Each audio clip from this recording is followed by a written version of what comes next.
Welcome to a brand new month. It is a negative start for futures, back in the red, unfortunately, coming off a pretty impressive performance on Friday, and also a pretty impressive performance for the month of July. All three U.S. markets back in positive territory for the second straight week last week as well. We had the Dow up 6.7% on the month of July. The NASDAQ led, though, 12.4%.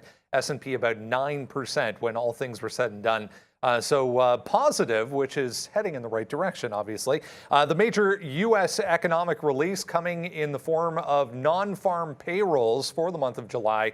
That'll be Friday morning this week at 8:30. We'll get that. We're watching Chinese ADRs right across the board, trading higher this morning after Alibaba said they're going to do whatever it takes, essentially, to maintain their U.S. listing in New York. If you remember on Friday, the SEC added Alibaba to its list of possible candidates for delisting. Chinese EV makers also back in positive territory this morning, coming off July delivery numbers. It's the first of the month. That means brand new month of deliveries for NIO, XPeng, and Li Auto. We'll have a look at all three coming up. It's Monday, August 1st, 2022.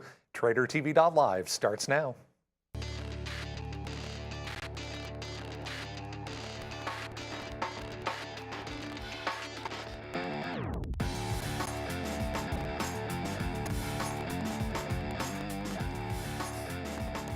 And there we go. Look at how things stand to start things off on a Monday. Yeah, 0.4 for the S&P leading the way right now. The Dow 0.18, 0.28 there for the NASDAQ. So all three red right now. Let's see what happens, though. 3% now. Crude oil continuing to slide to the downside after a big move on Friday.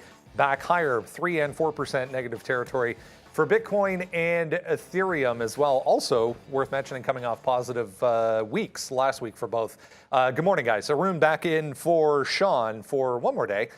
Sean back tomorrow. Hope everyone had a great weekend. It is a holiday kind of Monday around here in Toronto. Very, very quiet. So we all had very easy, and yeah, there you go. Not much to see in here on a Monday morning on the Canadian side of the border. Yeah, I mean, look, in trading, August is like that. It's holiday central for traders usually. So when you get a Canadian long weekend, it was Caravana weekend as well. A lot of times it's not going to be very busy on the Canadian trading floor. That doesn't matter. We've got lots moving here. Your small cap is better than my small cap. I'll tell you that much, Arun, as watching GovX. But they're not the only games in town. We'll talk a little HKD at some point. But the Chinese names, I'll be looking at Alibaba, which, despite being up, is already looking pretty weak so far this pre-market. You've got all of the Chinese EVs with their numbers coming through, and they're all pretty positive.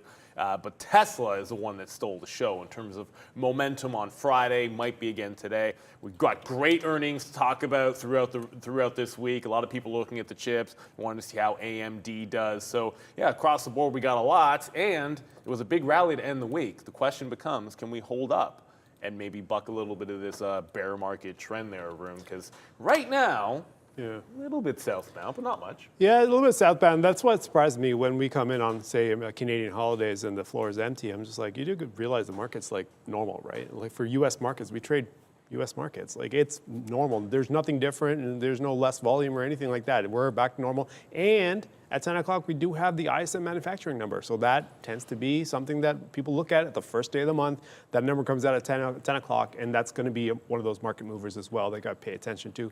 Market coming off quite a bit here from the 40s. We closed at 40 or so. We were at 40 right up until about a minute and a half before we got to the end of the day on Friday. And then here we are down at 17.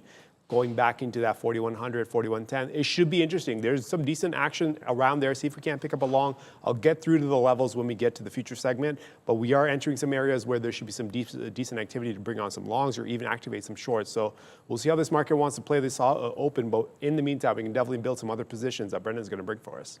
Yeah, we had a pretty impressive end to the week last week, as we were saying. It was the NASDAQ that led not only last week, but last month as well, coming into a brand new month here. To kick things off for August, all global stocks here, pretty much right across the board, 7-week highs, guys, so a pretty good start. We had the NASDAQ leading, as I said, 12+% for the month of July. So we get the second 75 basis point hike from Fed Chair Powell. stocks kind of shrug it off and say, okay, let's try and hold some of these levels. But that will be the key going forward. Can we get continued momentum back to the upside here for the NASDAQ in general, for the big tech stocks? Earnings, for the most part, in that group, the mega cap tech stocks anyways, behind us. There's a whole ton coming. Pinterest, one of them, aftermarket tonight. We'll get PayPal this week. We'll get Uber this week. Still lots to deal with. Yeah, exactly. And look, one of those names isn't saving us this week, is not saving us this week, and that's Uber. I'll just go right ahead and say it. But the interesting thing, we sort of talk about this bear market, markets pulling back. I got the Qs up, and when we had the first rate hike, you had a bit of a temporary top. It ended up being a double top on the daily, and essentially you made a decent bottom, and then right again, right after now the third rate hike, we've got ourselves another double top. And this is what we're talking about for possible continuation. What needs to happen so that you're not just doing this and then making a fresh low again, which is the last time we thought we were in a pretty good rally and coming back, the exact same thing. We need to break actually through this. Whether it's like 315, you can pull up the SPY. It's not going to be terribly difficult. This is what we need to see. Now, earnings, they've been okay. I mean, I'm not going to say it's been blowing it out of the water.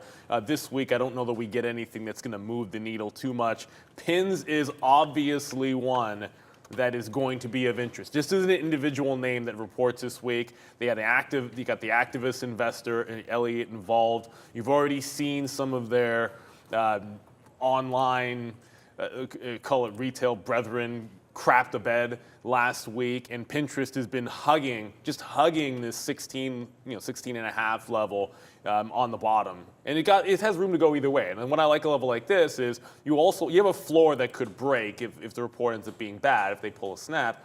But at the same time, you've got a consolidation which has a chance to take out like a 50 period, got the catalyst of maybe an activist involved, and it's got obvious support down there. So there's so many things individually to look at. I think of the most concern is going to be the next couple of days. Can we sustain this breakout? Can we take out that little mini top there on the Qs and then actually extend this rally? Because if that happens, what didn't happen a couple of months ago in the first rate hike, then there's actually some real upside, as you saw on that Qs chart.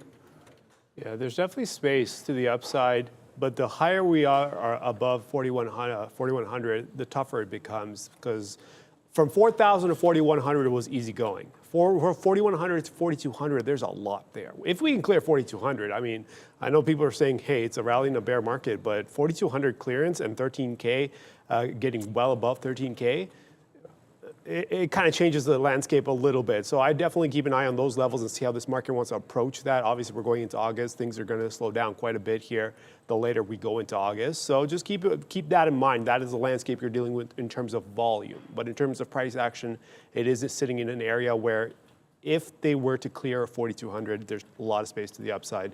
So that's all we can do. At this point, just wait, find good trades that you can get. And right now, TBLT doing well, coming off, obviously, but you're cashing out along the way. This is the momentum play. So we are cashing out along the way. We got some out in front of that 840 mark. So here we are. As it comes back down, what do I want to do? Do I want to pick up some more on the dip, or do I not want to do it? This is a tricky situation because we've seen both, where off the opening, it halts up immediately, and off the open, it just absolutely falls apart. So do I want to hold everything into the open? Absolutely not. That's why I'm cashing out as we get higher and higher up. So we'll hold a little bit just to see what the open brings. If we like the open, we'll just let it go. If not, we'll just dump it, walk away, and find something else to trade. Yeah, a ton of low float runners once again this morning. GOVX, SIGA back to the upside as well. The monkeypox stocks running around, so we'll talk about those coming up. But here's a few other things of note to kick things off this morning. Cruise lines, I saw a little bit to the downside here. Royal comes out with a senior note offering. It's not very large, but it was a 3% move initially to the downside for RCL. Roblox, not really doing much. I'll show you the chart here in a second, but MKM analyst with a upgrade and price target increase on Roblox this morning, pointing to positive numbers for them possibly coming this month. Yeah, Roblox is another one where, look, it's just the room to run is going to be interesting because it's trying to break out on the daily as well. And this is why, like, it's been on my radar, just looking for that one day where it finally gives you an actual huge move and follow through. 44, 45, that's what's going to stand out. You got room to like 50 to 52. Were it to do it, it's got a bit of a double top from last week. I don't think this catalyst gets us there right now, unfortunately. So it could be a bit of a sleeper. Although not Royal, it's, Carnival Cruise Lines has been one that we've been watching the last little bit here. What's it daily? Trying to break out. Again, it had a pretty solid move, rejected 11 real hard, sort of a couple of weeks ago, but then we're right back trending towards this 8 to 850 area. This is another one of those floors that gets really ugly if it breaks. That being said, you've had these nice little, scalp trades, little day trades off the bottom at about 850. We had the 9 break. It was a good trade, but it was a really big failed move because it was right at 930. It essentially pulled right to 950 and then rejected the breakout. So it's got to clear 950, obviously. 850 is pretty solid support and has been for the last few weeks. So if I see that on CCL this week, it's probably somewhere you can dig in and try to buy it. I think 950 is going to be a break on any strength. Unfortunately, maybe it's because of RCL, you're not seeing that today. So on Friday, I came away on Friday thinking, yeah, okay, wipeout bottom, consolidation, maybe we're going to get that 950 break this week. I think we're more likely to see a test of that 850 and then showing a little patience with Carnival. Yeah, I'm going back to Roblox. Roblox is one of those names where I have it on this sub list of stocks that I look at in the mornings, and it tends to be nothing most of the time. And Roblox was like, oh, finally gave me a level that I can actually put off as an alert. 43 even to the upside. If we get 43 even, there's potential for us to get to 43.50, 50 cents. If you can get the tight stop in there, then that makes sense. North of that, 44 is probably the easier play. But so there's one marker here. That's the easier one. And then the one that I'm looking at is 43, depending on what the risk is here. So there's 2 options there for the upside. Downside, I'm going to look at right through here. It's going to be 41.50 going on down. So that'll be right about there. So that's what you're dealing with Roblox. Right now, although it's kind of putting in areas that you can work with, it's going to have to make a move past them to actually start working trades in there. That's just the type of stock Roblox has become. Obviously, this was the hot momentum mover in the past, like a lot of these other names that were hot during the last 2 years or so. But now Roblox kind of going sideways, so respect the sideways action, look for the breakout. If the risk makes sense, take the shot. We'll get more earnings from the semiconductor group coming up later in the week. AMD is set to report. ON Semiconductor, worth noting, out with Q2 earnings this morning. It was the forecast that was a little bit weak for them. Not a lot of volume here, but 6.4% already to the downside for ON coming off earnings again. AMD, I think it's Wednesday after market. We'll get more from them. Yeah, look, you're right. It's all about the forecast for ON. And someone in the chat was asking, hey, why is ON going to be going down despite the numbers? Well, you guide poorly. You're not going to show the market what they want, which at this moment is get that forward look at least in line, and you're probably okay. The other issue with ON, you can see it on the daily chart here, is, well, if you had to take a guess at where any move would turn around after it's been up like 50% in the last week, maybe 68, 69 was going to be it. Like 4 times it is tested here and rejected, and I guess this is the 4th time, really. 5 times if you counted before, if you count the actual high. I'm looking back to the breakout that got put on at 65, sort of late in the afternoon on Friday, right? Like all the chip names got a massive bump. They all broke out at about the same time. ON was the same thing. So I'd be fading this on ON. Now the volume's not great. You got to wait till the open, and you're about $2 away from that range. But I think that's kind of low-hanging fruit. There's some other ones that I do like. We'll definitely get to. Just very quickly. I'm going to go to GovX just because I'm in this one. I probably haven't talked about it yet.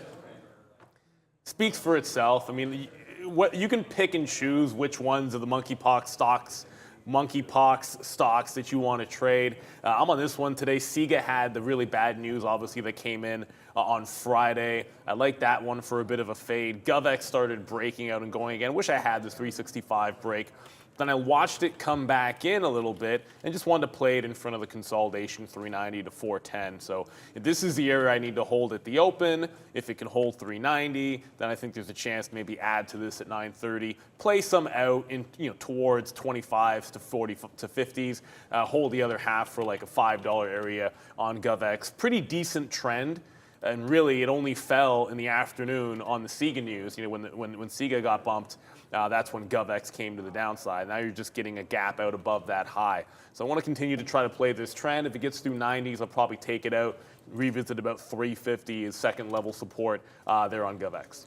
Yeah, I'm going to stick with SIGA. SIGA, this move back up, after talking all that nonsense, drops, comes all the way back up into an area we've kind of spent a decent amount of time. Even before that move through 20, we were stalling out around 1950. 1950, back on pre-market on the 27th. Then we opened up on the 28th, spent some time around 1950 before we broke 20.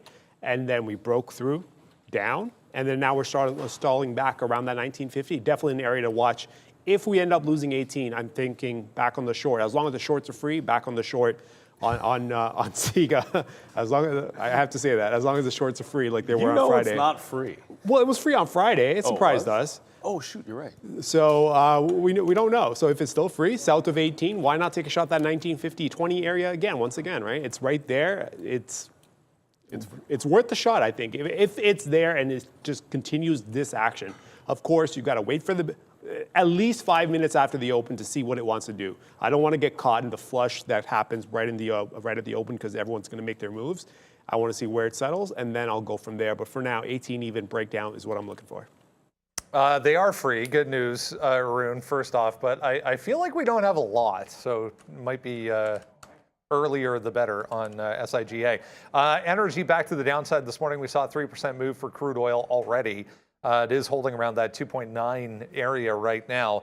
There was some weaker than expected factory order data out of China overnight, so that kind of kicked off the selling in the energy markets here. But all of these that have been super strong, I mean, these two, XOM and CVX, if you remember, late last week out with record quarterly earnings. So it was a big week last week, but all of them back to the downside here this morning. Yeah, I mean, down 1%. However, let's keep in mind, like after the strong day that XOM and some of the others have, yeah, okay, fine, pullback, not that crazy. I made a bit of a keystroke because if you were watching the show, you'd have seen it on Friday. We had 3 separate longs. First, off of the consolidation, 94.5. It then broke out the high 96. We'll get to that in a second. And then dipping back into VWAP, 95.25 or so. But just took it all out before it had that second move up at around 96.25. Now, this 1% down move, like what I'm looking for today is if we do get any pullback in oil, XOM, which the reason I chose it on Friday is it had broken out the 50 period, broken this level here at 93. That's where I like it back to, right? This is on your daily, trying to take out, well, it had been trying to take out this 93. We chewed through that, so I was favoring the long side in front of it. On any weakness, I like the long XOM here in front of 93. Of course, you have to keep your eye on crude oil futures. You wouldn't want to see too big of a negative move there, or just too much downward momentum into that 93 level. But I like that for this week to go long in front of 93 and XOM. I'm not sure we see it today because we're $2.5 away, but that's the level I like, and it's XOM just because it's above that 50. Chevron had a strong day as well, but I'm favoring XOM. Yeah, you mentioned crude oil futures, and anytime we get this kind of action, I'm looking at crude immediately, right? That's the first thing I look at. And I was looking at this 96 break pre-market. Well, it's not pre-market. Crude runs on its own schedule, so this is not pre-market. This is normal trading for crude. And south of 96 is, I was like, okay. And then when they snapped back from 95, I was like, oh, that's a problem. But the fact that now they back down through that 96, and this is an area that I really wanted to work with anyways. So the fact that we're back underneath, I'm thinking, you know what, if I can get some shorts here, and I will send an offer out and see if I can't get a fill. I'm not going to pay 95.50, but if I can get it close to 96 and take a shot against 97.50, I think there might be a short on the crude oil future side of things. So for anyone who's trading crude oil futures, CL is going to be the E-mini contract, and then the MCL, I believe, is going to be the micro. So if you're not used to trading it, I would suggest go with the micro contract. Just don't put up the money if you don't want to go down that road with the futures, or you can go with the equity side, which is USOs there as an ETF, and then, like Neil mentioned, Exxon, and you got the refiners and the oil stocks there as well. But definitely 96 into 97.50 starting to get more and more like a potential breakdown trade that I actually want to work with here on crude. I just saw your TBLT, Arun, back to $9 there. That was Friday's high, so a heads up on TBLT if you're watching it. This morning, we got some interesting data last week on the retail, or the consumer, I should say, and also some of the retail individual names. AEO this morning, one with a downgrade. Cowan to the downside on AEO, not really doing much as far as the stock is concerned. We will, however, get more earnings from this group coming up this week, so definitely worth an eye for some of the retail sector today. Oh, for sure. Like retail's been really good for day trading, just volatility wise. Like whether it's your regular apparel or some of your pins name. That's going to be an interesting one for sure. And look, American Eagle, this is not necessarily the greatest day trading stock out there. That being said, Gap usually is, and sometimes you can get some sympathy plays. What I'm looking for them is going to be pretty clear. They've been hugging and rejecting. This is on the daily. This is the 50-period moving average. Like look at how much it's been hugging this all the way down, right? And a lot of times when you see something like this week, it's usually as simple as, well, just every single time it tries to break the 50, just short in front of it. The other thing could happen. Like it wouldn't take much of a decent print to get it breaking out that price as well. But until it's a trend until it stops. Unfortunately, this isn't always a name that's going to give you your great day trades and your volume and your volatility. Usually you want to look for something like a Gap to do that for you. And this is almost the flip. This is the flip side. This is the opposite of that. It's already shown now 2 consecutive closes above the 50-period moving average. So it's trying to break this level here, and it gets through 10. That gets really spicy. I'm just going to quickly double check because I haven't looked at their short interest in a while, but Gap has always had a pretty decent one, about 14 to 18, depending on the source you look at because they're all different. 14 to 18% short interest on Gap. So this is a kind of situation. American Eagle does well, has a good quarter. All of a sudden you'd be thinking about Gap, little bit more momentum, not momentum, but a little bit more strength in the stock, trying to break out. It's got the short interest for the day trade. This is the one that I'm usually watching if there's going to be a move up, and the $10 break is looming. Again, this is not necessarily something you'll see here for today, but yeah, this one will on the radar for sure on that 10 break this week. Retail, Gap is one.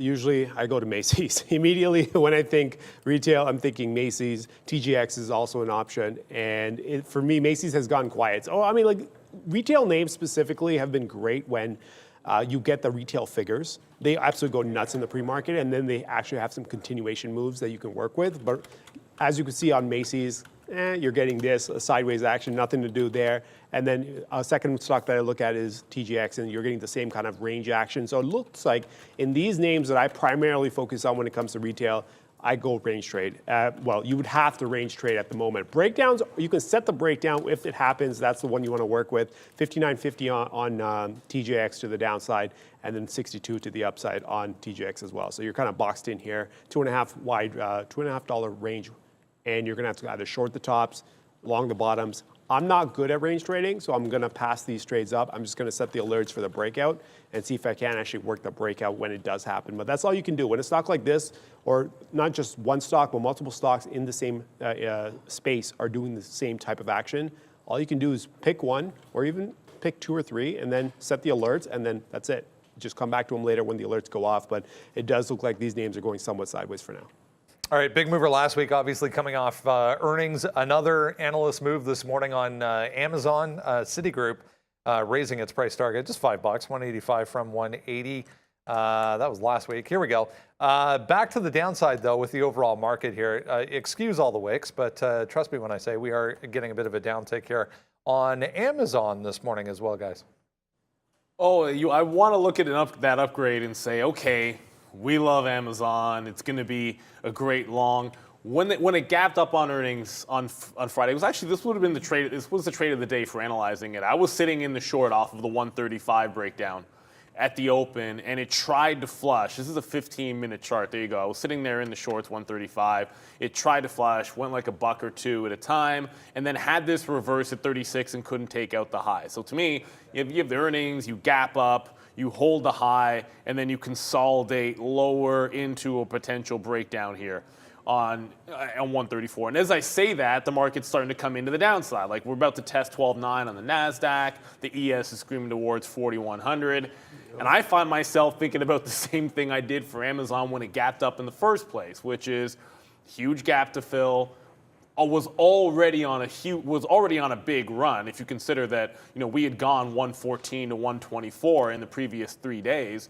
It had rejected since the split, it rejected going back down to that 100 level. So it's been pretty strong going into this. And sometimes you just sell the news or, I guess it's just sell the news, even if it happens to be a pretty solid quarter. So I'm kind of leaning into this thinking two ways. One, okay, simple breakdown at 134. That's the first side of it. Or if we get a push to the upside, well, I remember when everything else in big tech was taking out highs that I could think of in the morning and then later in the afternoon, and Amazon couldn't get through that 138 where we had the long. So even if we don't get the 134 breakdown, I want to short in front of 138 on Amazon. It's nothing against the quarter. I just think it has a shot to fill the gap. We're already trending down here today. I mean, the stock gave you a $12 move. Actually, it was a little bit more than that from the close there on Thursday. So obviously a pretty strong move.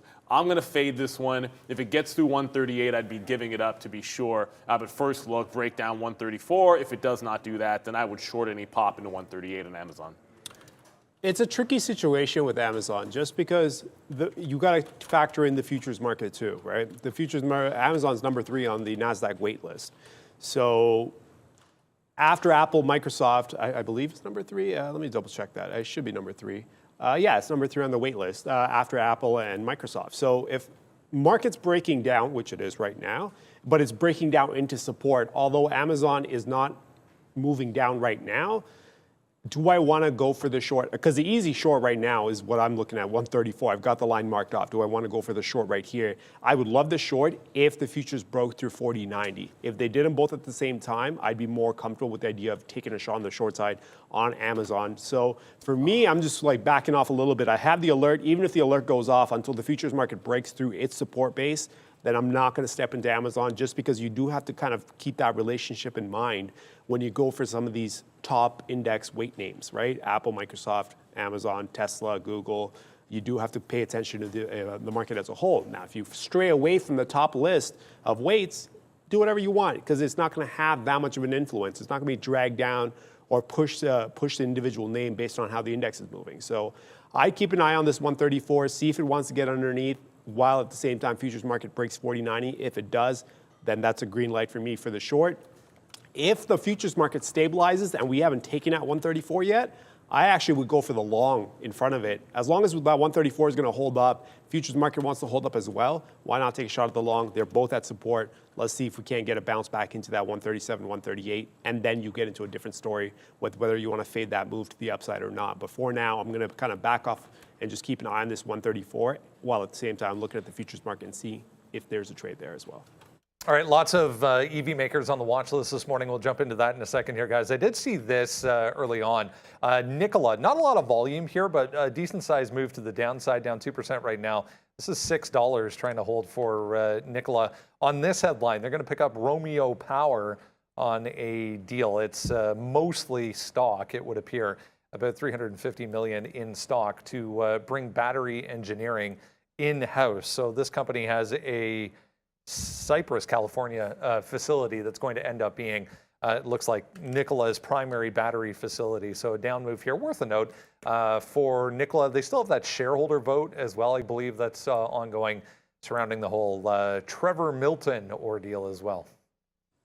Yeah, like that's always, look, Nikola's always going to be in play when there's actual volume with it. I'll keep my eye on it when it has that kind of a catalyst, but I want to get to this. We got a super chat here from Rolando Vergara. So $20. Thank you very much for that, by the way. First of all, everyone's always concerned about what's going on with this AMTD HKD. So look, AMTD, it's a spin-off HKD is a spin-off of AMTD there. And you're asking, why is it not even close to its IPO price of $7.80? So yes, they have a stake in HKD, and that stock is going nuts. I mean, $400, it was, what is it, like a few 100% in the last week, let alone the day that it had on Friday. And you're asking, why is this other stock not going? So if you have a stake in it, I mean, what does it, At the end of the day, unless they sell the stake, you don't realize any of that. So what that tells me is no one is willing to buy this name, assuming that HKD is going to be able to hold up on these prices, right? And that's the difference. If you're speculating to the long side, you should be doing so in HKD. As far as I'm concerned, when I see HKD taking out fresh highs, and this doesn't even go any lower, this would happen on Friday. Like, it couldn't even get past $2. And at the time, I was watching, $50, $100, from $300 to $350, $400 to $450, and on HKD and AMTD wouldn't make fresh highs. So as far as I'm concerned, no one is willing to hold this and buy this one up long enough to then get the benefit of HKD. They're just buying HKD in the first place. So I'm fading this stock. Like, to me, shorting this, anticipating that whenever HKD falls down $200, which I think is going to happen at some point, maybe even 300, maybe even more than that, this is going to likely come all the way back to where it was before all this started, which is about $1 to $1.20. So even that kind of a muted move can give you a solid gain. If it takes out the high, which it hadn't been able to do since early on Friday, then I think I'm just getting out of it anytime it breaks that top. But this is, I think, the safer way to play this to the short side, is to have some exposure. And guess what? You can scalp it too.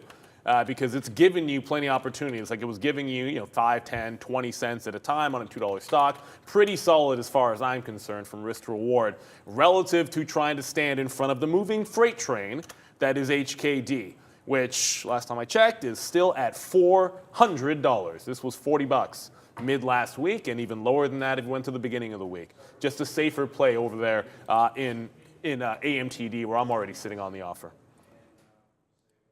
Yeah, you're talking about that, and I was just looking at crude. I was like, really though? Like, really? I had Should've shorted it. Yeah, I didn't get the fill. I was 9 cents short away from getting a fill on that short in front of that 96. They went as high as 87. I was sitting at 96. So yeah, crude's gone through 94.50 now.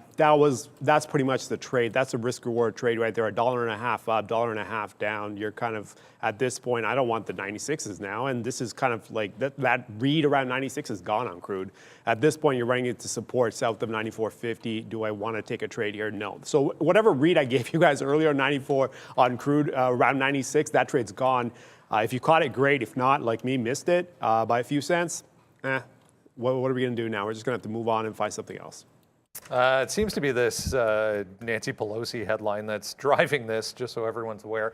There's multiple sources reporting that Nancy Pelosi is set to land in Taiwan Tuesday night to meet with lawmakers in Taiwan. So take from that what you will as far as the overall market is concerned. Speaking of, let's get a check of the futures here, Arun. What do we need to know as we continue to slide here so far? Well, I think that's a big headline you just threw out there, because that brings a lot of uncertainty. Responses from 2 different countries. How is everyone going to handle that? And markets do not like that kind of a situation. So let me switch over from the crude contract. Before I switch over, I'm going to switch back to the crude contract, shake my fist at it, and then just move on. Okay, back to the futures contract, the E-mini futures contract. 40.90 is the level I've got marked off. So if we can get underneath 40.90, that was the support base. Remember, I was like, well, Amazon, depending on where the ES support, how we break the ES support at the same time, if Amazon support gets broken, then I go for the short. If either one goes without the other one, then I'm not going to step into it. Well, it looks like ES wants to get to 4,100 and take a look at that 40.90. If we get underneath through that 40.90, now I'm already looking at this 41.50 as a potential top. So if we get under 40.90 and actually break down, just crack it by a few points, 3-4 points to the downside, I'd be like, you know what? Okay, we don't have that support anymore. See if we can't get a bounce back into 4,100. And if I can fade any sort of bounces into 4,100, into 4,110, that's going to be the read I'm looking for to the downside. So through 40.90, bounce back up, short pop back up. Now, if we stabilize, let's just say that everything's great. We decide that we're not going to go down anymore. We're going to stabilize, and we're going to bounce right off this 4,100 or even through this 40.95 or 40.90 even. Then longs are still on the table until this bottom end level goes. Longs are still on the table, but obviously with the trend to the downside, with the action, the heavy action, you're getting to the downside. You're not going to step in front of this right now. You're going to wait for this to stabilize, and you might get that, you might not. But it all depends on whether it sets up or not. If it doesn't set up for the long, then you don't take the long. Right now, you see the strength to the downside. 40.90 is going to be the level. If they stabilize, great, longs are good. If they don't stabilize and just accelerate off the open to the downside, we could say, maybe we broke, look for that bounce, and then fade the pop and use 41.50 as a top. And as you can see, I've got 40.90, and then I've got 40.65 down below there. So if we take 40.90 and immediately go down to say 80, we might be looking for longs again. So I'll go through with this with you guys, but it becomes more of a conditional thing. If this happens, we're going to be doing this. And if we extend to the next level, we're going to be potentially going against the grain again. So it's like go shorts 40.90. But if you get to 40.80 and down below and you start to stabilize, you go for the long.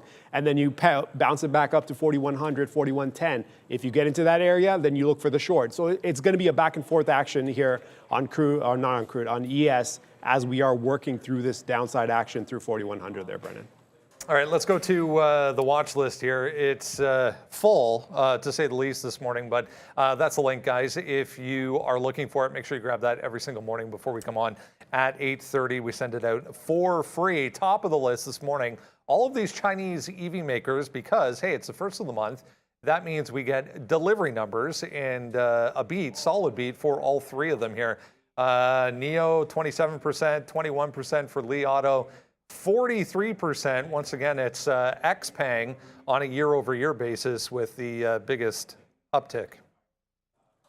Death taxes and the Chinese EV names beating their delivery numbers and expectations and growing constantly. That's what always happens. But what also tends to happen is they sell the news a little bit here today. I mean, this is weird because like I always say this every single time, and a couple of times we've actually gotten some decent shorts, usually in Li Auto, maybe not NIO per se.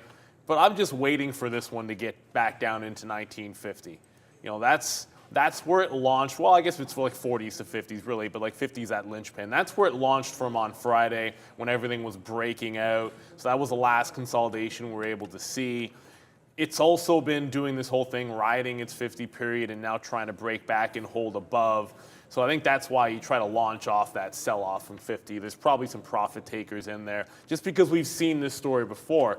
Good delivery numbers, bucking a bit of the trend, but I just want to see us go right back to holding what was previous resistance on the week and have that turn into support on NIO. And you're going to get a very similar chart across the board, whether it's NIO, whether it's Li Auto, Li, which I generally favor for shorts. Like Li Auto, this is the one that was so super strong recently through that 40, and then it broke that shelf at 36. And when that shelf got broken, we favored the short. If we were to challenge that today on Li Auto, I want to be shorting in front of 36 on Li. I don't think we're strong enough to be able to get there, but NIO's the one I'm looking at. I want to be long in front of that 1950. As that starts to head back down, guess what's going the upside? Just so you guys can see, Tesla right now is re-challenging its high of the day.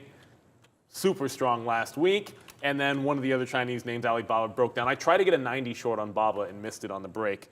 That would have been pretty nice. Oh well. Yeah, I'm looking at these names. I looked at XPav, Li Auto, and NIO. I'm just like, man, they're all giving you that gap up, sell down, market came down, bouncing off the 4100. But I mean, is there enough to work with? Maybe.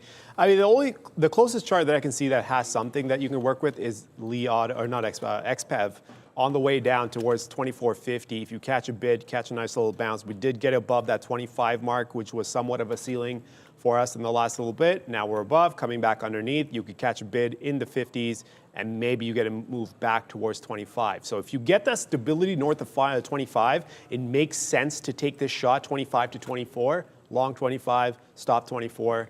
See if you can get a move into the 26s, 1-to-1 risk reward, see if you get that trade, but it needs to kind of catch a bit off that 2450 or even that 2460, which is kind of, if you guys can see, I'll draw this little line here. If you guys, actually, no, forget the line. This general area here, we've kind of stalled out around.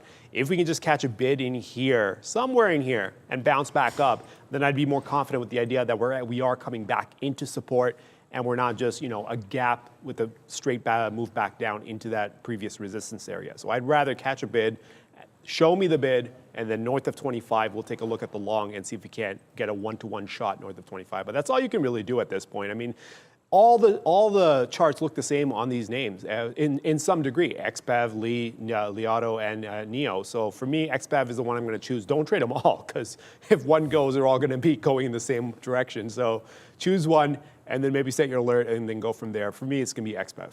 All right, the tech names coming out of China also positive this morning on this note. If you remember, on Friday, the SEC added Alibaba to its list of ADRs, possibly in line for delisting, but Alibaba came out overnight saying they're going to basically do whatever they can to maintain their NYSE listing. That has Alibaba and all of the e-commerce names higher today. Yeah, Baba's going to be a focus today, like it has been every other day last week, and it just broke 90 maybe a few minutes ago. I did have a stop. I crossed like 10 cents to 89.90. Maybe that just wasn't aggressive enough here in the pre-market. Sometimes you get to fill, sometimes you don't. Ever since it broke down below $100, been looking at anything below 97, 98 is like a momentum short, but you haven't really had much of a chance at it, right? Like we tried shorting it, it was on Thursday, and then you just saw it break out and continue to rally. I was short off 101 near the end of the day that day. Sorry, short off 100 near the end of the day that day. Couldn't work out. Now I just want to play this bottom. I was looking for 91, 91 half. I like the 90 breakdown. There's always a chance, and we always talk about this, if it doesn't break the low, there's only one place it can go. It got through Friday's bottoms here at 89 even, but it's just reclaimed that low. If at 9:30, you're sort of trending above that 89, and then you never retake the low of the day, then it's a very good chance that we will see a test of that 91. And we know what can happen when these get momentum behind it.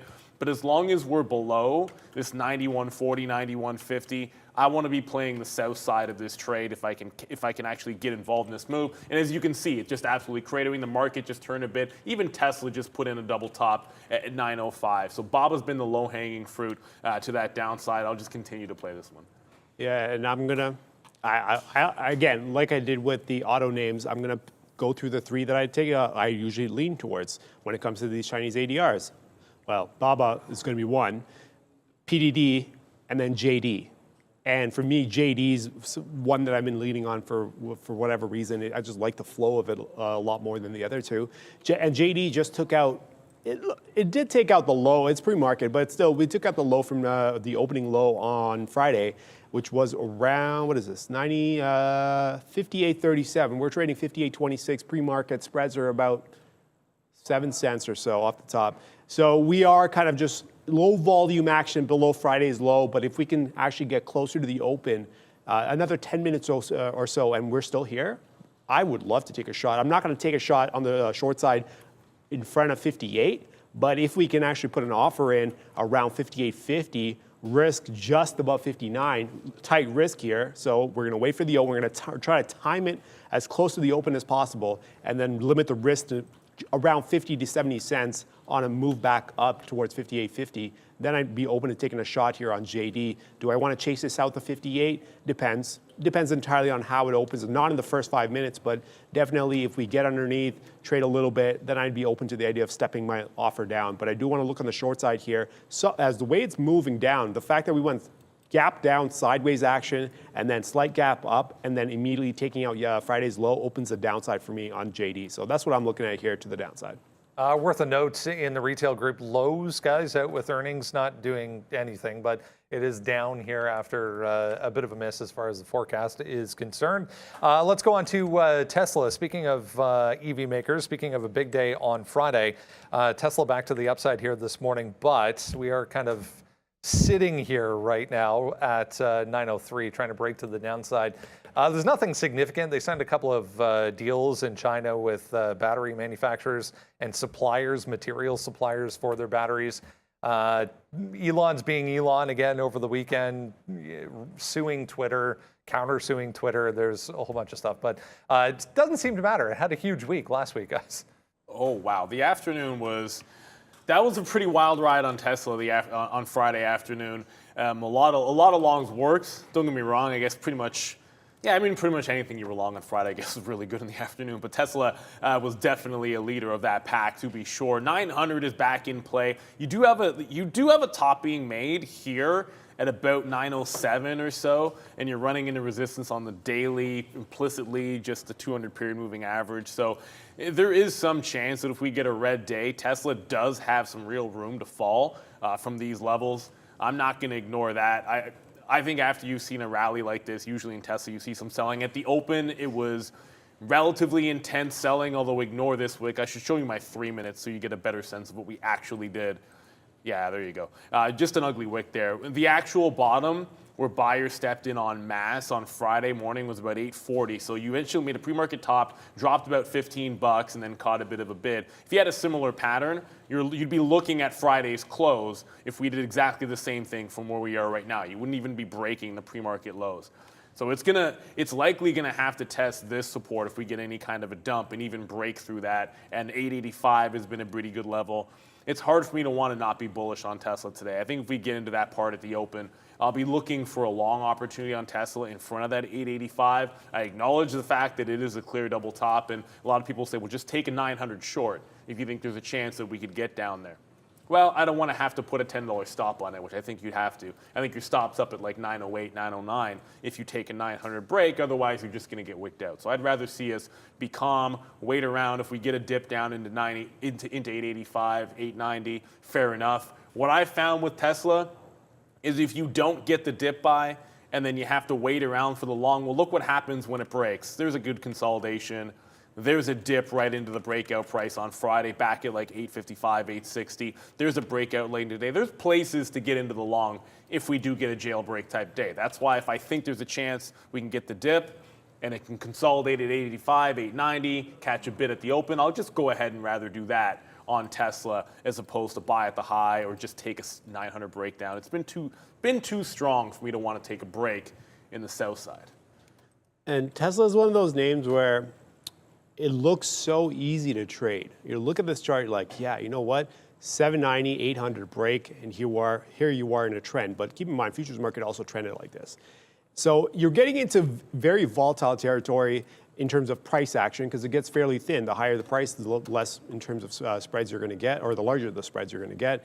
And Tesla's number 4. Remember I was talking about Amazon being the number 3 name. Do I want to break down Amazon if the futures market is holding at support? I don't. And then Tesla's the number 4 in that list. It's another one of those top 5 names in terms of index weights that you got to worry about. So if the market decides to break down, is Tesla going to hold up after this strong of a rally? I mean, there's an off chance. Tesla's done its own thing sometimes, just randomly done its own things. But the way it's been moving around, it's following the trend, the general trend of the market in the last few days. So if the market were to break down, we're still holding up well here in front of that 4,100 on the futures market. So if that area holds up well and Tesla is able to somewhat stabilize north of 900, then it looks like we might get a bounce and continuing back up towards that 1,000 round mark. But if the futures market were to break down, I don't know how well Tesla can hold this 900, especially after an extended rally. Do people want to cash out after being up $100 in a few days, 3-4 days per share? That's a pretty good win if you're a swing trader. So we'll see how this one plays out. But Tesla, just keep an eye on it. I like to time them, especially these index names. I like to time them with the actual futures market itself as well. So if I don't like how the futures market's moving, I'm not going to step into Tesla. You guys already know I don't like Tesla for the price point. If they were to split ever and bring it underneath $500 a share, I would definitely start trading Tesla. So Amazon and Google did that. So now they're on my list of stocks to trade.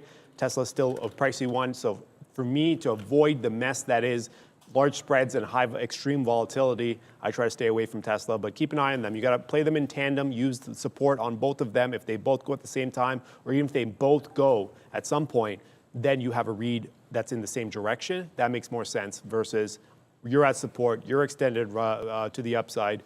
What are you going to do? I want to see what happens. We're going to have to wait a little bit on Tesla. All right, market pushing back to the lows. Here's Boeing back in positive territory once again today, big time. 4.3% trying to take back 166 after a bit of a dip there. The U.S. Regulators approving their rework plan to resume 787 deliveries. So finally, maybe some clear sailing here for Boeing. Yeah, that'd be nice. Look, Boeing is breaking out it was a double top last week at 164. I'm sitting in front of 64. Maybe it should have been 65 from what I just saw there. 165, that is. We like the positive catalyst, but we've come in, I think, maybe like 3 or 4 times in the last couple of weeks and seen that positive catalyst, and you've had like 3 pretty large days, and each of them has had a different result. Well, I guess it remains to be seen here, but if you look, the first time we had a pullback the day after, and then a little continuation when we finally broke 155. Now you're breaking 165. Day of, I just want long in front of these prices. I might have to step up to 165 for just a little bit, and there's just a lot of room here, and I think that's what it comes down to. Like, each consolidation break it's made is at $5 to $10 of room, and then we've had chances to take that kind of a play. Tons of room to the 50 period, so a 200 period up at 180. So I want to be dip buying this to be sure. I love what's going on here. If we get back below like a 162, 63, you got to give it up because your last consolidation was down below 160. That's a lot of room to let it run. You'd have to think you're going to 175 if you're going to hold on that long to a 64 or 65 long. So I'd be giving that to about that 162. Looking to take out the high. I think 170 could happen as long as we get a possible green day. Try to keep in mind what the futures is, as Arun already said, we've got support possibly coming in, right? And just because we're dipping at the open, we've seen some of the best rallying days come after a large dip at the open. So if that's going to be the case, then a stock like Boeing with a good upward trend provides you with an opportunity to catch that dip. That's why I'm looking for dip buys and heavily favoring them today. Could be sitting in a short and bobble, but that's about the only one I think, and Amazon is a shot. But everything else, I'm just liking some of these dip buys. I want 164s at the open on Boeing. Yeah, and for me, it's Boeing as the initial trade that would have been stellar, obviously, that happened pre-market was the 165 break, right? Or 164 break, actually, to be fair. That's a pre-market move. But then when you go from 164 all the way to 168 in the pre-market, and then you decide to dip back into 165, now, although I may want the long, I want to see what the dip looks like south of 165 because in the pre-market or even in the aftermarket, there's not much volume that flows through here. That's why the price moves the way it moves, right? So if we were to get back into 165 and 164 and catch a bid and stabilize, then I'd be more comfortable with the idea of buying up through here. But the easier trade is going to be the one north of 168 because we've put in a pre-market high at 168. For us to get to 168, that means the market has to bounce at the same time. The market has to bounce at support. So I'm trying to time them, again, I keep trying to say it. I'm trying to time them both so that they are moving in the same direction. And that's why some people love to use the futures market as an indicator. Like, do I have general market strength? Yes, then I go for the individual name. When you play the game like that, you do have to be aware of how much the weight of these names are in these indexes. Boeing, obviously not at the top, so I don't have to worry too much about it. But at the same time, it's nice to have the general market in the direction that you want to play. So if I'm going for the long and I want 168, then the market has to bounce as well. So we get them both going at the same time. That makes more sense instead of trying to catch it. Let's just say the market accelerates to the downside. Am I going to catch that bid at 164? Is there going to be enough to support this on the way back down? We're going to find out. So if we fall off on the futures market and Boeing falls through 164 and catches the bid and stays, that could be a nice little entry because they're showing you relative strength. That could be something to look at as well. But we're definitely going to have to see what this market brings, 165 to 164 in the after the open.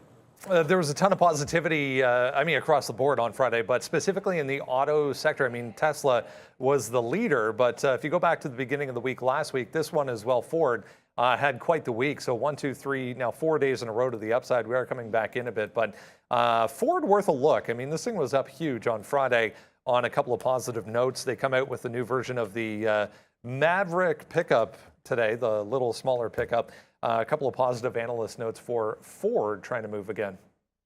Yeah, I found what the problem with Ford is when you get the first move on strength, it usually fails you, and then you get that dip, and you're always trying to catch the dip, and that's what happened. It gapped up on would have been Thursday morning, and then it just spent the rest of the morning failing all the way back to 1330, and then you get exactly the move you're looking for on Thursday, and it happens on Friday, breaking out. So I kind of look at this top, and I'm a little bit skeptical of Ford, right? Are we going to get through 15, or are we going to do that thing where it fakes everybody out? You're making fresh highs. It looks like we're breaking out, and then it pulls back in. yeah, I'll be excited to buy 14 to 14.20 on Ford, if that's the case. If we do get that dip, that's what I'll wait around for. I'd rather see it find that support. Usually psychs you out when you think you're getting that break through the top. So I'm not going to jump into any 15 longs or 14.90 breaks on Ford. Give me 14 to 14.20 long, and that'll be pretty much it for me on Ford. Just a couple of other things. I want to go over maybe GovX. We only have 5 minutes to the open. As we're getting close to 9:30, and anytime I see a consolidation in the area I like, I wasn't able to get any more shares down there at 390, so I didn't get any fills. If it makes the pop to 450, I'm still going to be on the offer in front of it. I wish it had already made a move into that price. If it breaks out at 450, I want to hold some of this long. I'd rather be adding in front of 90s and 4 even than taking a 450 breakout. I want to be getting a pretty solid price there. And just very quickly, because I wanted to talk AMD, I'd love to be going long 92s in front of the earnings, but 92 break, that was Friday's trade. Now you're looking at 95 for potential support. This is the strongest of the group on the daily chart. It's already breaking out. It's already giving you exactly what you're looking for, which is taking out levels. Whereas something like an NVIDIA is just holding. It tried to go through that top 181.50 last week, rejected 183s. I know we were long several times trying to get that break to get past the 183 mark. That is a big level for NVIDIA. Maybe AMD can actually take this thing through that price. If we get a green day and this market tries to bounce, 183 on NVIDIA looks like a screaming breakout long. That being said, right now it doesn't look like we're getting a breakout. Yeah, it looks like we're breaking down a little bit more. For me, again, I'm only going to carry TBLT into the open. We've already cashed out what we needed to cash out on TBLT, so there's no rush. I'm going to give it the chance to move around, do whatever it wants to do. I'm not going to go negative on this, even if we break $8 at this point. Although my average price is 8, I've already got out what I needed to get out to make sure that I end up positive on the stock. So at this point, it's house money. I want to see what this brings. This is actually one of the very few trades I literally am gambling, because a lot of the other ones I do are very structured and risk heavy. Well, I guess I analyze the risk very well before I take them. This one literally is a toss-up where I've seen both sides. I've seen halt up and both halt down within the first few minutes of the open. So TBLT, we'll see what the open brings, but it's either going to be south of 8 or north of 9. Let's go. Well, we'll see how this one plays out, but I have nothing to do with that. That's all I'm going to do, at least for the first 5 minutes until I see what the futures market wants to do. I'm not going to do anything else in terms of picking up positions on the equity side. Brennan. All right, it is a Monday. It is a holiday Monday here in Canada. Great to have everyone with us on a Monday. Randy is coming up on the bell, guys. Here we go with SIGA. I'll give you my take. Dollars at a time. I keep telling myself that. It's going to trade dollars at a time. It's at 18.50 right now. I just pre-market highs 19.50, and then if you go back to Friday, that's 20.50, which was support, and then resistance right at the end of the day. So SIGA, very active. GOVX, very active as well. GOVX a lot stronger, relatively stronger than this one right now. Obviously going to be headline driven. Take a second, guys. Smash the like, because Randy's about to blow your eardrums, guys. No, Randy. Yeah. Randy messes up. He messes with our flow on the bell. Like, he doesn't even mess. He's Thor on the damn bell. There he is. What's up? What's up, Randy? Just try to take it a little bit easy here. The sound reverberates on a holiday. I was asked about AMC there in the chat, so I'll quickly go over this. AMC setting up pretty good for a 15 break. Look at all last week. Obvious range, 1380 to 14. That's where you want to slip the bids. I'd probably start it at 14. 15 break is certainly going to be in play. That HKD, I already told you guys, I'm favoring AMTD to the short side. HKD like a couple of seconds ago, minutes ago, broke afternoon support 350, and I got nothing to the short side on this AMTD. I don't want to chase it too far, but I am trying to get shorts below $2. I'm on the offer now at 189. GovX starting to work as it heads toward these highs. Tesla definitely showing some signs of trying to hold that 900 level. So we always talk about the big weight names holding things up. That 900 is being tested over and over again. The buyers are stepping in. We're on the bid of NEO right now. That'll be in front of 1950. That just caught a bid on Tesla's strength as well. So if it's made a bottom at 20 even, fair enough. I'm not chasing it up here. I still think there's a chance they sell off going into that open. We've seen them do that before. And just quick look at the imbalances here. With only about a minute to go, nothing terribly significant on the board. NEO is a small buy imbalance. It's 300,000 shares. That's why you saw that little bump that we just showed you guys on the chart. Not a heck of a lot when it comes to large size on the imbalances. And just lastly, for those checking in with Microsoft, with under a minute to go, Microsoft dipping back in to 277. That was a good support, 76, 77 all afternoon, well, early afternoon and late afternoon on Thursday, and the morning support on Microsoft. But it is showing some signs of weakness. Microsoft already down 1%. Outpacing the market just a little bit. Randy's on the bell. It's a Monday. It's a holiday here in Canada, but it's a normal day for these markets, although we do expect some fireworks to be had. Lots of small caps going on, lots of big caps to play. We'll talk some Alibaba as well, which is still showing signs of weakness. Randy, ring it in 5, 4, 3, 2, and let's go. See what I mean? He's done? Or he is done. Okay, we have trust issues with him there. Dude, man. Okay, well, JD. Damn, JD. Remember we talked about that 58 level, break to the downside. Can I get a short on? Maybe. If not, we're going to have to catch it on the bounce back. Yeah, we're going to have to catch it on the bounce back. It opened south of 57.50 apparently, or around 57. 57.58 is where it opened, and now it's bouncing back. So now I'm going to have to definitely step in into that 58 and see if I can get an offer in, because it is breaking through all the support levels that I really wanted to work with to the downside. So here we go, waiting for JD to bounce back and see if we can't get a short there. Ooh, already got one there. We talked about Microsoft just quickly there. We're like, yeah, buy in front of support 77s. It already bounces back to 278, but then now testing some of these lows. Tesla now breaking out. Give me a break. This is why I didn't want to sit in any shorts on Tesla. Breaking out the highs already, or at least attempting to. Here comes 910 inbound on Tesla. Give me a break. That stock is stupid strong. NEO, which we're looking to bounce. Forget about it. Just broke that $20, looking like it's heading toward 2040. These dip buys are going to get absolutely wasted here, just sitting on that bid. Now look for 20 to try to hold some support. I still favor shorts in Alibaba, and then I will try to get to Apple very quickly. That was the one name we didn't talk about there out of those big tech names. Apple was showing signs of weakness as well, now trying to catch a bit of a rally. That AMTD heading southbound, and I just got my Amazon short, one of the ones I wanted to fade, breaking 134 to the downside.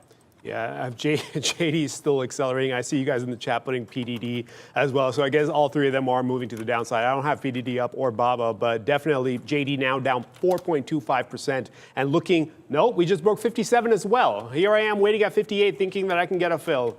Well, I guess that trade's gone, right? That's been the kind of story of the day here so far.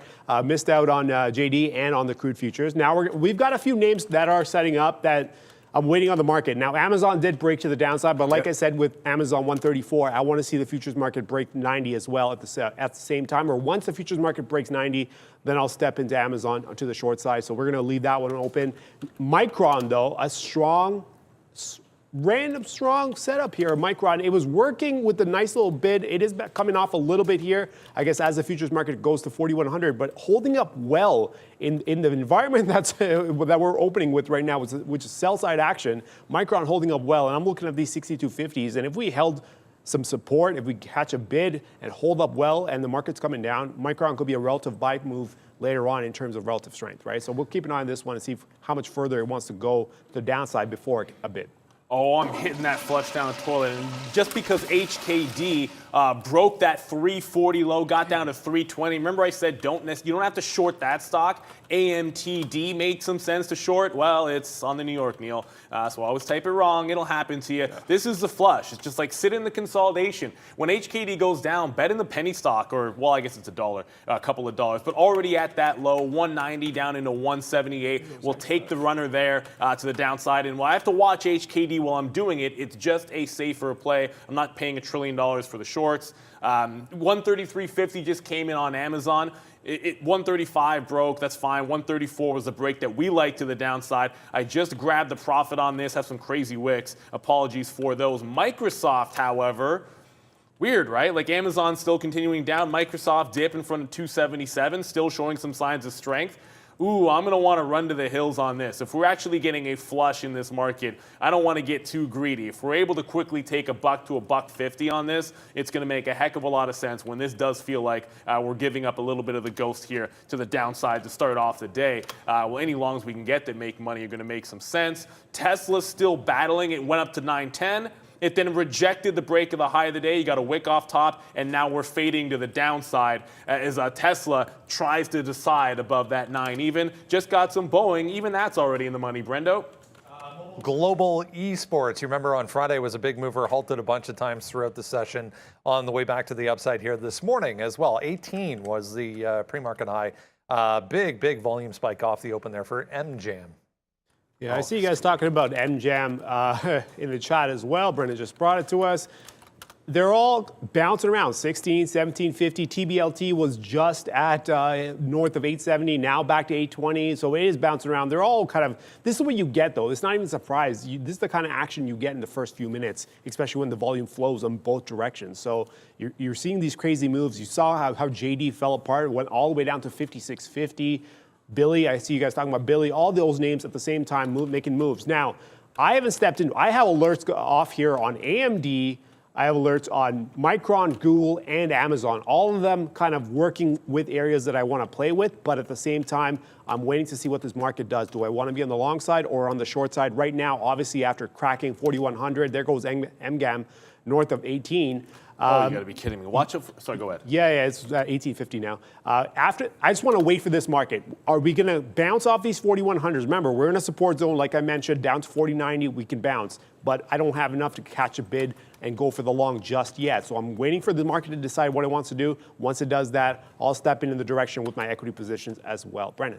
A ton of volume on Roku to start things off. I'll show you in a second here, but worth a note. Stevenson cutting their price target on Roku. Kathy Wood was in there buying up Roku on Friday, buying the dip anyways. Big move back up, guys, through to 67 on volume for Roku. It's happened. HKD with a down halt. It's at 292. AMTD is now at $1.73. And again, I'm not saying it's free money, but it's risk to reward, man. Like, you can sit there and try and be like the absolute hero that got this short. And I'm talking HKD shorts. Fair enough, man. You can be that guy, and you can stack the cash, but you can also have your career ended shorting something like this. You just end up in a lot of trouble. But it is halted downside, $292. That's now a $100 drop from the open. AMTD, which is a little bit more reasonable, has just made another fresh low at 172. I got to watch these back to back. I can tell you that Microsoft, and this is where we'll go. Microsoft, I said we get all out. 277 dip. Played some half, played up to 278.50, ring the register there, because it looked like we were trading to the downside at that point. But guess what? Now it looks a lot stronger, and I'm kind of wishing maybe we'd hung on to a piece. I'll continue to buy dips, but we don't mind BABA, baby. We love the daily chart on out. Boeing. I knew I'd do it, man. I can't. Every time I see BA, I'm like, it's Alibaba, because I like trading Alibaba. It's Boeing. I played some to 165, and this goes to what you were saying there, Arun, where I thought we could actually hang out in this range, rinse and repeat, play it conservative. You're standing in front of the sword. Don't take a full position until you can actually get the consolidation. It didn't happen. It gives you the dollar and then just kept going. Now you're looking high of the day at 168. I want to play dips into 165 here, but everything is telling me with this market still looking relatively weak, bag it. Bag what you can get. And it just showed me a clean $3 trade to the upside on Alibaba buying dip support. Exactly what I did over there in Microsoft, and I'm just taking it. I don't care. And if we can get 165s on a consolidation, then I'll go ahead and go back to the party in that regard. There is nothing wrong with taking your profit and looking for the next trade. Why? Because if it's going to trend, you've got a 168 breakout, you've got a possible consolidation 165, 66, maybe off of VWAP. You can pay yourself and get back in. If you're under that, look, I understand if you're under PDT, you can only make one trade, fair enough. You get your long, it's in the money, you hold on to it. When I see a trend at 930 to 940, which is all over the bloody place, and you can sit there and take the structured trade, just go ahead and do it. I'm now just in Amazon here to the short. That looks like it did ANZN. Wow, come on, Neil. You can't type on a Monday. I can't type. It's Carabana weekend. Amazon has all these crazy wicks. I can tell you it has not, from what I've seen, broken 134.50. So we've gone in the money about 50 pennies. We've gone out of the money about 50 pennies. The trend, as far as I'm concerned, these wicks are horrible, has not yet been broken on Amazon. But I'm watching this futures market try to make a wick bottom and hold higher. So Amazon does give me some concern. AMT gives me no concerns whatsoever as long as HKD continues to fall. Brennan? Just double checking some of the chip makers. Here's AMD, first of all, earnings to come this week. Keep in mind, back to the upside here on a bounce. Flip over and show you, if I can here. Hang on one second. There we go. Intel, straight to the upside so far on heavy volume, now 2%, just breaking 37. Intel leading today. I think Intel heard your hate speech on its entire operational business last time we were talking about and decided to pop Intel. I didn't short it then. Yeah. Speaking of which. Yeah, go ahead. No. I was about to say, like, I probably want to short it. Like, the thing about it, I know I ranted on the stock, but let's keep in mind, like, you have the chip spill going through, and like that's just a break. There's a lot of people that have been crapping on the stock, but let's put it into perspective. It's nowhere near $40 where it's an obvious short. If it can hold higher than that, fair enough. I'd be shorting it into 39 or 40. Amazon might be the first losing trade coming in here. We just had another pop to the upside. Looks like it does want to retest. I like 138, but the first look was off the pre-market highs. And if it tests and breaks that, we'll have to get the you-know-what out of Dodge. Tesla, let's get to Tesla for a second. It's now sustaining that break. We said if you miss the breakout, there's usually a chance to get back into the trend. Dips to 910 makes some sense to me, if we can even catch them. 925 on a break is going to make some sense. But we are still at the bottom end of the range on the futures. That's what got me out of Alibaba. Sorry, that's what got me out of Boeing. That's what got me out of Microsoft. NEO, look at what NEO is doing. Fails the 20 break, going 50 cents, and now right back toward these lows. If you break the bottom, this is where 950 can start to come in. There's just not that many signs of overall strength. Every single time we get bought up and everything but Tesla, it looks like we're still selling off. So I'm pretty happy to take the profit that we've had. HKD just opened back up. I see 275. Last I checked, that's lower than 290, so I'll take a little bit more. I'll just keep getting bids on this AMTD. That's now at 167. That's an easy 12% move to the downside. Relatively low risk compared to HKD. Always an offer, cheaper to short, and not having to worry about getting run over as much. But HKD down 28%. And keep in mind, this was $40 a few days ago. It could still drop another $100, and that still wouldn't be that much. Yeah, so going back to Amazon, when you mentioned Amazon and I saw what the market did, remember I was talking about Amazon, 134, if we break under, futures market goes at the same time, then I'll take the short. If not, I might be going for a long. That's what you see here. There's $1.37 in the money on Amazon already for the same reason. We were looking for a long in the event that the futures market held up against that 134. Now 134 cracked, took stops, futures market stabilized. That's an easy long to take. That's a super low risk long. So now we're already sitting well in the money here on Amazon based on that logic. And now I have enough to actually start building longs across the board here. So that's what I'm going to go with for now. I'm going to start cashing out some Amazon, see if I can't find any other names that I actually have the same read on. And then we can go from there. For now, though, Amazon's there. I've already moved up the Boeing breakout back to that 58 or the 8 marker. And then AMD's on the table, Micron's on the table, Costco potentially on the table as well. But Costco's quite far away. It's at 545. I want it closer to 542, 43 for a long. And then NVIDIA as well on the table for a long. Yeah, well, sorry, I just got the NVIDIA break. That was it. We talked about AMD having already gone, so I just stopped out of Amazon through that high. Tesla's 925, don't sleep on that as well. But that multi-day top on NVIDIA just finally broke, and I get it.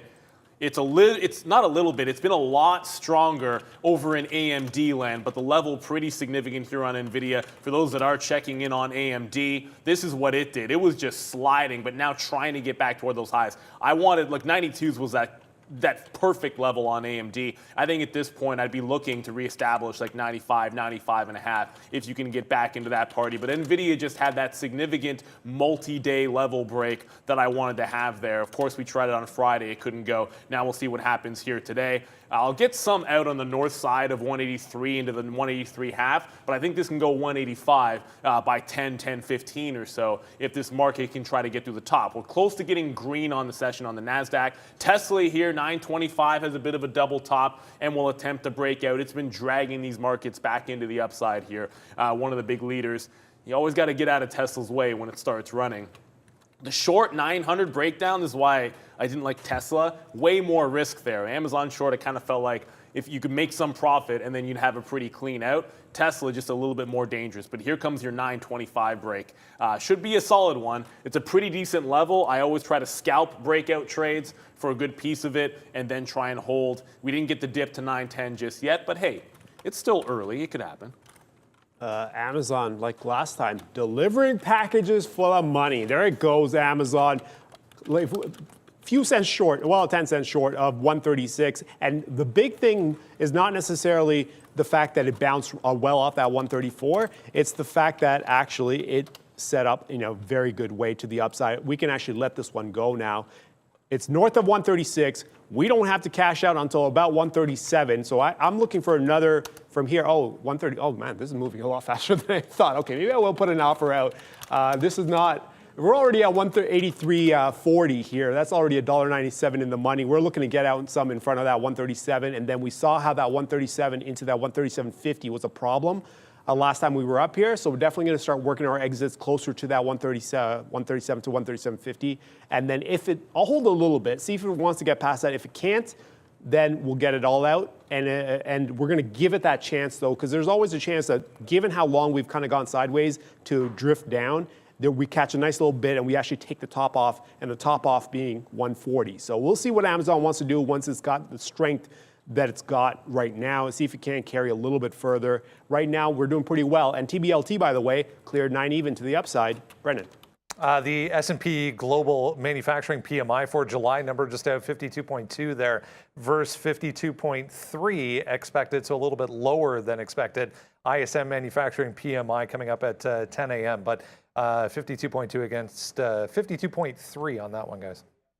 So Tesla 925 break. I took the initial scalp trade, which barely gave you like 926. Now it's looking like it just continues to attempt, and every time it gets above 925, there's some sellers back into 94s. So that's the weak side of what's going on with this top here. I'd be a little bit concerned if we get past like 922 without at least attempting a new high. NVIDIA is still churning to the upside. It's broken. It got to 183.5, so that one looks like it's going to work out. But Tesla is showing some signs of weakness here as it tries to hold 920s. With everything on Tesla, the $5 ranges are going to be a bigger concern. But I also want to go back over to one other name, because we talked about AMD not breaking its highs. AMD resisting below highs of the day. So AMD turning around here is a reason why I need to get something out of NVIDIA. That's why we did so. We're able to take some there. Missed 183.50, unfortunately, as now this one is starting to come back in. I still like some of these longs, but you're getting an aggressive turn. And here comes that 920 on Tesla. Do not want to get caught too trapped at the highs, and I want to look for some shorts. I've got my trail out in Tesla, so that one actually just came out. And if I'm looking for turns in this market, it was always going to be Alibaba. I like weakness in Alibaba. I've been sitting here in front of 90 even, and give me a break. Did I just get it? Nope, I just missed my short on Baba. I'm going to chase it just a little bit here. I liked Baba on the breakdown at 90 earlier. If we're making a top on the NASDAQ and then making a bit of a curl, I'll go to a relatively weak name. I'm going to hang on to NVIDIA. I'm going to dodge out of Tesla and see if I can't get a cleaner entry point on Tesla here. But I'm going to play this to the south side as long as we get a chance off this 90 even there. Thank you very much for the super chat. Apologies for the name. I'm not going to be able to get it right. AMD put options are about 1.5 times calls at 96. Are we expecting AMD to tank after earnings? What I would say is a lot of times in earnings recently, it's just been more about where the stock has come from than where it's gone. I'm thinking they're going to have a good quarter. I think the problem is most of the names that have run like gangbusters going into earnings, and AMD is up, checks notes, about 30-something% from the bottom, and then the last break is continuing to flow. The more you press away from this, the more the risk comes in the other direction. And I think that's why you're seeing some bets to the sell side, right? But we've seen this happen in the past where everyone sort of bets that you're going to get a pullback, and then any kind of an oversized shock does get them. But I think that's all you're seeing. I think it's just about where the stock has come from, and then people think that they're more likely to sell off or take profits after what I still expect will be a good quarter from AMD, at least relative to what we saw with some of the other chip names. Was not good by Intel, was not good by Qualcomm, wasn't very good either. And as I said it there, NVIDIA, we took some out, and now you're right back to the breakout, that 182.5. So this is where it needs to consolidate, hopefully make another run into the upside. I've got BABA now starting that short position. And I want to go back to GovX.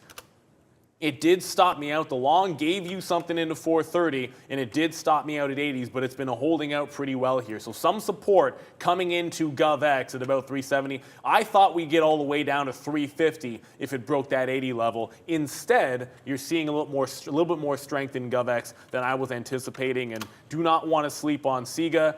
What a wick off top for a short that gave you at 19 at the open, and now this is absolutely falling. If you're wondering why GovX is weak, a lot of times they follow each other. SIGA catches any bid. I think GovX shows some strength. It's been the stronger of the two names, but I did get stopped out of my long, just showing you guys there, unfortunately. I know you're in that, I think it was Amazon. Mm-hmm. That one should still be strong. This market is trying to go. Oh, yeah. Amazon doing well. It is, you know, I would like it to go a little bit more because I want to get some out before we get to this ISM number at 10 o'clock. We've got about 10 minutes or so before that ISM number comes out. So, hey, Amazon, you hear that? Maybe go up another, you know, maybe $1 or so from where we are right now. Just north of, just underneath 137 would be ideal, so I can cash some of this out. And the big thing here is I'm watching TBLT work with the nines, and it is just not like, yeah, it's moving up, but it's not. I'm looking over, and I see MGAM just going absolutely nuts. They went all the way up to like, what was it, 20, just north of 2050, and then now here we are back underneath 19. But hey, can we get some of that volatility in TBLT? I know at this point it's not going to mean much to me in terms of position sizing because this is this is what's left of a gamble. But I would like to see some activity at least. Why not? Let's put some random numbers out there. We're in at 8. Why not? Let's see if we can double up here at 16 or something. Some ridiculous profit target that we're going to put out there for TBLT. But although I'm saying that, I'm still going to trail it as if I were actually doing it properly. But for now, that's doing well, $1.08 in the money. We also have that Amazon position, $1.35. But Amazon is coming back up, and I'm trying to get some. I would love to get some out. I don't want to get any out in the 136s or even the 135s, but around the 137. Ideally, that would be nice. And then the other one, NVIDIA, I just picked up. It's same read as Neil. I move on a slower time frame, right? So for me, I was willing to catch it on the dip.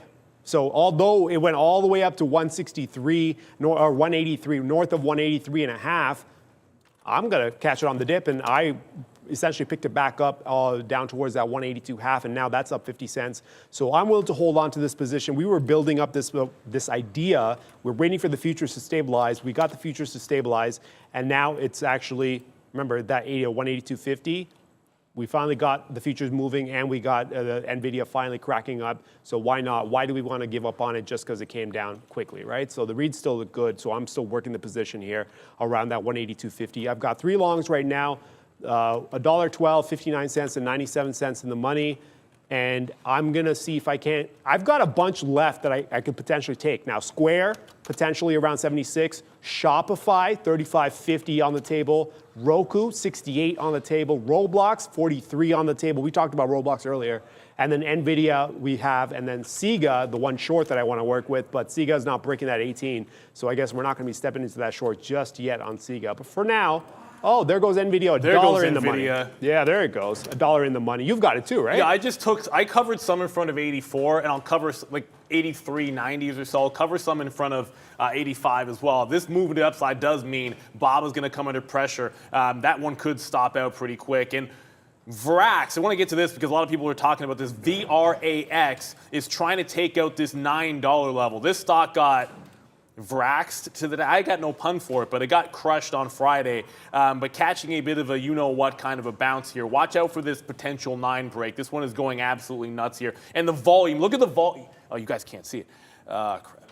Yeah, look at the volume spike just now as it tries to get through those highs. That is why it's appealing here for potential break. If it can get there, it's got to take out that 9 even. You're seeing it try to pull back, which is healthy. If it pulls back and consolidates 8, that's great.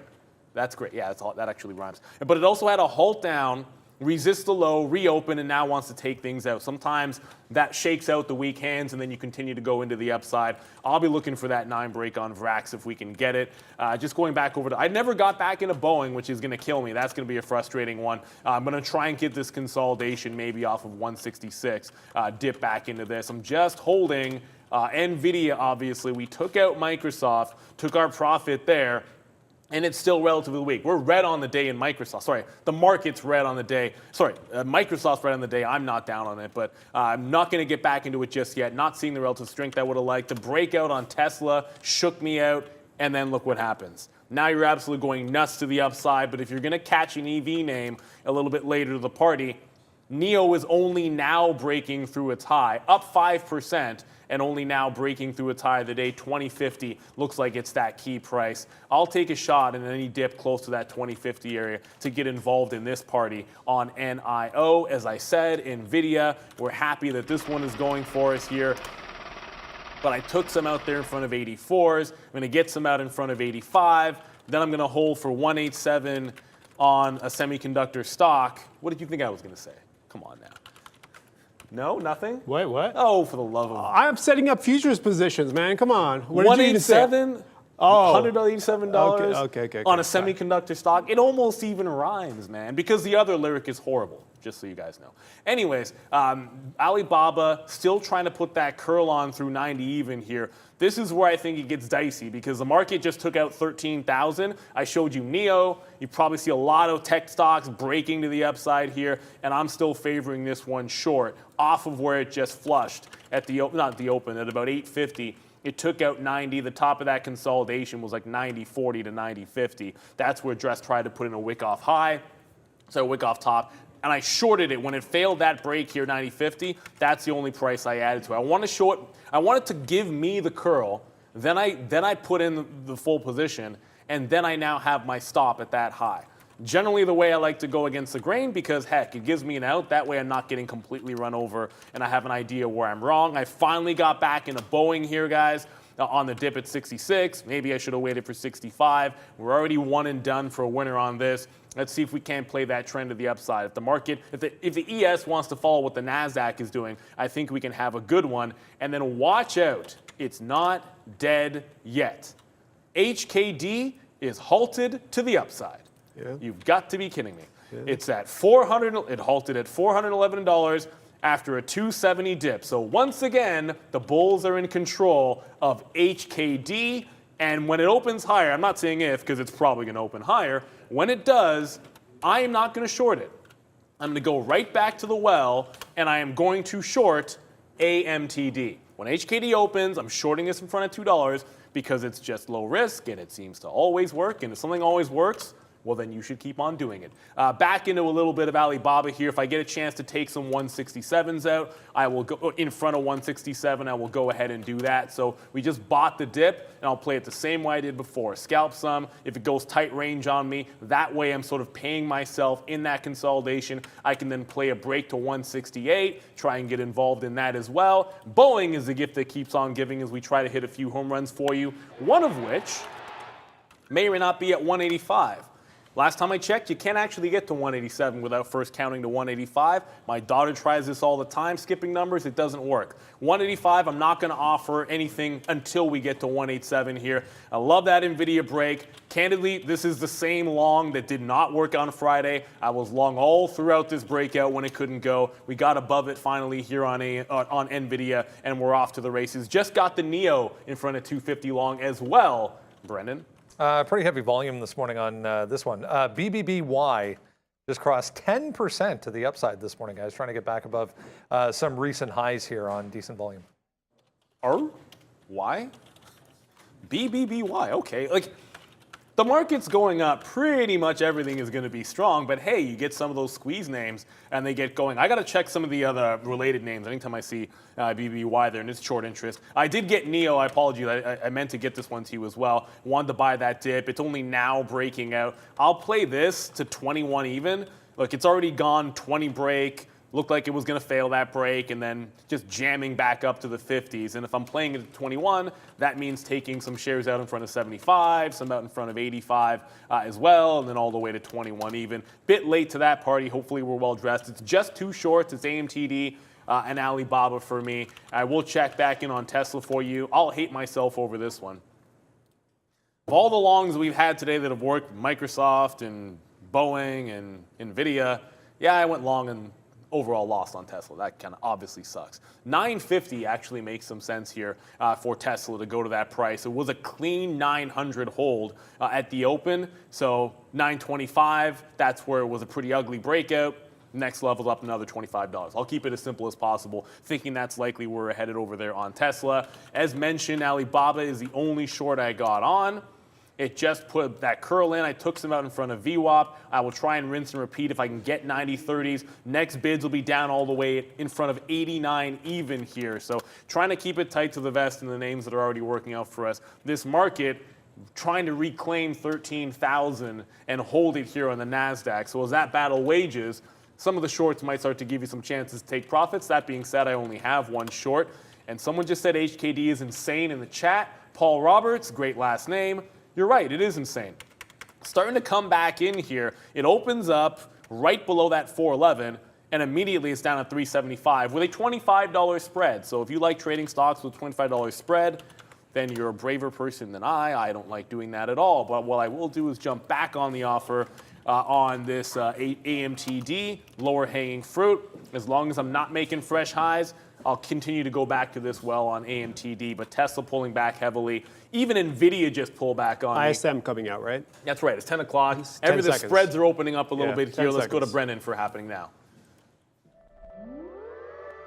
Hey guys, we'll try and bring you this live as it's happening right now. So we'll get the ISM number, which is this one here. So 52.8 versus 52 on the ISM PMI number there. So 52.8 higher than expected versus 52. Overall, over here, pretty red on the overall day to the downside, but we're back and forth a little bit. 0.2 for the S&P, the Dow about 0.15. The Russell here, a full percent for the 2,000, about half for the 1 and 3,000. NASDAQ, on the other hand, trying to hold on to positive territory. But again, if you missed it there, 52.8 versus 52 on that number, guys.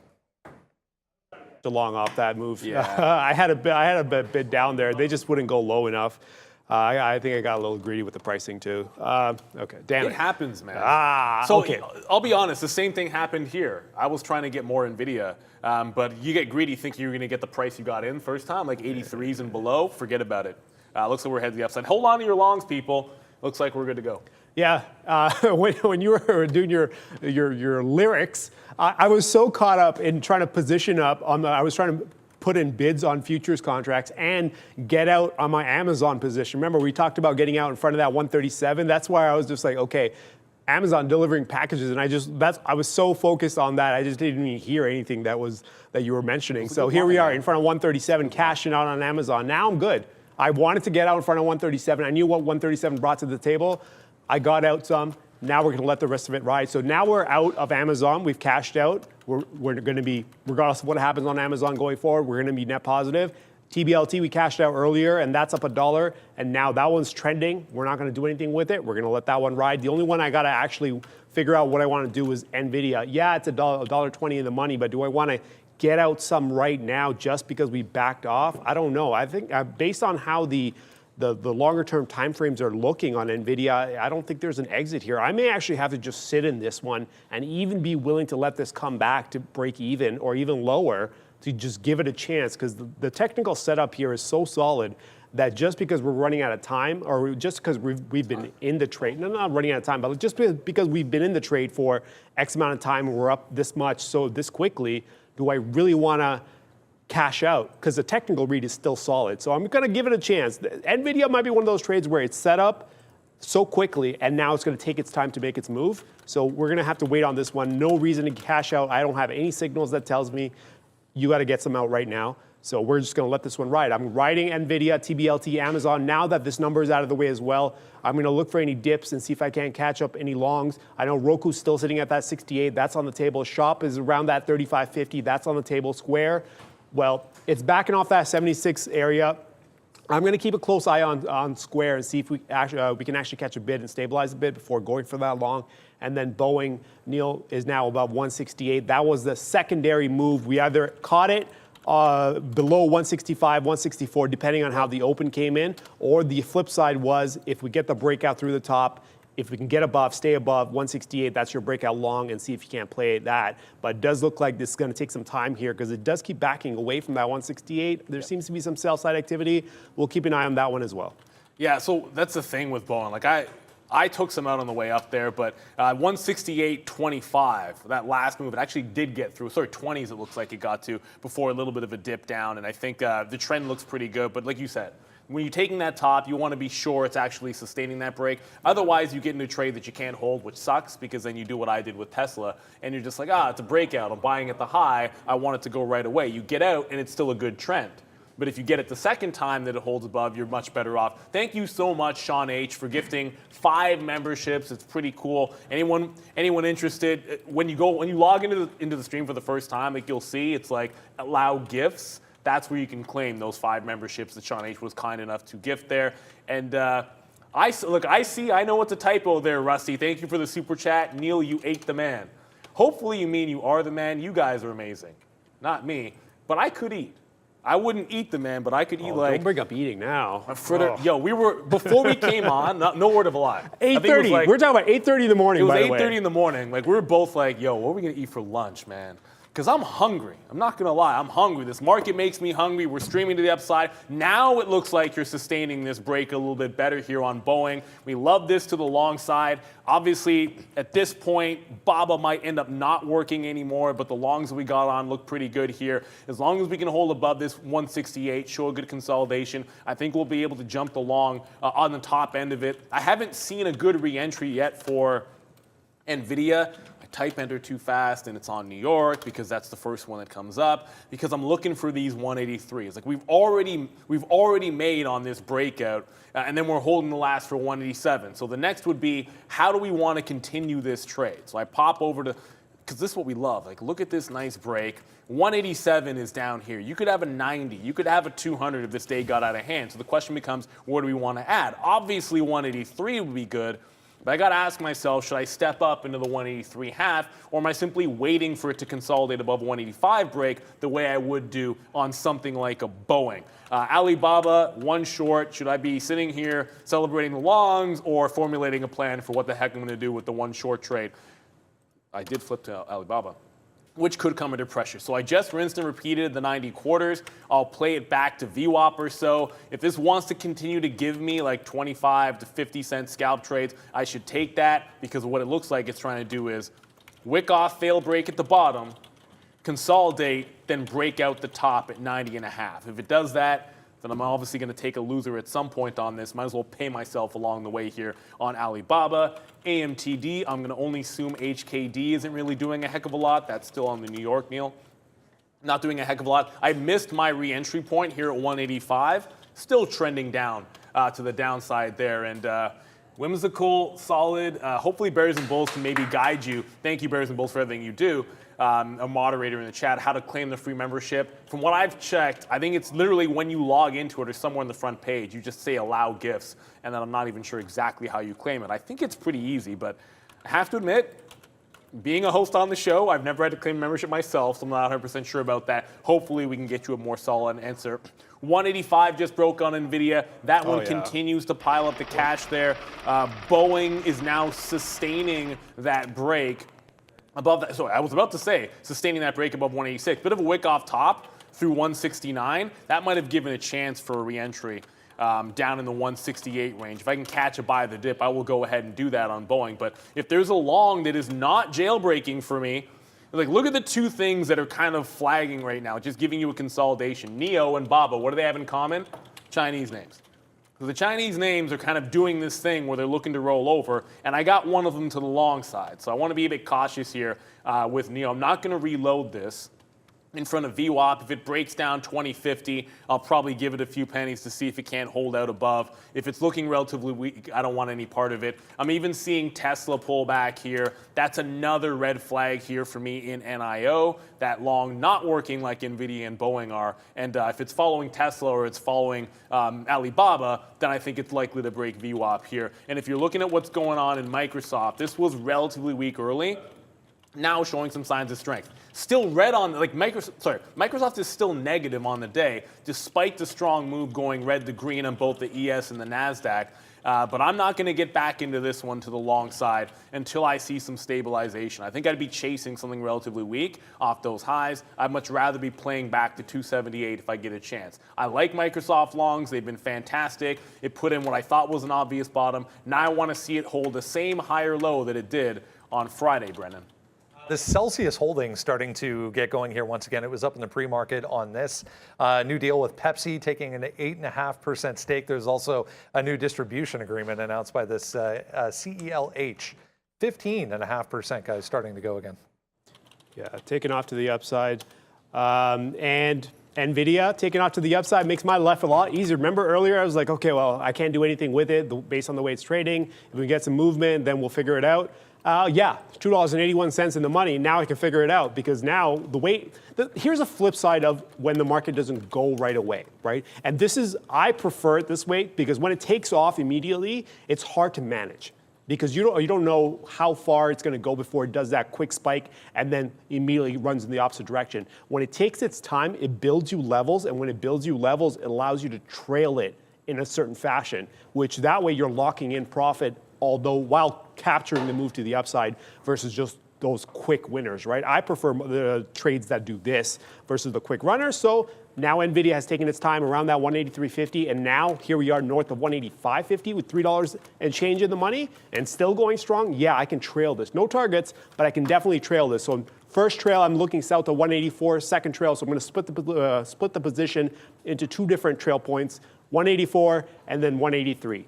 That's it. Locking in, it'll be 183. We'll lock in about 50 cents or so, and 184 will lock in $1.50, and we're up $3 and change. Amazon still going. Amazon at $3 and change in the money as well, working through that 137, 137.50, and then we've got that TBLT still working through the nines. That's fine. Like I said, the longer they take, the better it is because I can manage them better.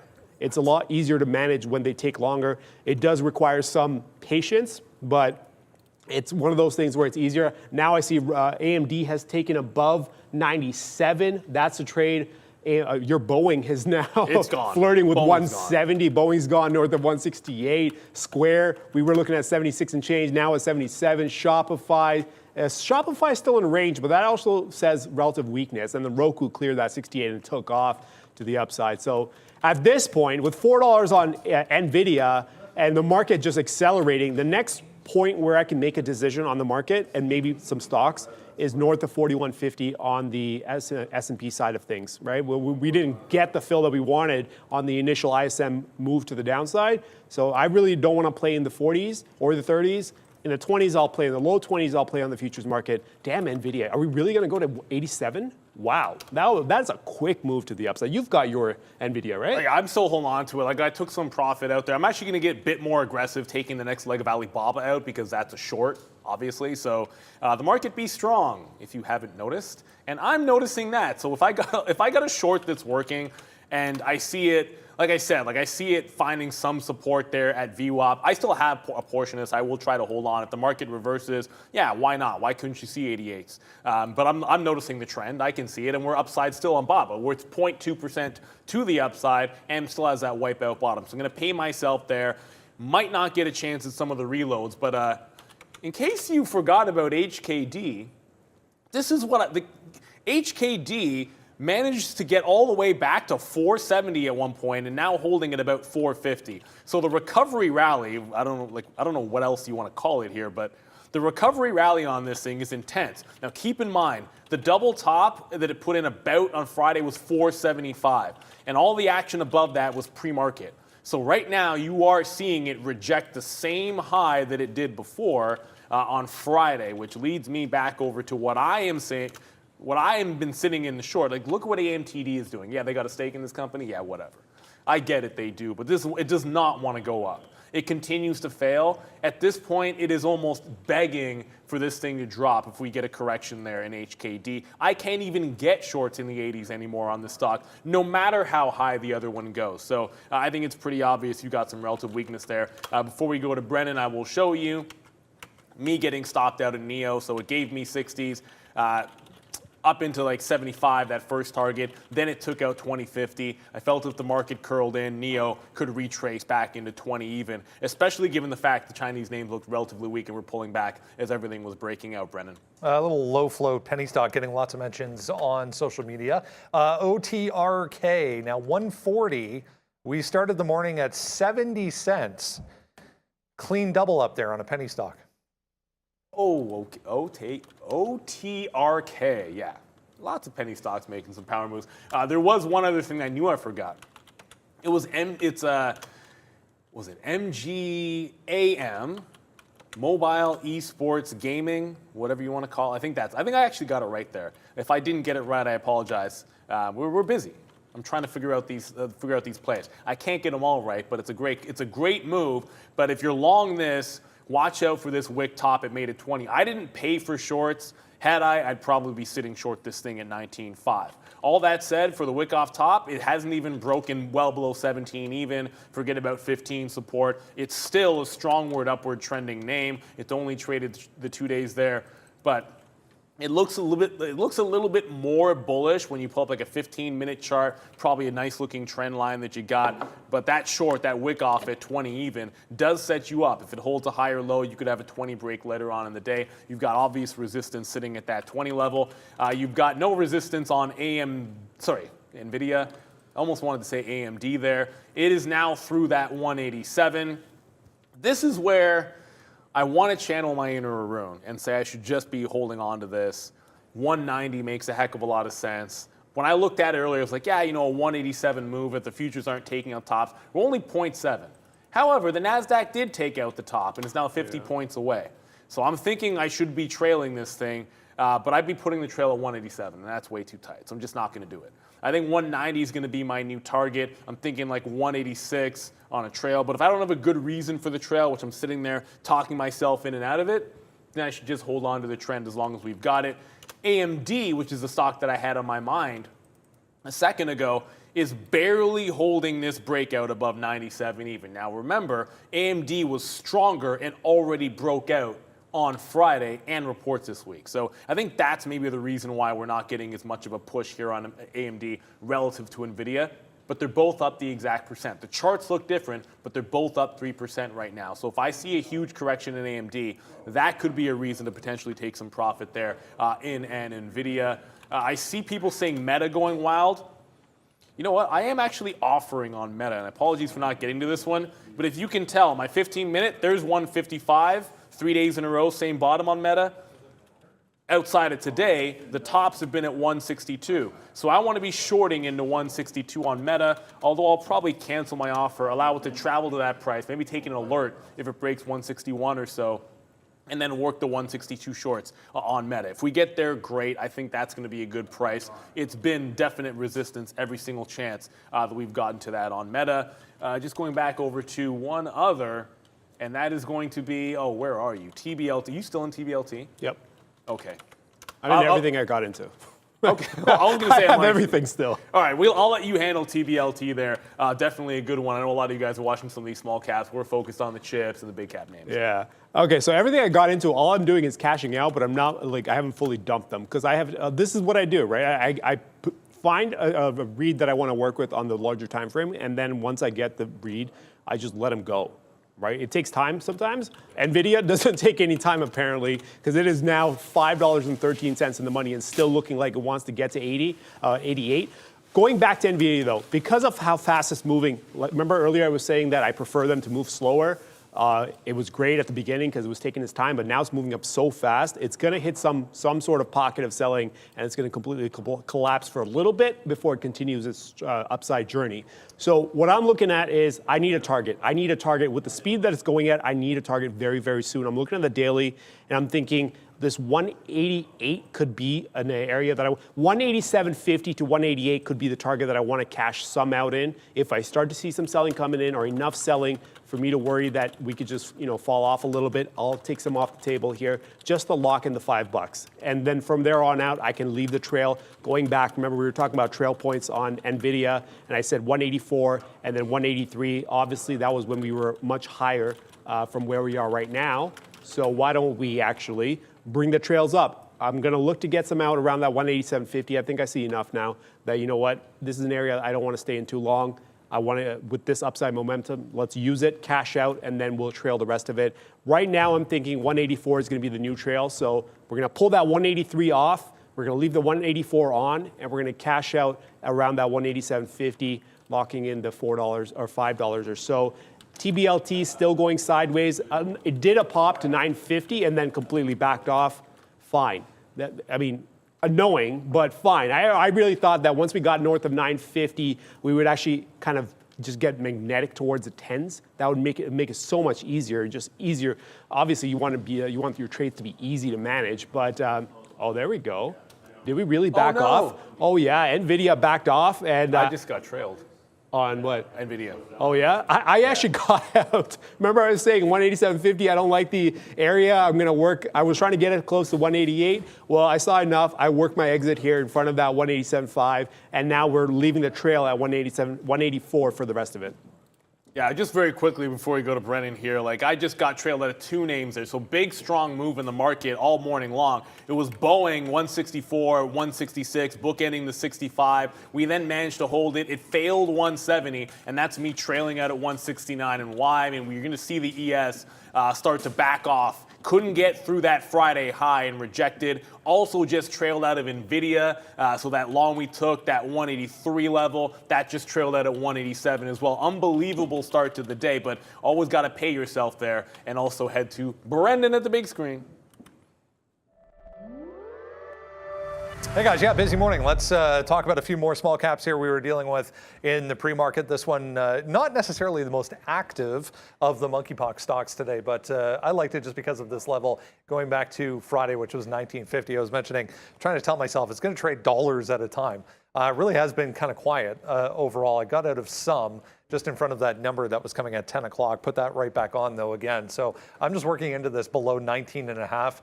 Remember, we got all the way down here to 14, 13 and a half on that FDA note back on Friday. So long way potentially still to go for SIGA to the bottom. GovX, the other one in this group, not really doing much. 450 on the daily chart was a huge level. I actually took this long initially just in this consolidation for a quick scalp to the long side, but flip this short now. We'll see if we can't get back down to 320 and then 280 from Friday, guys. Back over to you. Thank you very much there, Brennan. This is what I love about one of the best things about the show is you get a little bit of everything. I've been sort of neglecting GovX ever since that open we got stopped out after a little bit of profit on it. And I think that's what you got to be able to do. You got to be able to focus on what makes the most sense to you and the trades that you like. But what we can do, because there's always three of us here, is make sure we cover as much as possible. Now, having gotten out of those longs, the market pulling back a bit, you're going to guess that one short that we're now still sitting in Alibaba is trying to break VWAP here. So, we've favored this to the south side, I think, ever since 107, realistically, and I'm sort of looking for structured shorts every single day. I will acknowledge if you went long at the open, you made more. But if we continue this pullback, maybe into 4,100 on the ES, or the NASDAQ can't hold 13,000, I think we could see 88 on Alibaba. But it is holding VWAP still, even with this pullback, and that's why I have taken aggressively some shares out in front of 89.50, guys. You just got to be able to pay yourself in either direction. And as this market tries to come back in, just going to come back to a few names here. One of them, Tesla, which maybe I bungled, but realistically, I think your best shot would have been to take this on the consolidation, grab it at 22s, and you could have played that $10. I elected to go with the breakout. That was wrong. Now it wants to retest downside. If it does, watch out for that 900. Good support at 900 earlier. All the reason in the world to think you could find some there once again. And it looks like NIO. Obviously, if Tesla's going to be weak, you'd expect that NIO to come back in. I trailed out of this at 2050. That just bounced off VWAP, so still some strength in NIO. If it holds VWAP here throughout the next 20 or 30 minutes and the market catches a bit, I think there's a good one to be had there. And John just saying, why is Li Auto up 7 when XPeng is only flat? So XPeng did have the better numbers. All I will say is this. From what I've been able to tell, and I think this is why Sean and I were both, when we're up at 40s, thinking Li Auto had to be a short at some point. For whatever reason, and I'm not going to sit here and try to speculate too deeply, Li Auto has been unusually strong relative to the other Chinese EV names. That's been true since it made that bottom. It went gangbusters ever since it held the 200-period moving average. And maybe it's just some outsized buying. Again, I don't want to speculate who it might be, but a certain government might be doing it. It's just been relatively strong. However, ever since it broke this floor at 36, I said I would try to short it at 36 this morning. What is the one stock I forgot about? I'm going to Alibaba for the shorts. I said, Li Auto at that previous shelf 36, your high is 35.98. That was pretty perfect, but you got to put the trade on. What I did not do, Arun, is set an alert. I didn't set myself an alert. No, I don't want to. Here's the thing. It's a $33 stock. I don't want to sit on the offer $3 higher because it goes screaming into that level, and then you're getting just absolutely run over if it goes through. But I could have set myself an alert at 35.5 or so. That's definitely a level that we could have reckoned with and sat and got on the offer after it failed, and I'd be short at 35.75. I'm good, thanks, brother. But Li Auto, 36 even. I'll be fading if it gets back there. Thank you, Rolando. That CMRA, I keep hearing a certain somebody, Rolando, talk about this small cap. Very strong. It's up that 10%. Whether or not it's going to be the next one to make a run, $5 is why I get excited about this, right? If this can actually get, we probably said this last week, it's got a high of 465 a couple of days ago, and then on the daily, you got to reckon with this $5. It starts breaking out from there, and it gets exciting. The volume's not really there for us right now. I'm not seeing enough volume for this to carry through. And when that's the case, I think you're better off buying consolidations with relatively tight stops, so like a 350 stop solid, instead of trying to buy those highs. Let the volume come in, let it break out that key level, or simply get a better price and be patient with it. That'd be my advice there, but thank you for the super chat there, Rolando. I know you sent one earlier as well. We do appreciate them. We don't ask for them, we appreciate them. The only thing we ask is hit the like, hit the subscribe if you enjoy the show. This market pullback might be coming to a bit of an end, not an end, but slowing down a bit. And I'm looking for some of these longs to buy these dips. Yeah, I'm definitely looking in the direction of buying dips. I was about to buy, I actually did buy Square, and then immediately realized that I don't want it right now. So I'm going to back off the idea of a Square long around that 77. I still like the idea of the long. I just don't want it right now. I think we can go a little bit further down before having to pay up to get the Square position. So Square's on the table. Obviously, we've cashed out, right? We've got out NVIDIA. We've got some NVIDIA out right here near the top 187.50 and change. We've got some Amazon out. We got it out earlier here around that 137, in front of that 137. It went as high as 138. Thing with Amazon, though. Remember we were talking about off the multi-days just been kind of drifting to going sideways after that nice little move off that report to the upside, and we were like, okay, well, 140 break would open things up in a big way to the upside. Well, we've stabilized around that 134. We've cracked some stops. We've gone underneath, and now we're working above 137.50, which is something we haven't really seen in terms of action and strength.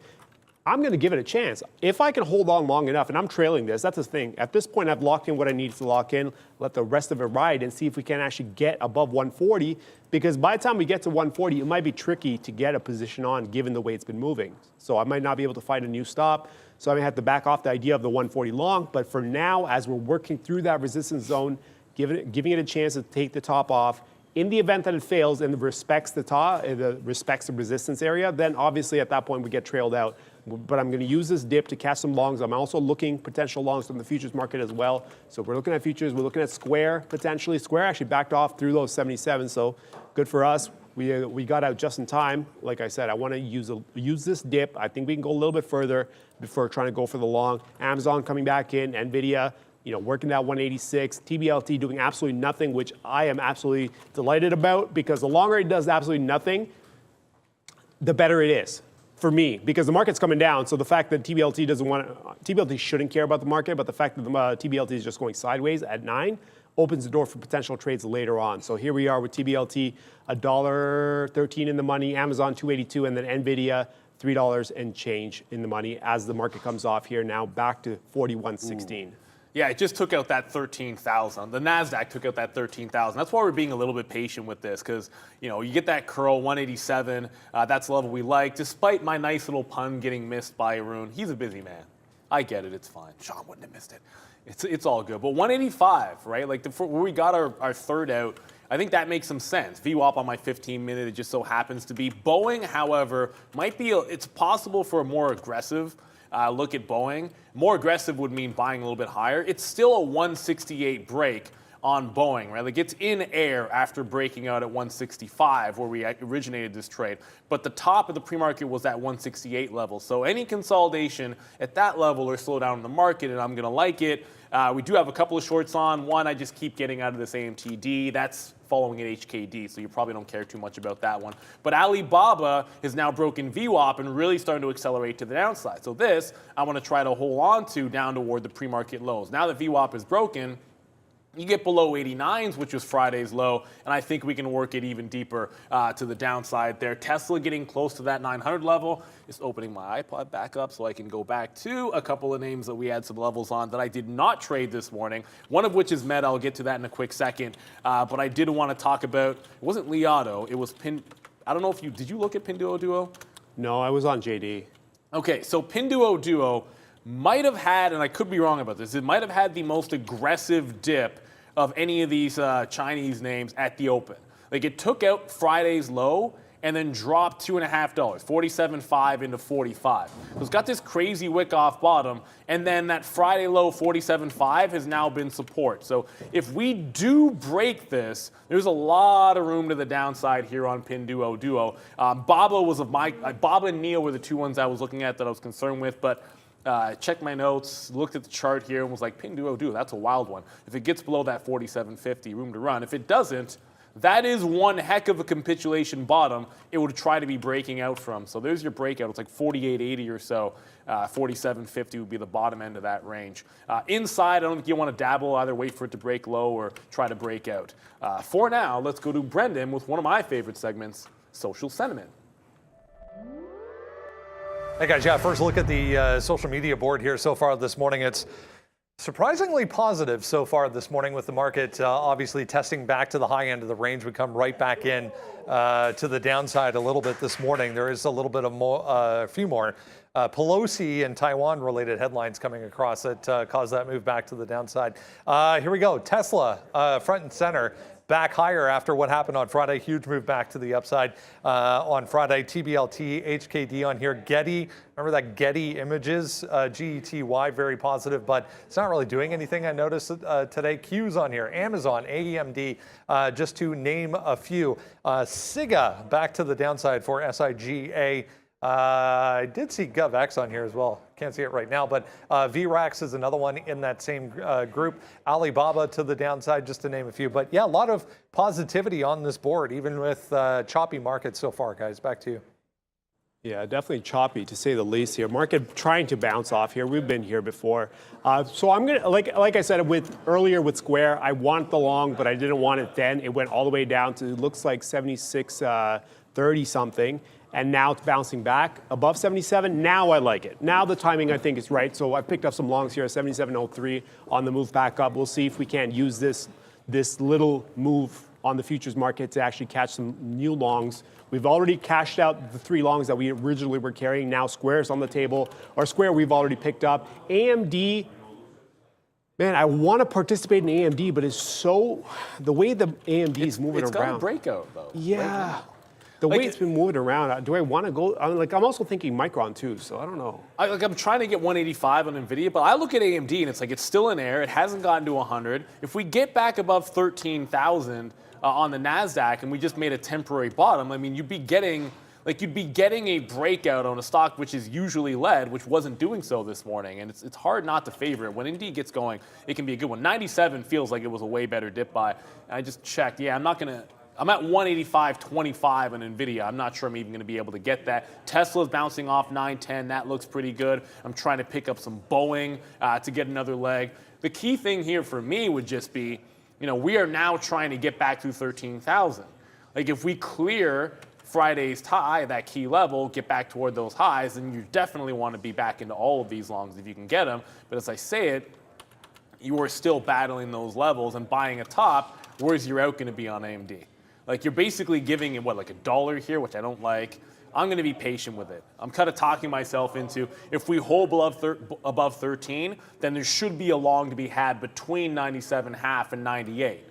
If not an outright 98 break. Otherwise, maybe I should just wait for 97s to come in. That's still your pre-market high breakouts. We've usually seen that hold up, and that you can play the VWAP for 50 cents worth of risk. So that is me talking myself into the conservative approach. I am still bidding on NVIDIA 185 if I can get it. I'm still trying to catch Boeing. Boeing's a bit of a different story. Like its breakout was at 168. So I'll take a shot off that level. Every single time on Boeing, I've been getting worse longs anyways. Like it was 164, then it was 166. 168's a pretty good pattern. 2468. Who do we appreciate? Boeing today, definitely going to be a good one. Tesla, which didn't work out for me, but now pulling back. It's trying to hold 910 here. So 910 was the actual breakout, and 910 looks like where it's trying to hold out here. It looks like all the breakout levels are going to be the key ones, and there was one more long that we had this morning that I did not get back into yet, and now it looks a little bit better. Microsoft is still relatively weak, but it's got the higher low put in. If I pull back, we liked it off of that morning low. Sorry, that Friday late morning, I guess, higher low. And then if you look at noon, it was holding out at 278. So we're seeing it hold the morning low, then we're seeing this 278 try to hold out now. I like the pattern. If it can even just do what it did the rest of Friday, just follow the exact same thing. I think we'll like it on Microsoft. So I want to be on the bid in front of 278 here. Add Softy to the list of dip buys I want. Yeah, talk about dip buys. Remember, we picked up some square positions on that dip. We were just looking for it to stabilize. The reason I didn't hear Neil's rap lyrics, we were trying to figure out what we were going to do with the futures, right?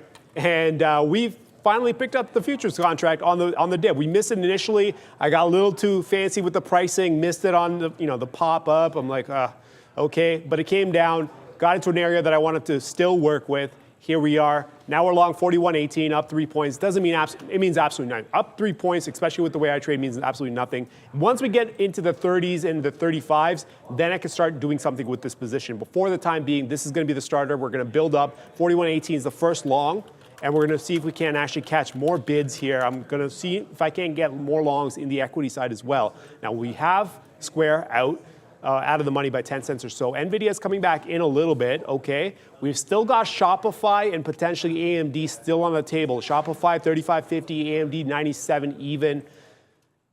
Depends. Not the strongest candidates that I want to work with, but at the same time, if I don't see anything else pop up and anything else that's strong that I want to work with, I can back off now, right?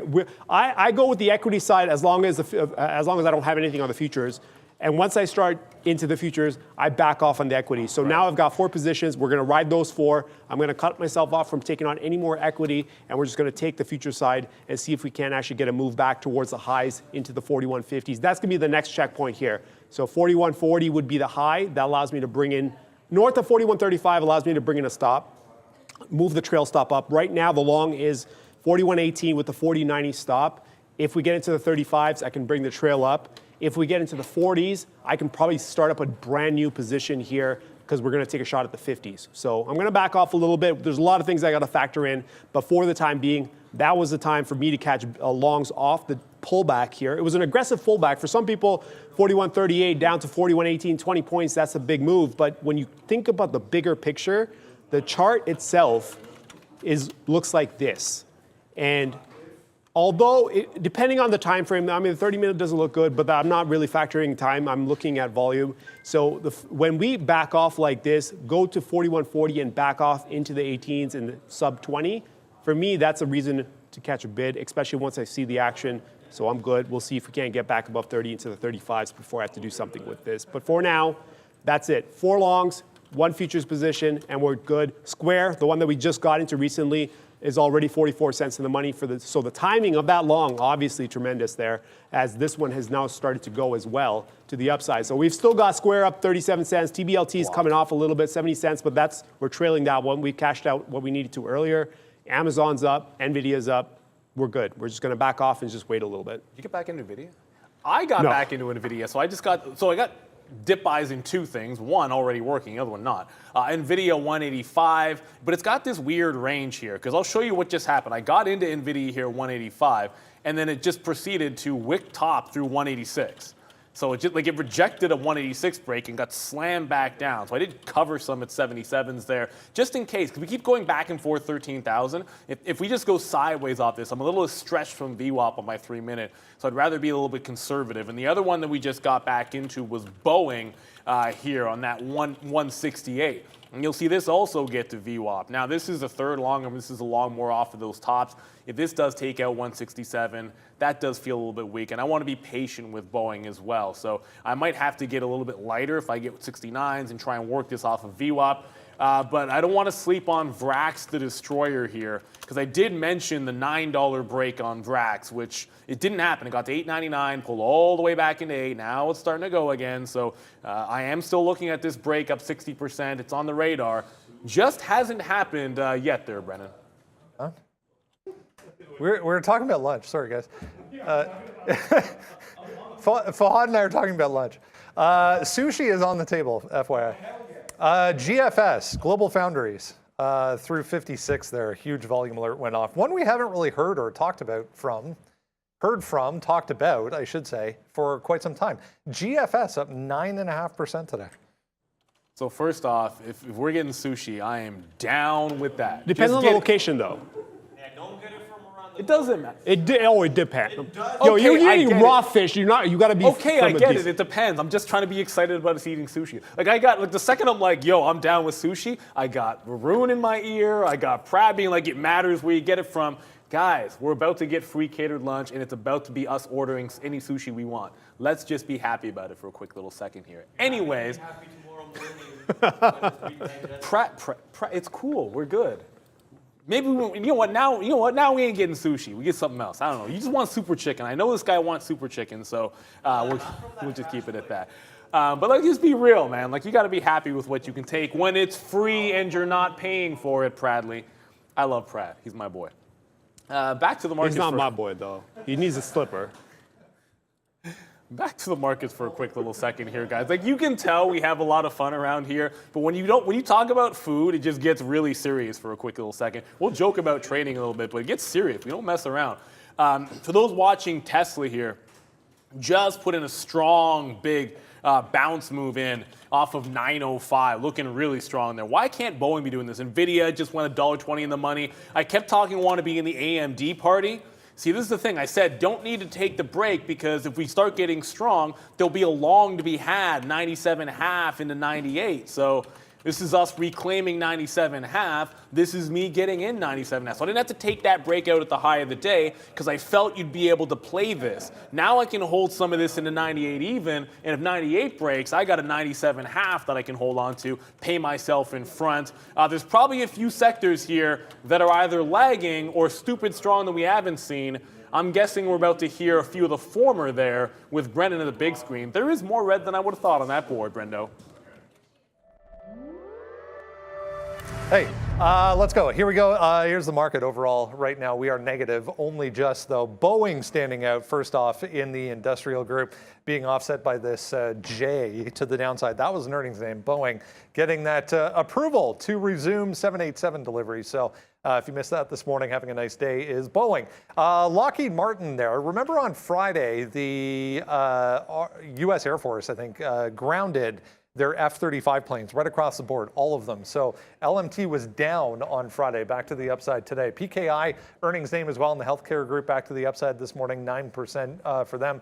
DXCM, one of those days where you get a lot of individual news catalysts driving stocks. That's another one back to the upside. Consumer staple names worth noting. very positive today. Food names specifically, so any of the food producers back higher on the day today. That's take two. There were a few Twitter headlines that just came across regarding apparently Elon, I didn't even know this, but apparently Elon has sold 0 shares that he held in Twitter since he said he's not going to buy the company. So there's a few people speculating that could mean he's just trying to get a lower price. Energy stocks under pressure here. Banks under pressure. Consumer discretionary names under pressure. Retail stocks very positive today, along with the automakers as well. Both Ford and Tesla, guys, leading. Back to you.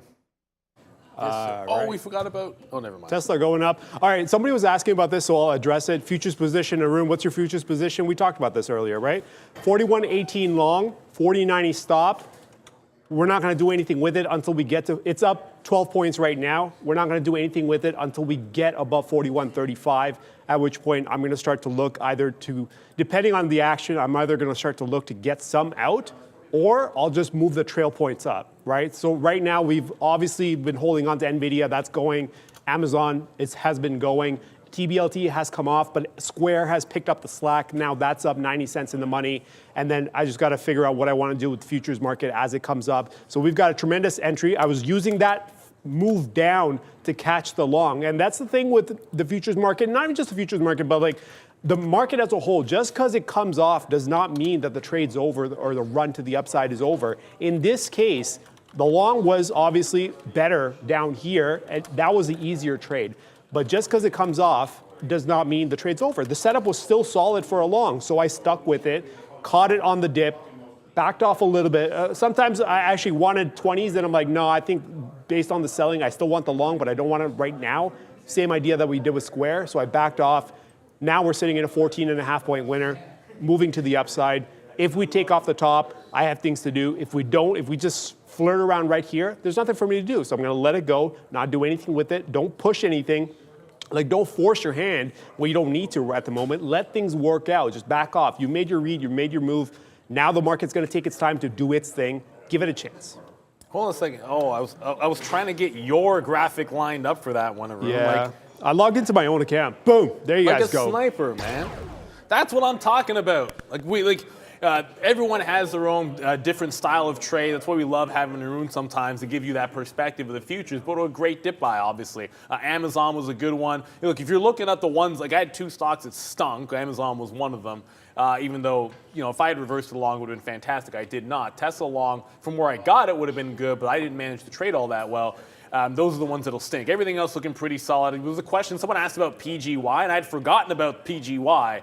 Oh, goodness. Yeah, that's a strong one. Someone's saying, should I take profit in PGY? I mean, look, my answer is always the same.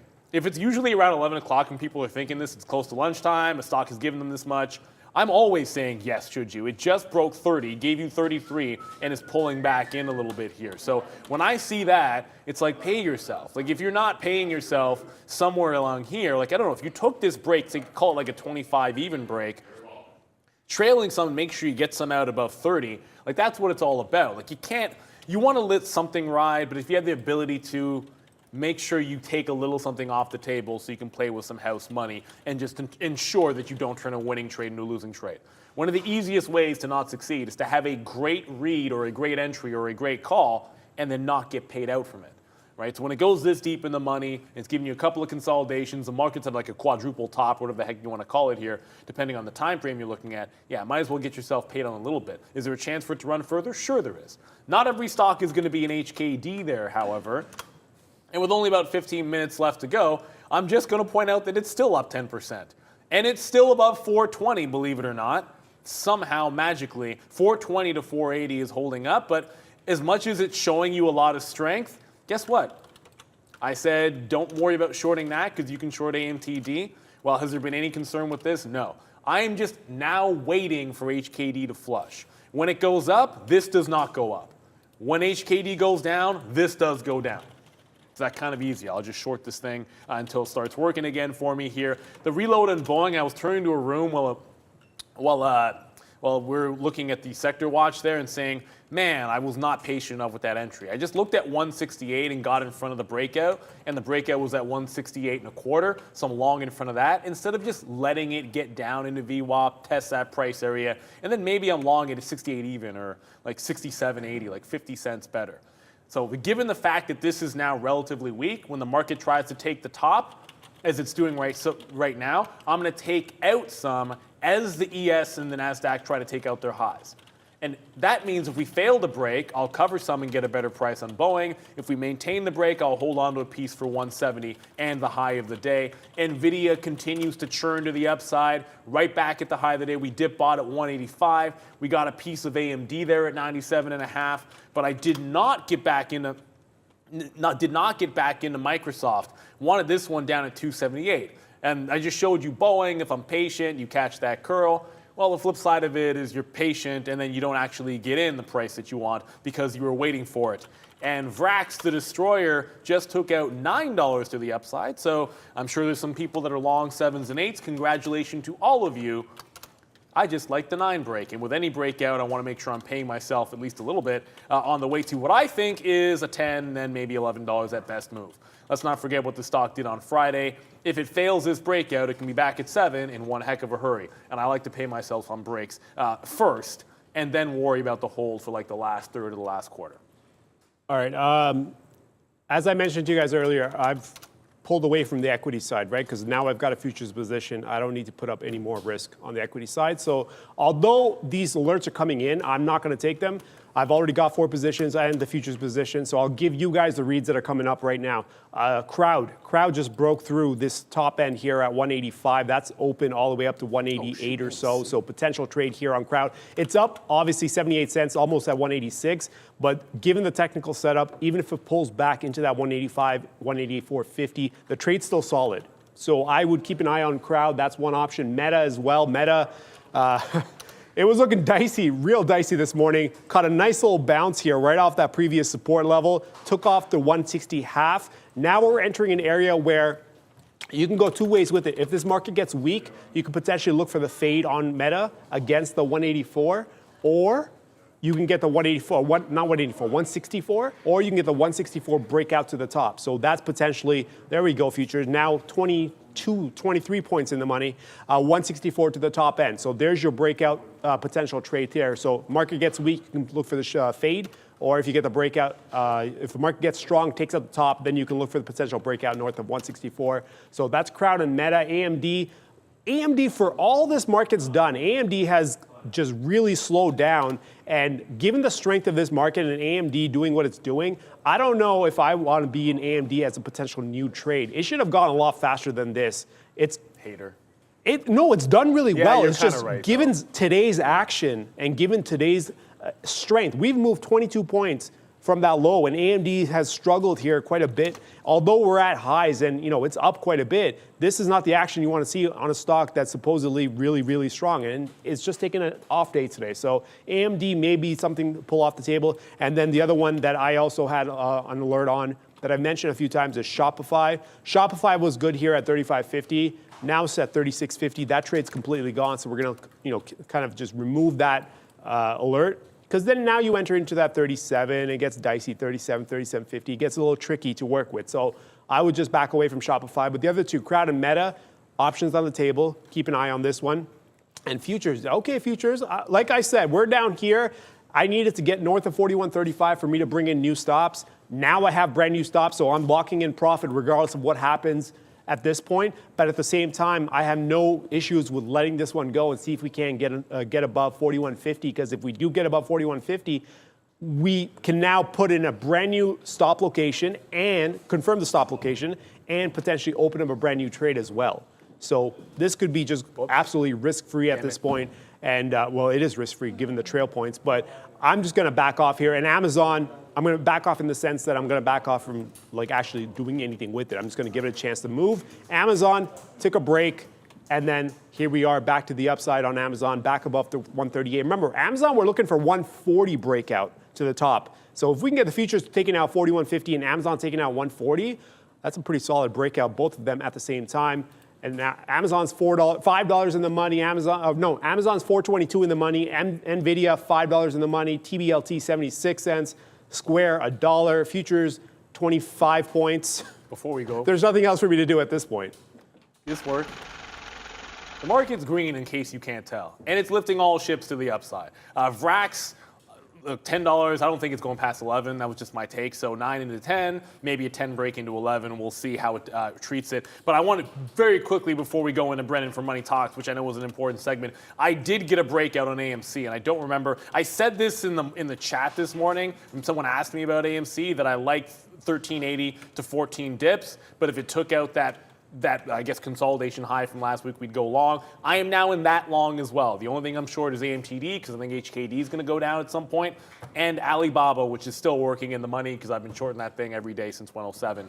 And when it stops working, fair enough, but it continues to work somehow. Now we can go to Money Talks with Brendan at the big screen. Hey guys, interesting moves happening so far today on the currency market. That is the dollar, DXY, day lows right now essentially. Just saw the 2 and 10-year yields. The inversion now 30 basis points, which you got to go back to early 2000s to see that the last time. So more recession indication coming from the 2 and 10-year this morning, 0.5% right now. Again, for the dollar at day lows, the euro same. To the upside, 78 here for the Canadian dollar, slightly lower on the day as well. British pound, a little bit of positive data, in fact, out of the UK this morning. So 1% higher on the session. Both the Japanese yen, Swiss franc higher on the day. A lot of positivity because of dollar weakness so far today. 2% here to the downside for both Ethereum and Bitcoin, guys. But yeah, big move once again today for the dollar downside. Speaking of dollars, it was Caribbean Carnival. Hell yes, So I got to it say it was. at least one time today. Is VRAX just went to 9.96. So 9 is almost a 10. Because you got to do a little like cent, 5 cent, 10 cent, dollar. And I can't do I would do the dance with it. But A, nobody wants to see that. And B, I'm not sure it's actually safe for YouTube. But I'm sure anyone that knows that song knows exactly the dance that goes with it anyways. And when you go dollar, dollar, dollar, that's what it's all about here. But VRAX is at that $10 level. And I did think this is usually, when a $9 break happens, $10 is a pretty big level. So if it does a fail break, is it just, there's a refresher here at 10 even. Like I just keep seeing it get to 10, and then there's like a refresher here on VRAX. So if it does fail this level, I do want to make sure we can get through it and make sure we don't give away all of our profit, or at least the last bit of this profit. So I'll look at like 9.75 on the way back in. Even if it breaks 10, if it doesn't get past 10.10, I'll likely trail it that way as well. But there's been a huge refresher so far on this 10.10 level. What I mean by that is you had a couple thousand shares on the... When I go to show it, it then breaks, right? Like I'm like, yeah, there's a refresher at $10, and it keeps showing up on the offer and keeps refreshing his 2,000 shares. And then the second he's on camera, he's done selling. Anyways, now that we're through $10, I'll put a nice little trail back through at about 9.85, and then we'll let this one ride, see how far VRAX can go to the upside. $11 is the target anyways, so I'll probably sit at like 10.88. Why? Because that was my personal best in the 100 meters, and I like that number, so we'll go with that. Nvidia continues to churn to the upside. We got the dip off 185. I still like 190 for an ultimate target. AMC was a late break to the upside here. So I did take some out in front of 15. I like the breakout, but $15 is a bit of resistance, so I wanted to make sure I paid myself something in front of it. Trash talking AMD notwithstanding, maybe that's the reason I took some out in front of 98, but I am in 97.5 on AMD. It's the higher time frame look. It's a great breakout on the daily, which is still going. But yeah, you're right. Maybe it should be a little bit stronger than it is. If this market continues, I can't see a reason why we don't see $100 even on AMD. Everything alongside working out pretty well. Boeing's now $1 in the money. We got that reload. And just last but not least, with only 4 minutes to go here, the one short in Alibaba. Baba's down on the day and holding below VWAP. Relative weakness. Someone was saying, why are you short Baba at these levels? I'm short Baba at these levels, 90 into 90.5. And if you have a quick look at what happened in the afternoon, on Friday, you had this wick bottom. Once it broke down from 91.70, let's call it, that was your top. There was your bottom right at about 90 and a quarter, and then the top end of that channel, like 90.80, right smack dab in the middle, 90 and a half. That's where we rolled the short into, thinking it's got to at least break out here to then get to there. I'd probably stop out and then short it again anyways, but still relatively weak. If this market were to pull back, BOVA would be at 88. So as long as it's trending to the downside, even in a strong market, I think this trade is still valid. Mostly long here. They're all working out, but I got to show you the one thing we got to the short side, which is Alibaba, and also working. Meta, before we get to it, for the sweet, what the heck happened to Meta? Go Meta. A reversal, yeah. It was quite the reversal this morning.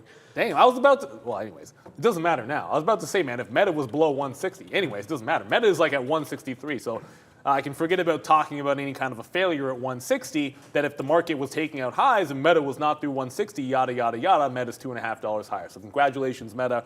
There's still a few earnings to get to this week, I should say, with a couple of notable ones here today, although we get some bigger ones later on in the week if we are ready. I think Brendan has a few earnings names for tonight and then before the bell tomorrow morning.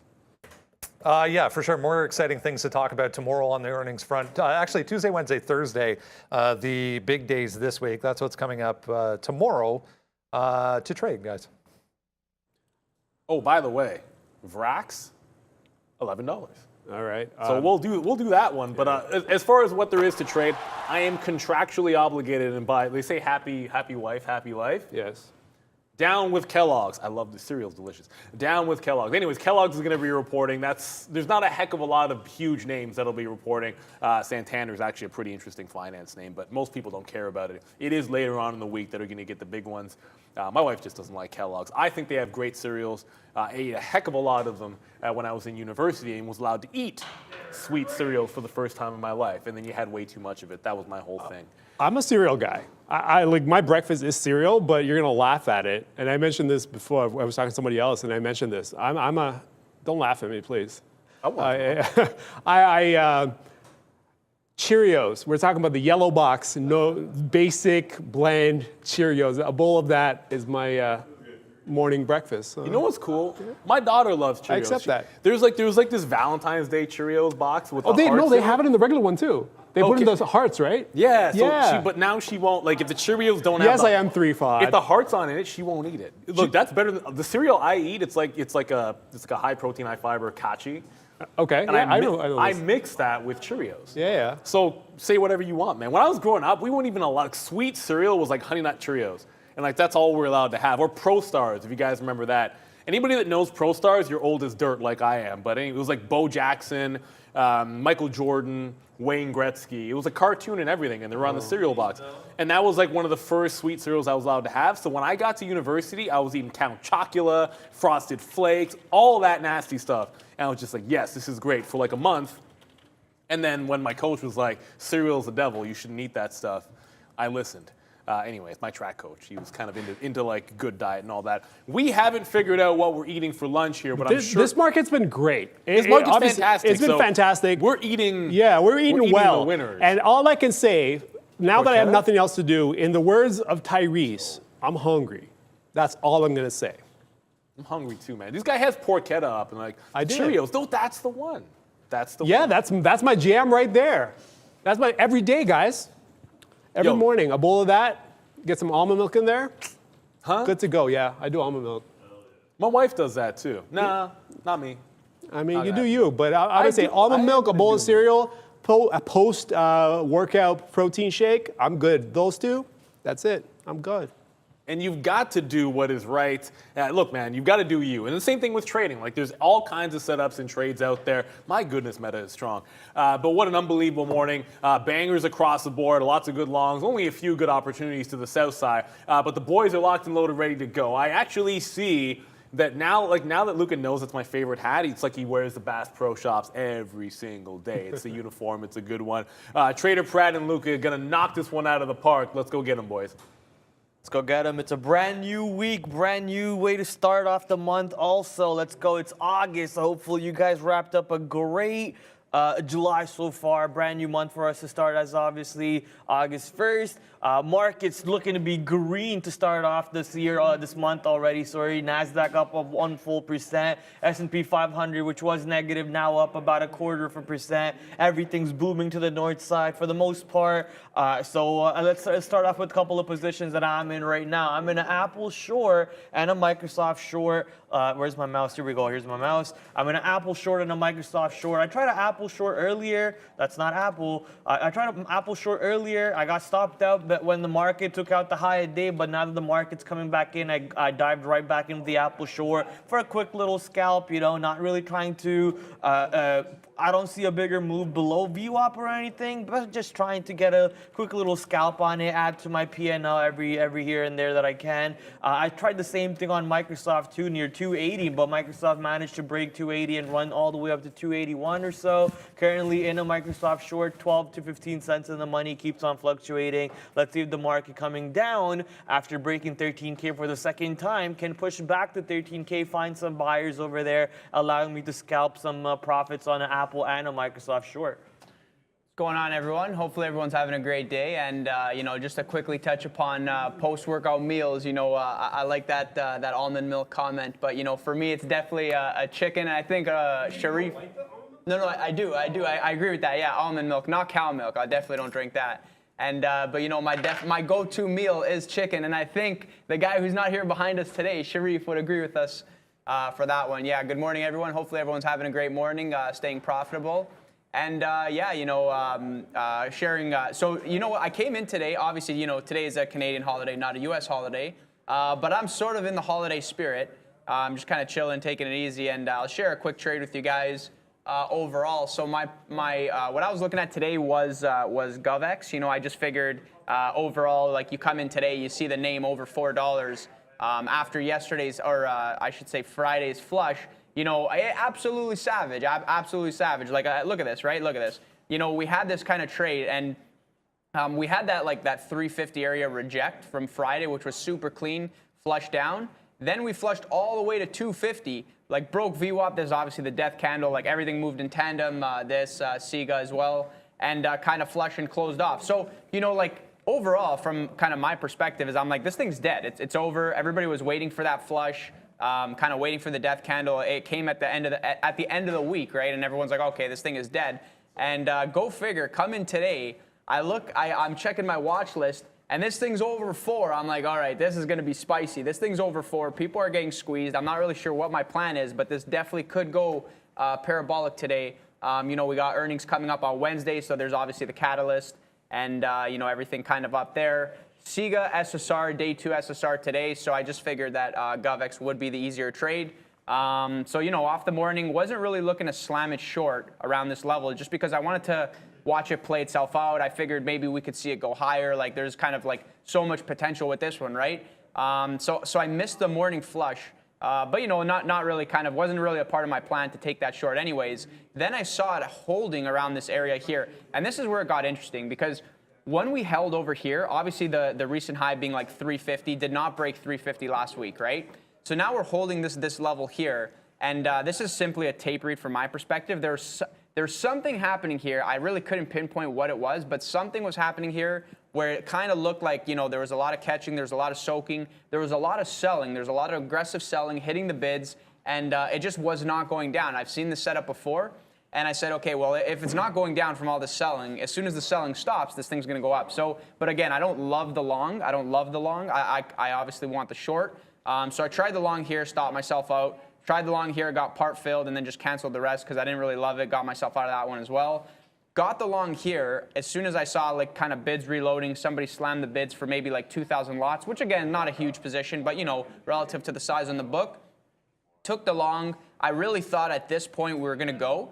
And here's the thing with these small caps, right? You're going to see tape teleportation. This is why people will tell you there's limited edge, or you have to be very careful with these, because imagine you're long over here and then tape teleports down here. There was no trading that brought it down 10 cents, right? So now you're out of the money 10 cents. You have to make a game time decision. This is where it becomes very difficult. So just, that whole ideology of understand what you're trading, understand where the edge is. And I'm not going to lie, I waited an hour for like a 5-second window of edge here. So it's like it is what it is. But obviously I'm at my desk, I'm chilling, low stress. So yeah, took the long here. As soon as we flashed down, like we were at $4, we're about to break. Then we flushed down to 20 cents.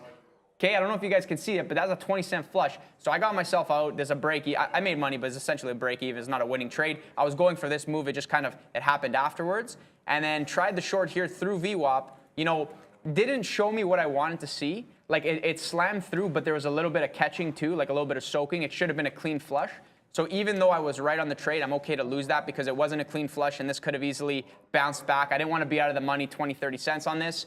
And then kind of waiting, rejected 4. I'm like, okay, next time we break through 4, feels like it's coming. We're gonna break, we're gonna flush, and we're gonna collapse. So I'm getting ready for this. Not full size because obviously full size would have been if we got over 5, 6, 7. That's kind of where I wanted it to be. You know, being at that $4 level, I'm willing to let it go. You know, like it's cost of doing business. You pay for locates or pay for shorts, but obviously do not use all the shorts unless the trade is there. So yeah, I took that short there. That was super solid. Covered for like, what is this, like a 30-cent win. This was literally like probably like 5 seconds. This was like a 5-second flush. And I essentially just covered as soon as it stopped. And I don't know if you guys can see the chart, so I'm just going to bring this up here. And this is the last thing I'll share with you guys. Look at that volume spike, right? Look at the volume spike. So we had a lot of volume in the morning, right? We pushed through 4 and then flushed back down. We rejected, and this is all just games, right? This is all just games. They're holding up the tape. Then they start riding it up, and then dark pools are soaking the bid, so you can't even hit the bid. Anything that hits the bid just goes to dark pool. I'm like, all right, I've seen this before. Look at the spike. Look at the volume spike. It breaks. It cannot even break the high. If this was a genuine break, it would have broken the high of 420, right? It did not. It came back through. That was the tell. Take the short, and then, I mean, I'm not holding for the rest of this and this chop. I'm done for the day, basically, unless this sets itself up. I'm basically done with it. I'll be surprised if we go higher, but I would love for this to go higher. I would love to see $5, $6, $7, $8, $9, you know, go crazy and give more opportunities. But I think, you know, if it doesn't, maybe just kind of range trade for the rest of the day. So, you know, just understand the window of edge is very small, very short term with these ones sometimes. So, you know, it's a lot of just being very patient, waiting for those levels to set up, and then you take the trade. Thank you, Luca, for your trade analysis over there. A couple of my trades have come down to profit targets, so I did take out some of the size over there. Microsoft and Apple being the two trades that I'm in. How come I took profits and then my board's not updating? So maybe we'll have to take some more profits as we are going back into the downside for some of these trades over here. But let's see some of the stocks that you guys are looking at on the day today. Tesla being one of them in the chat being mentioned. I woke up and I saw a tweet from Neil saying Tesla around 900. I was in a shock, absolutely, that Tesla was even close to $900. Oh, yeah. But here we go, breaking 900 in pre-market, holding 900 in pre-market, launching past that to 935 in the opening hours, and now coming back down to 900 at around 11:12, 11:10 or so. Let's see if Tesla can hold 900 later on, which is most likely right now, actually. Let's see if Tesla can hold 900 over here and then get back to at least VWAP or so. My expectation is we actually break 900 and go back to at least previous Friday's ranges, that is, and Friday's ranges. But man, lots of options buying most likely coming in. Tesla only $100 away from the $1,000 marker now. Pretty insane move on Tesla since the earnings report overall. A couple other stocks that have moved today off of a catalyst is Boeing. Boeing back on the approval to make those 787, I believe is the flight number. And also, they were supposed to be on a strike on Boeing today, but then that strike on Boeing got postponed up to Wednesday. That they're going to have a vote on Wednesday as to how to deal with the possible strike coming in. So the fact that strike didn't go on today and it's going to go on later on, also another positive catalyst for Boeing. Boeing up 6.66% today to the north side. We just saw it take out 170 not too long ago. 170.40 being the high of day. Loving the opportunity that Boeing gave us. You know, we keep mentioning every time Boeing goes near the hundreds, just think about buying some shares. This company is too big to fail, so the stock might go down, but the stock will eventually go back up to profitable areas for people who, you know, wait patiently in the perfect areas for 120 or so. Maybe that's something that I should be considering, actually adding Boeing to my long-term account. So quickly looking over here at VRAX, people saying it is halted. So yep, halted 1171, showing up an open price of 1171. Keep in mind this will be a 5-minute halt. So the halt time being 11:10:19. So obviously 5 minutes from that would be 11:15:19. So yeah, keep that in mind. Got 4 minutes left there. Be interesting to see where this one opens. You know, based on the fact that a lot of these names are, you know, they're halting and they're opening basically give or take around the same price. I would expect this to kind of open around the same price as well. But yeah, this one extra strong here. You know, obviously have the push and then the rug pull, but the hold of trend and then go for the high of day. You know, I'll reiterate the kind of same ideology that I approach these things with. Like, look, listen, it's obviously very strong because it's moving up. You know, you have that $10 break here, run to 11. You know, not going to go as far and say this is a rug pull because, you know, again, this is day one. It's very strong. It's just a liquidity vacuum, right? You have a very, very strong up move on a lot of volume. So people are taking the offer. Maybe these are fresh levels here. If I let me just quickly look. Oh, no. So this one's actually was up from. Is this a recent? I don't know what's going on with this name. I'm not too sure the catalyst here. But, you know, you get the flush down like this, right? But the hold of trend. And a lot of times, you know, if people are looking for the short and are trying to take this short, this is also day 2 SSR. But the fact that we held that $10 level, that's kind of, you know, that's gotta be a little bit scary for anybody who's short, and sort of a little bit of a confirmation for some of the longs too. So, you know, kind of flies back up, but showing an open of 1171. This one gets interesting. I'm not really sure if this is. See this, I don't really know. I'm assuming this is a biotech name. I'm just going to quickly pull up the daily. Like, this is what I see here. So it's probably a recent IPO. You guys, oh yeah, there you go. Yeah, recent IPO. So, you know, traded around, didn't really do much volume, kind of had the pop over the $30 level, drop. So obviously the trigger of SSR, that's kind of wild. Wow. 28 to 5. Oh my goodness. Okay. And then VRAX selling monkeypox test kits. Ah, okay. And yeah, you know, now you got the volume spike. Now it's obviously there's maybe a lot of people covering at the same time, and you know, people buying the dip, if you want to call that. But yeah, you know, it'll be interesting to see where this opens in the next couple of minutes. People also talking about TBLT and what are thoughts on TBLT. So TBLT was on my radar as well, and I had like that I think everybody did that 950 to 10 level is pretty textbook.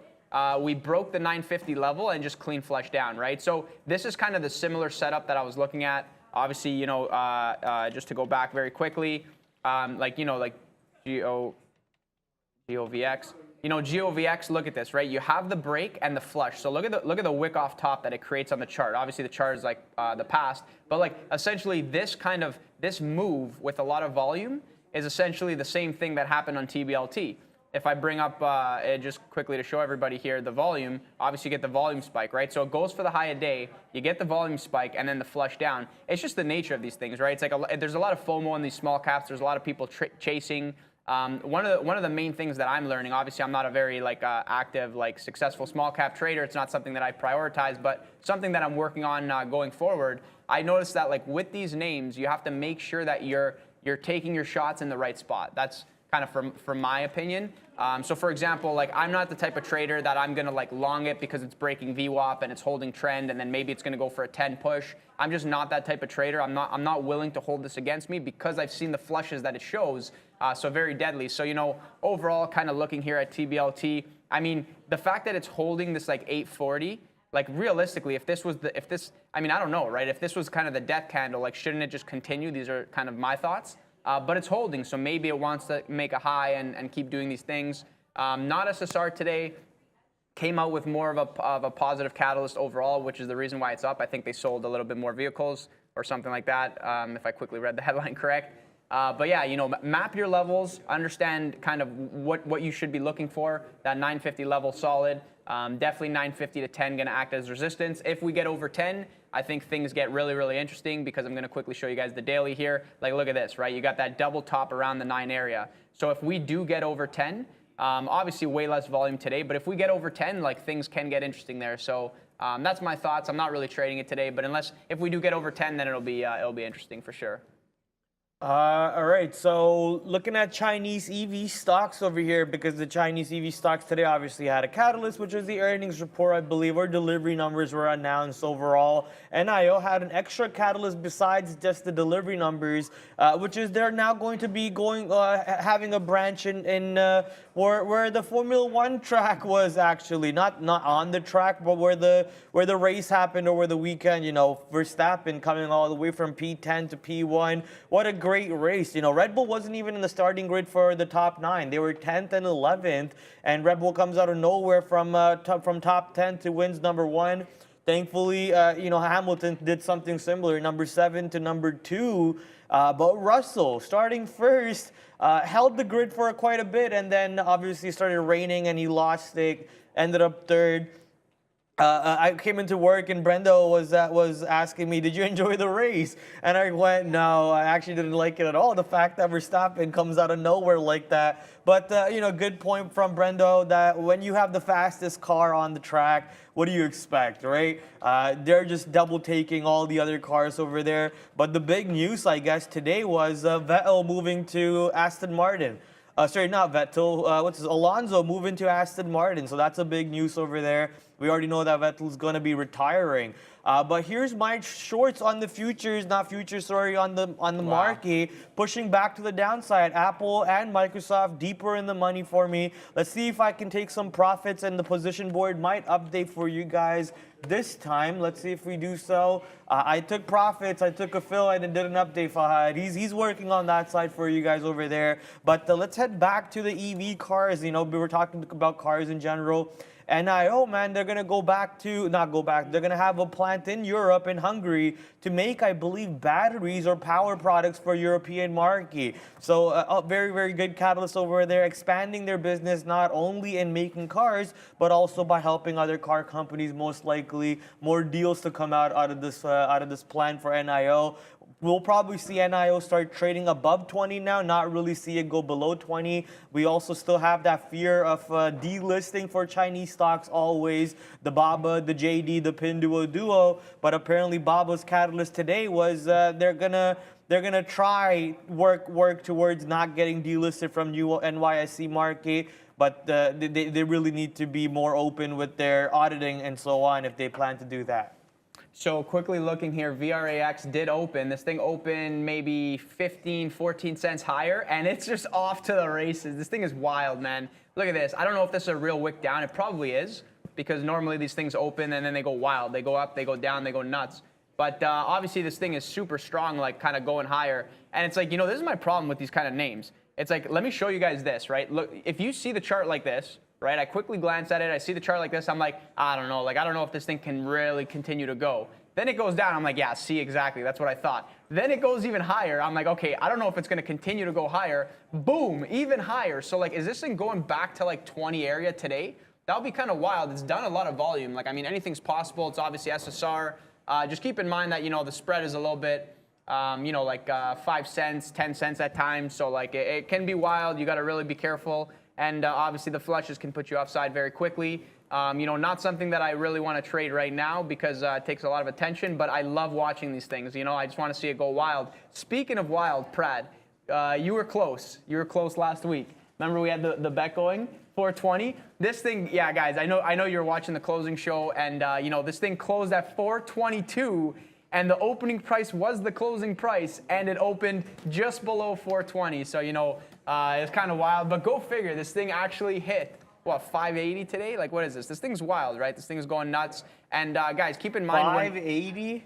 No, I think that's incorrect. Okay. I meant 480. 480 is what I meant. Like, during market hours. And the thing with it's obviously SSR today. The thing with these names, this is my take when I watch these things. I'm definitely not trading HKD. This thing is wild. There's no edge. It's like there's no volume. Nobody's trading this. The shorts are super expensive. However, when you see a name like this go absolutely wild, you have to think that, a lot of people are on the sidelines saying, what's the next HKD? Where is the next HKD? So it brings a lot of volume. It brings a lot of volume into those next names that start moving, and that provides really, really good opportunities on both sides, depending the kind of setup that you're looking for. So, definitely interesting, and I hope we do get that next HKD, and I hope somebody kind of scoops it from the bottom. But if not, there's always opportunities to both sides, right? You want that volume to come into the market. Let's quickly take a look here at Tesla, because people talking about Tesla, and my thoughts on Tesla are actually, we opened above 900, and I was actually hoping that we would open below 900 for some type of 900 tell before we went to break. We did open below 900. We have the 200 period moving average sitting at around that 910 area. So I was talking to some of the other traders here saying, if we get that rejection off the 910 area, maybe we get a sick flush, right? Maybe we get a nice short opportunity. And so right off the open, this wick actually is real. We did run to 910. We rejected that very quickly. But keep in mind, in the first 3 minutes of trading, obviously, the spread is insane on all these stocks. There's not really a lot of liquidity. A lot of day traders are just waiting to see, what is the setup.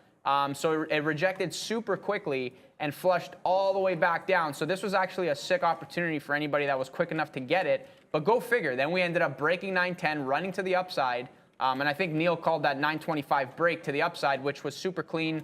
Kind of take the long here. You obviously have to give it some room, but it is holding trend, right? Then you get that second leg up and now back down, right? So I think that 900 level overall, when you get a psychological level like 900, when you get a gap above 900, when you get the overall market kind of strong just in general, you got to kind of have that idea in the back of your head that, look, 900 is the level. It's probably going to hold there. And then let's see what happens. Do we run back towards high a day, or are we going to kind of break through 900 and get that sell-off? Personally, I thought we were going lower. But again, I think Arun made a good point on the morning show as well.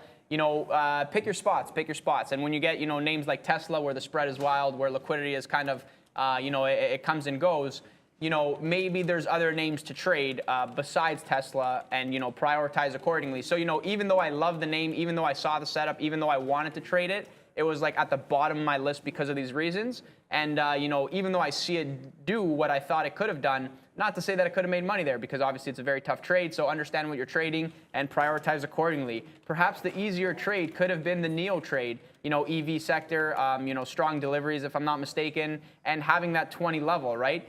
And somebody kind of mentioning NEO before, take a look, what are my thoughts, blah, blah, blah.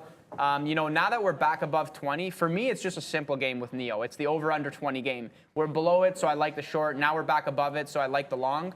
But overall, at any moment, this is holding VWAP. But again, it doesn't matter if NEO is below VWAP or above VWAP. After that morning range kind of sets itself in, it's very rare that it continues in the direction. It normally just kind of stays in channels. So I don't really think there's another trade on NEO particularly, if I had to guess.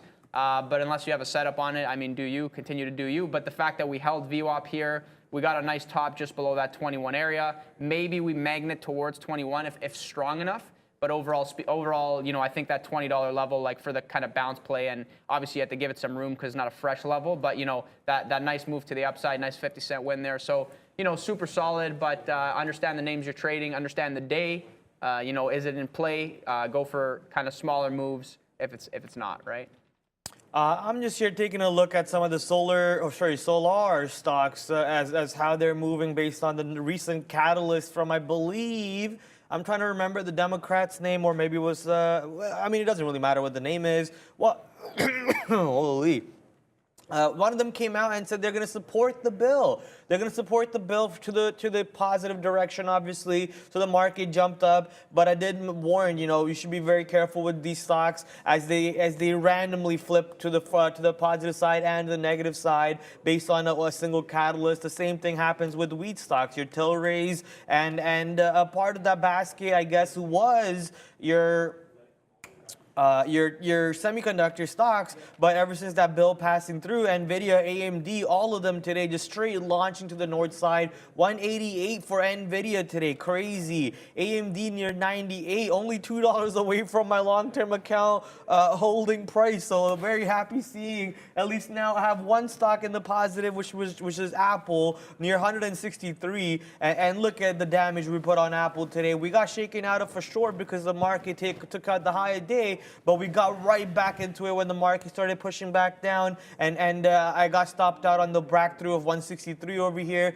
Maybe I can get back in, as it looks like a little bit of a double top head and shoulders. Don't really use head and shoulders, but let's see if it can work out for us in that manner. Also, I'm done with my Microsoft short for the same reason, and I am in a Tesla long instead right now near the 900 level. Let's give it that $5 room for Tesla to see if we can scalp a win off of this.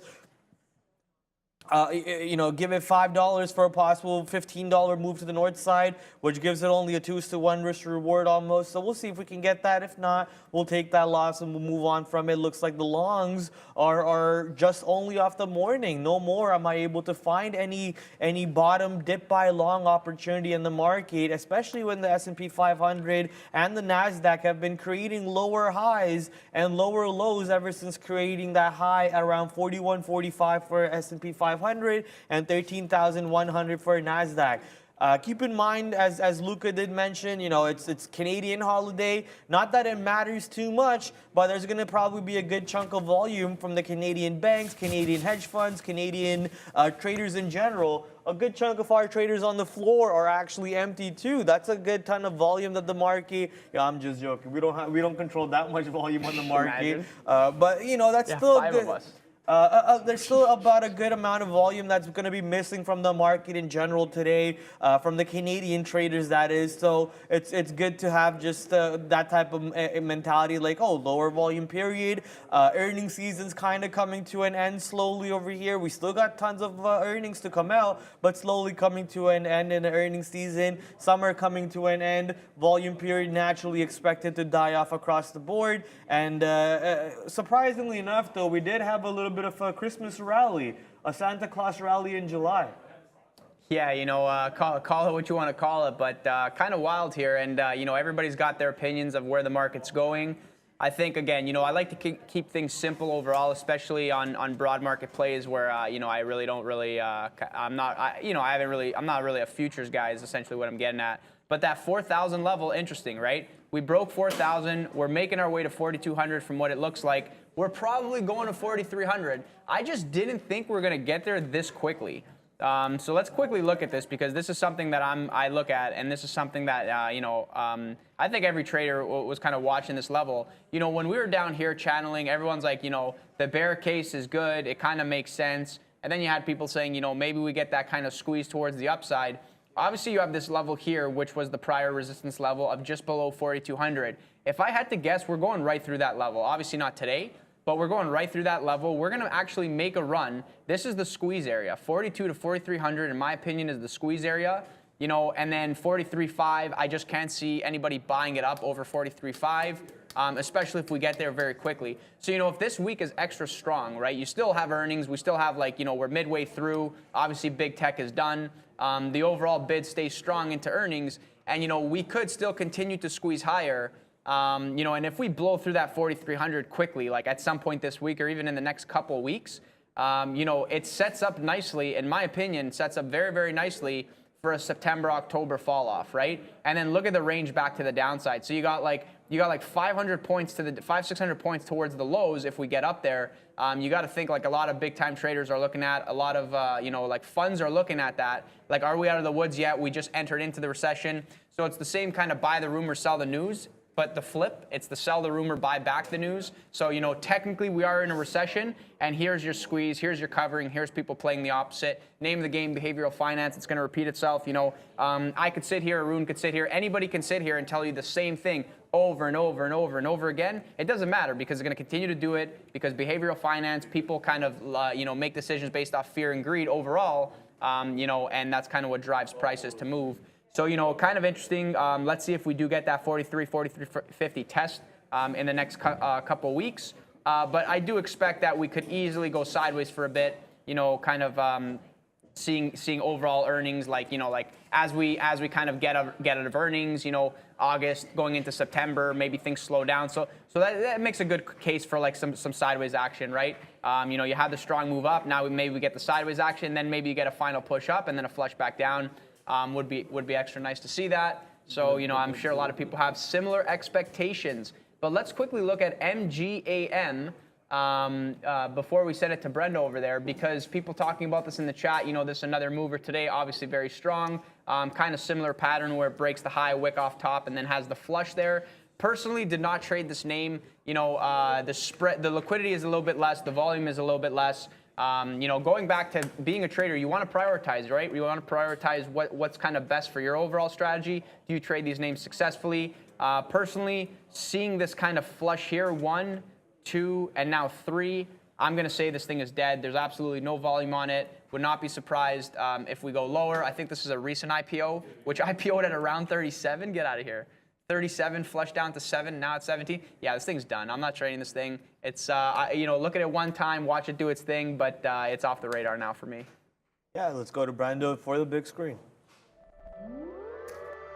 Hey guys, yeah, quick update for you on social media. Very, very positive so far as sentiment is concerned. There's a little bit of negativity around a few names here.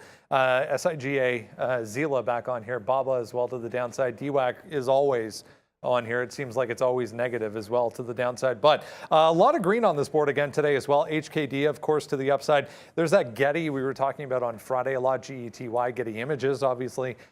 Still higher, but not really doing a heck of a lot. Tough built, there's the SPY, AMC, GovX, just to name a few. So if you are looking at this for the first time, again, this just is a representation of what is being discussed on social media. This board will monitor Twitter, StockTwits, Facebook even, I think, is in here as well, and then put it all into a nice, neat package for you. There it is.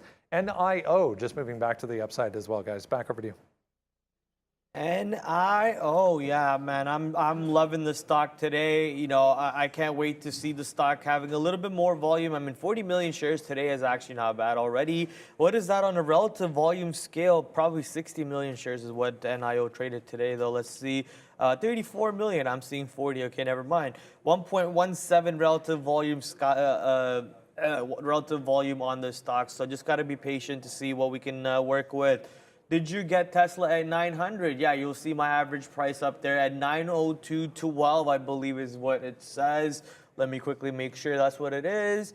904 is, well, we'll see. My average price says 902 right now. We'll work with this trade. We're at 905.03.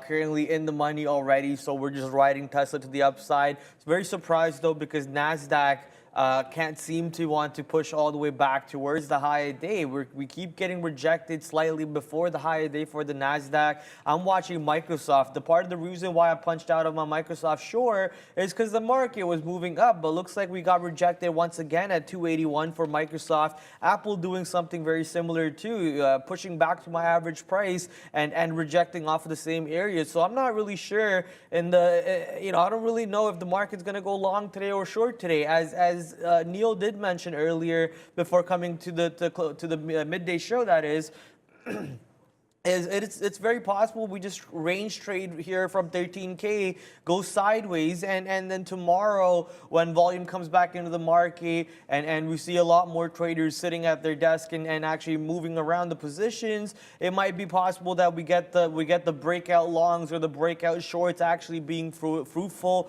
Today is just one of those sideways action day. I mean, look at Microsoft, only down, a 0.25% over here. Looks like most of the move, even Apple, only up 0.25% overall. Most of the move is in Tesla and your chip makers, which is AMD and NVIDIA overall. Yeah, somebody in the chat asking, what is on Neil's chart, the purple triangle? Is it short or is it covering? Not 100% sure, but I think I don't know. I don't know which stock, but maybe you could write it in the chat again if you're still watching. Yeah, I'm not sure. I think maybe it's they're colored. Are they colored the same for you? Yeah.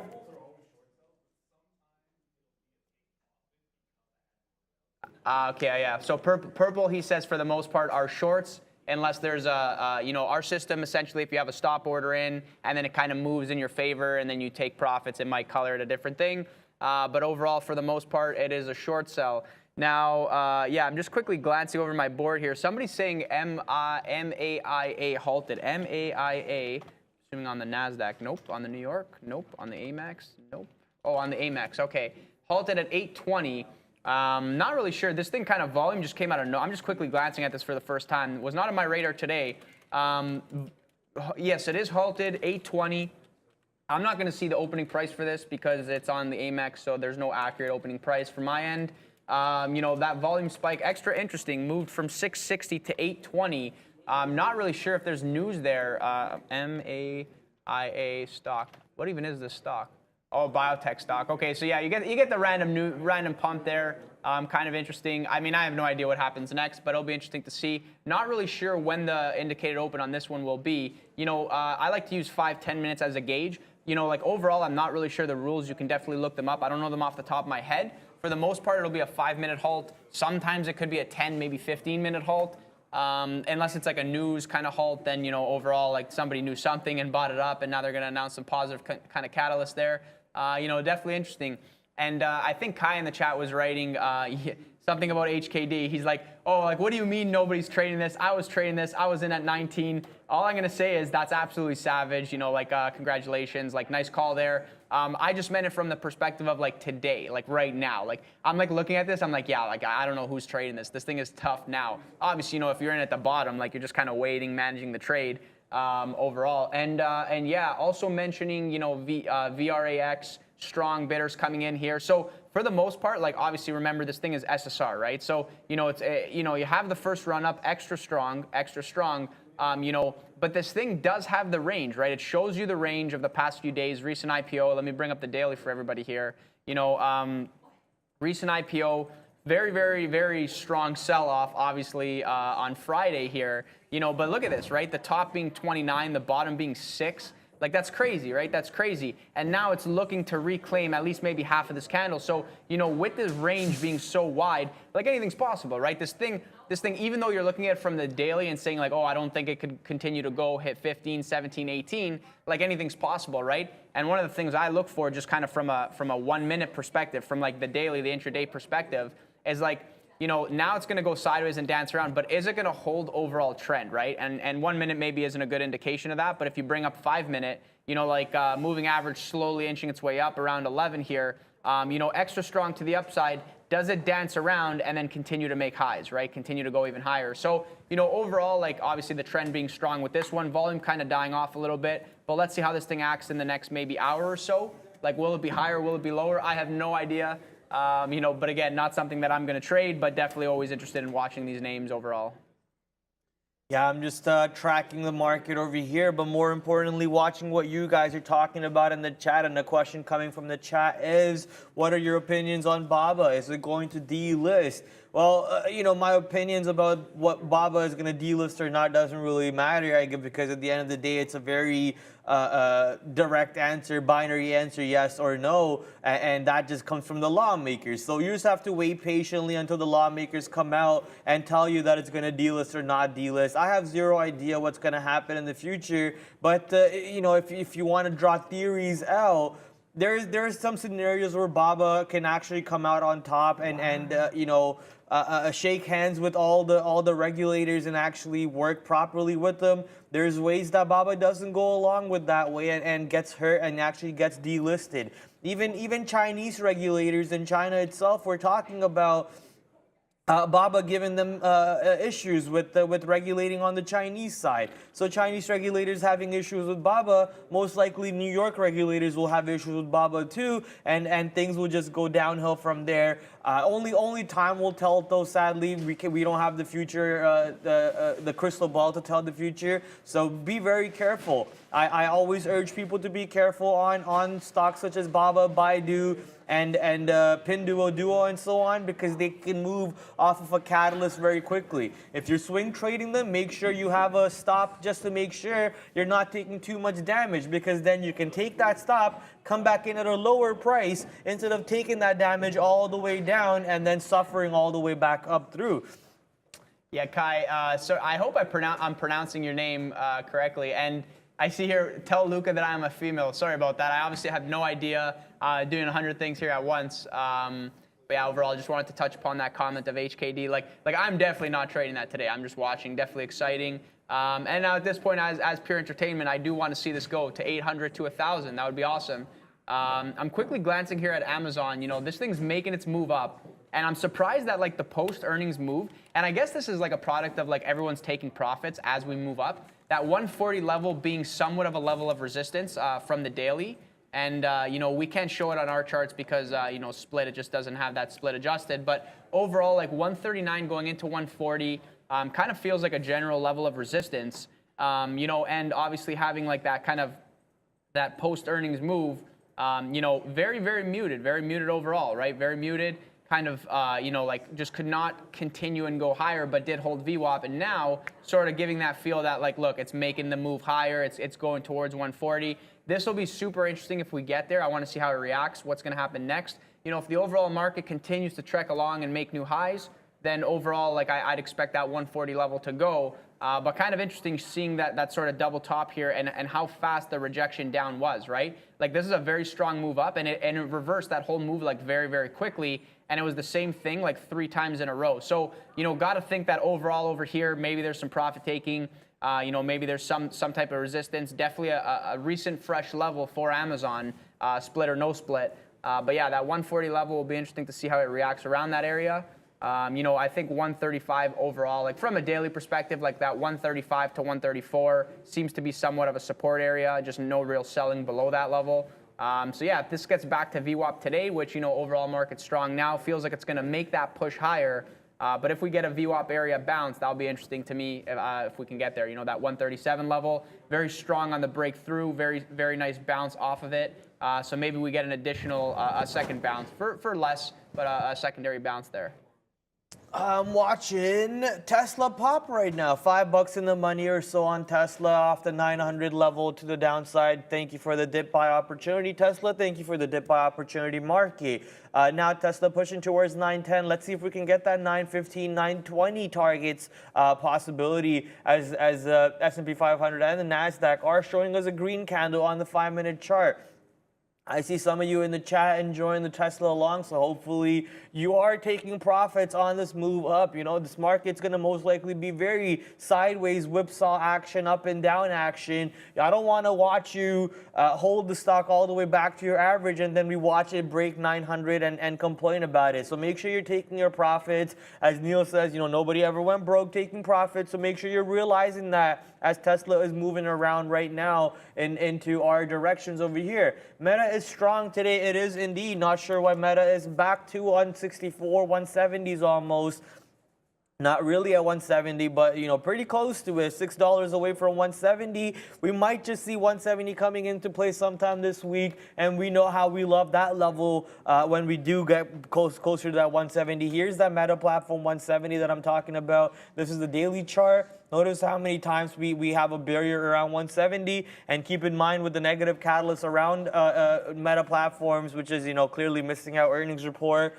Hiring freezes, lots of firing coming into play for Meta platforms, complete revamp of business from social media to metaverse in general, which we've yet to see roll out. So a lot of reasons over here for Meta to struggle for a little bit. Unlike your Apples and your Microsofts, which are very much established in their business routes, and they don't really have to start looking to go into new business areas to make that type of money that they're used to making. Even though Microsoft today still in the negative by about 0.14%, has been giving us pretty clean opportunities to scalp the short side for Microsoft in front of 281.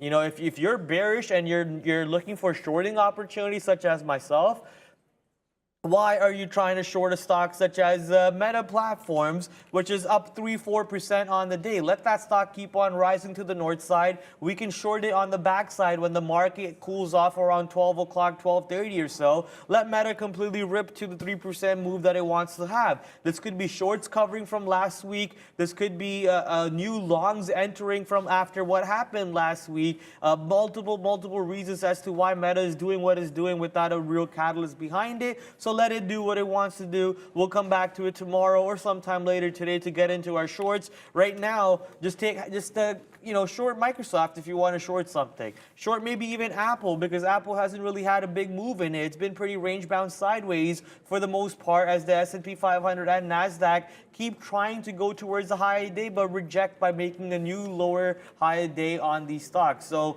Apple, Microsoft, What else can we short maybe? Most likely not AMD though, because AMD and Nvidia are pretty strong today. If you're looking for shorts on anything, just open up your scanners, look for what's actually crashing the downside. And one thing that stands out for me right there, wow, it disappeared. MARA. What was it on that scanner, and then why did it disappear? Not sure what the reason is, but the MARA down 5% today, which probably means that our cryptocurrencies are bleeding yet again. Yeah, Bitcoin absolutely flat on the day, Solana flat, Dogecoin and Shiba are green by about 1% and 2%, and we have Ethereum red and Cardano red. Pretty mixed basket overall for our cryptocurrency baskets, but Mara clearly struggling. Coinbase is probably struggling too. Ooh, nah, Coinbase is up 1.3%. Okay, Coinbase, we like to see that. People saying VRAX is finally dumping here. Let's quickly have a look. Like having that fall off, you know, as quick as these things go up, they can go down, right? You know, overall, I would say, you know, kind of from a short-term perspective, from the short side perspective, kind of looking at this, you know, it's interesting to watch because you get that consolidation. Very strong move, but an extra strong move would be a push from here, in my opinion. But now we break down. But we are still above VWAP. We are still above that $10 level. You know, if volume falls off, right? If volume falls off, then overall this thing is just going to go sideways. And then if there's a, you know, overall kind of just my speculation of some of the times that I've seen this, is if people are hammering the short on this and it just does not want to go down and they hammer it through 10, then it reclaims, comes back up. That's where you get a potential push. But, you know, keep in mind that volume is obviously the most important thing. You want to be long for the run-up. You do not want to be long kind of catching a bounce unless it's at a specific level, right? And people talking about GovX. Somebody before mentioned GovX. Do you think flag or bull flag or bear flag? I don't know if that's what you were talking about. But so GovX to me is done. There's in my opinion, it's like this is like a random level, you know, like over here at like the 380 level. But the fact that we held that 350 area, like we held this, right? And volume really, really did fall off. So it's like this was the big move, you know, and I was lucky enough to catch that. But it kind of died, right? And now like it's making its way back up. So, you know, this gets really interesting if now we get above 4, and then if we break like 410. And then if we break 420, we're going for high a day. And I called it initially in the morning. I was telling the guys, I'm like, this is going for high a day. But I initially thought this move up was gonna see that high a day. But no, they have to trap the shorts even more. They got to be even more savage. And I said it. I said if we blow through that 370 area, kind of making it feel like, oh, the short is good, then we go for high a day. Like that is the purest form of savage. So, you know, obviously, like I'm not predicting. You guys see that I'm not long. Like I have no positions. I'm flat. I'm chilling. I'm watching. I'm kind of being a sniper. You know, I want to see how this thing reacts. I'm not taking it short here. I'm not taking it long here. But, you know, as we go higher, just my gut feeling tells me that, like, yeah, you know, if everybody piled into the short over here and now they're kind of trapped, you know, anything's possible, right? Anything's possible. But understand that, you know, with these kind of names, the algo is savage, right? The algo is savage. They read order flow in real time. You got level 1, level 2, and level 3, which is like the real-time flow of funds. And they're really good at what they do, and it takes a lot of tape reading to kind of gauge what they're doing. I don't really know what they're doing, obviously. You could tell by my fills, you know, like only one of them was good. The rest of them were crappy. So, you know, but overall, I would say if this does get towards high a day, it gets really interesting. And for me, the higher the better. I want to see this thing push 5. I'll love for it to push 5. I mean, if it goes down from here, I'm not trading this thing right now to be very patient with it and hold it for a 20-cent win. I'm just not. Doesn't make any sense to me. But yes, I would love to see this go higher. And keep in mind, if you are watching GovX because you think that's the easier trade, it's, you know, lower price, a little bit more liquidity, less slippage, just keep an eye on SIGA, this being SSR. But overall, you know, they are going to move together. As you can see, this is moving up. GovX is moving up as well. They are going to move together, right? SIGA is the monkeypox play. GovX is the monkeypox play. So they will move in tandem with each other. And as I quickly bring this back, it did break through 4. Just be careful with the tape teleportation on this one. It's pretty savage. You don't want to be offside with that. But yeah, for sure, I would love for this to just run to 5, run to 5. And if the algo is watching me, please run to 6, run to 7. Would love to see it. Make it extra interesting.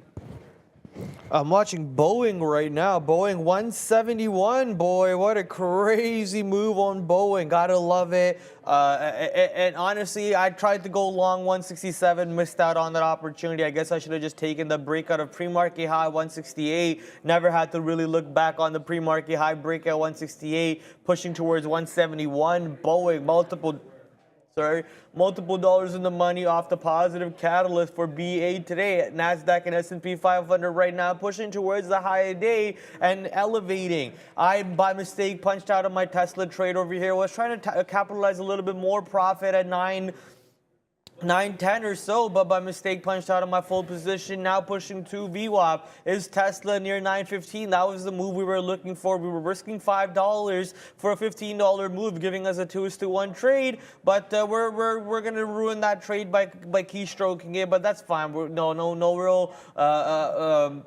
No real tears in my eyes, because we got to make a good chunk of money on it nevertheless, as the market pushed up towards the higher days for S&P 500. Here's your ES futures chart. S&P 500 now at 4146.25 with the high of 4147 on the S&P 500, and the NASDAQ with the high of, I believe, 13,108. Let's just say 13,100. We're only 20 points away from that for the NASDAQ also. Multiple reasons to have this fun in the market. Tesla short is killing me. Well, I did not say Tesla short, so whoever had the Tesla short, you created your own book. That was that's something that you have to do no matter what. Sadly, it just happens to be in the wrong direction. I'm sorry for that trade for you. But yeah, if you understood the reasoning behind the long, maybe next time it will help you take a less loss on it. You know, maybe have a stop loss, allowing you to minimize the losses on it. It depends on how you want to do that. I just want to say very quickly, like for anybody, for the short side of things, and I'm going to speak towards like myself and my approach to this. You know, if the overall market is about to make a high, which it is right now, it looks like it's about to make a high.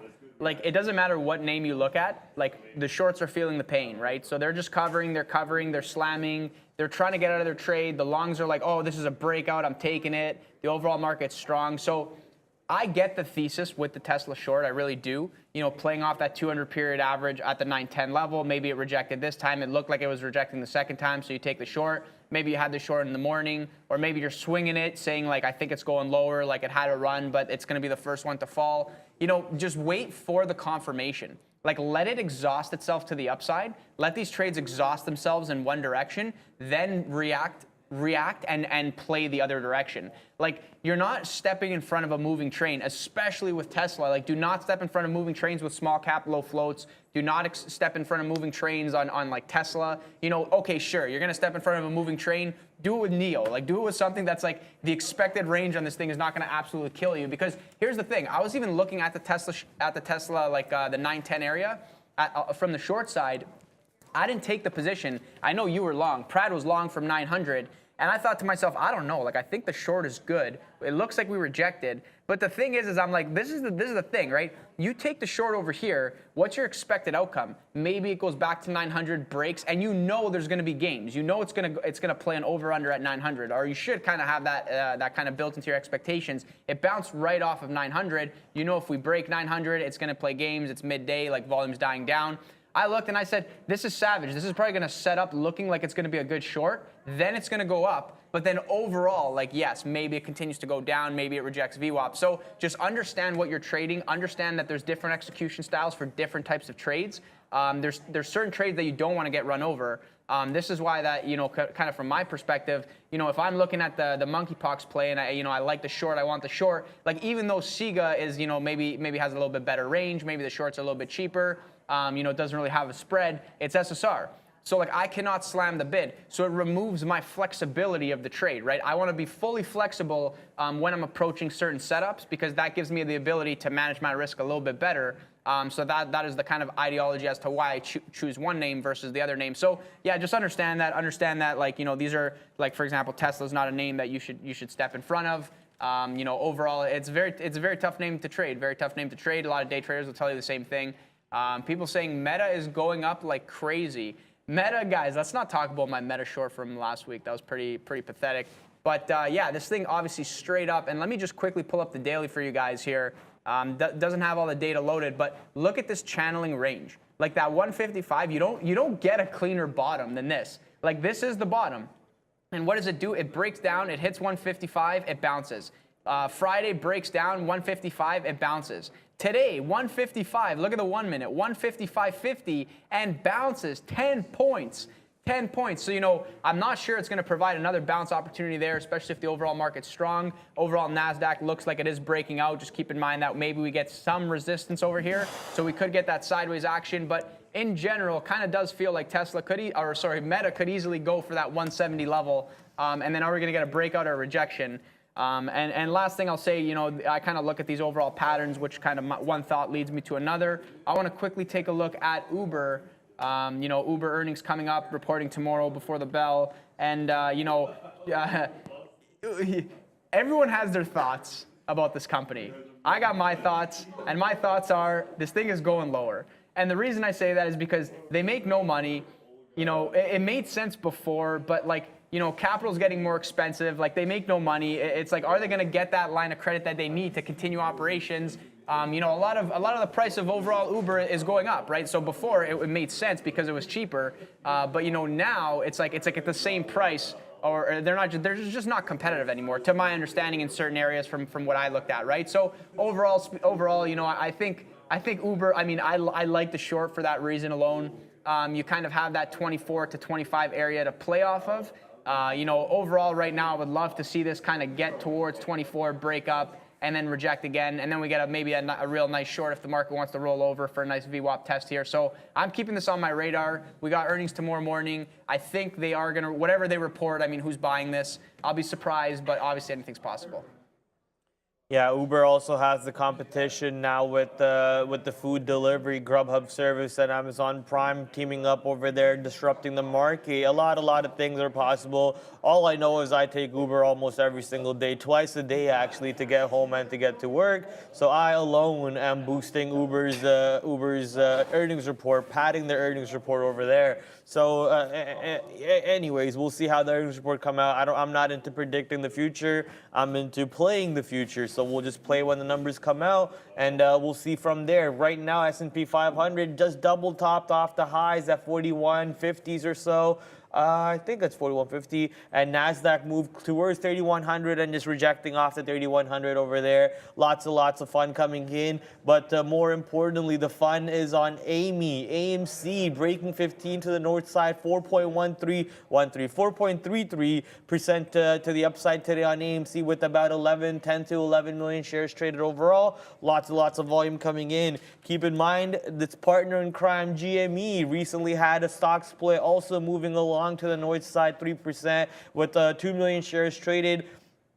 GME 2 million at $100, or 1 million shares at $100 volume was the type of volume that I'm used to seeing. So only 2 million shares at 35, that's probably not enough on the relative volume scale for me for GME. Let's go check it out what it is. 0.48. There you go. Those are the type of numbers that we don't like to see. We want to see numbers anything over 2. Even AMC with only 0.67 today, I promise you NIO is probably above 1. There you go. NIO above 1. And GOVX is probably above 1 also, 8.11 on GOVX. So you want to look for stocks. Stock selection is very important if you're trading on a day-to-day basis. The stock selection will make or break your day, along with the type of strategy you want to apply for it, and then coupled with it would be your risk management and a bunch of other variables that go on with it. But stock selection is very important. You know, if you pick a stock such as Apple and you want it to do a breakout when the relative volume on Apple is actually less than 1, that's probably not the stock you want to go for a breakout trade for. But a stock like AMD or Nvidia or even as you saw GOVX, with the tons of volume coming in, with the relative volume behind it to give it that oomph for a breakthrough to the downside or a breakthrough to the upside, you want to make sure that the volume is in there for always. For sure, yeah, you definitely need volume there. If there's no volume, things are not going to move. And if things are not going to move, why are you day trading, right? It makes absolutely no sense. So understand what you're trading. Make sure the volume is there. it makes sense to jump from stock to stock to stock every day. I mean, you guys tune in every single day and you see what we're trading. It always changes for the most part. Sometimes we go back to the same names depending on the levels that they're at. But for the most part, you want to trade things in place. So it worries me when I see people in the chat saying, have a look at this name. And I say, I don't know, that name's not really moving. It's not even something that I want to bring up right now because it's not moving. And it's not so much like, like you're in the wrong name. It's something that you did wrong. It's understand that as traders, day traders, we need the volume. We need the follow through. We need that volatility. That's how we make money. So yeah, make sure you trade things in play. Make sure the thing makes sense to you. And, hopefully everything works out. And, quickly looking here, just glancing back at my board, what is moving? Where's VRAX at? This thing looks like it did a nice little bounce there off of that area down there, 10. I expect some sideways action, though, for sure. But, it would be interesting to see if we can heat up and go nuts. There's only one place we go to find out what's moving around, and that's at the big screen with Brendo. Hey guys, heading into lunch hour, let's get a check on where we're at right now. It is the NASDAQ down here, the composite and the 100 leading the way back to the upside so far today. I was wrong. It was the TSX that's leading here on the board, 1.2. It's the NASDAQ basically flat on the day, 8.8, 0.7. The Russell here, little changed as well. You can see the 2000 has gone red so far. The Dow and the S&P there or thereabouts, 0.2%. But yeah, TSX having a good day, 1.2%, even with oil sliding back to the downside. A few things we were discussing in the pre-market. If you were with us, Alibaba, if you remember on Friday, big move down after the SEC said, yep, they're being added to the list of ADRs from China that could face delisting. They came out then overnight and said they're going to do basically whatever they can to maintain their NYSE listing. This was 88, I believe, back to the upside off support there. Volume, though, not the greatest today as we slide down in the overall market. And yeah, Boeing. Boeing is up 7.3% today. What a long that was off 164, which was the initial support level in the pre-market, straight to the upside for Boeing on that 787 headline. Guys, back to you.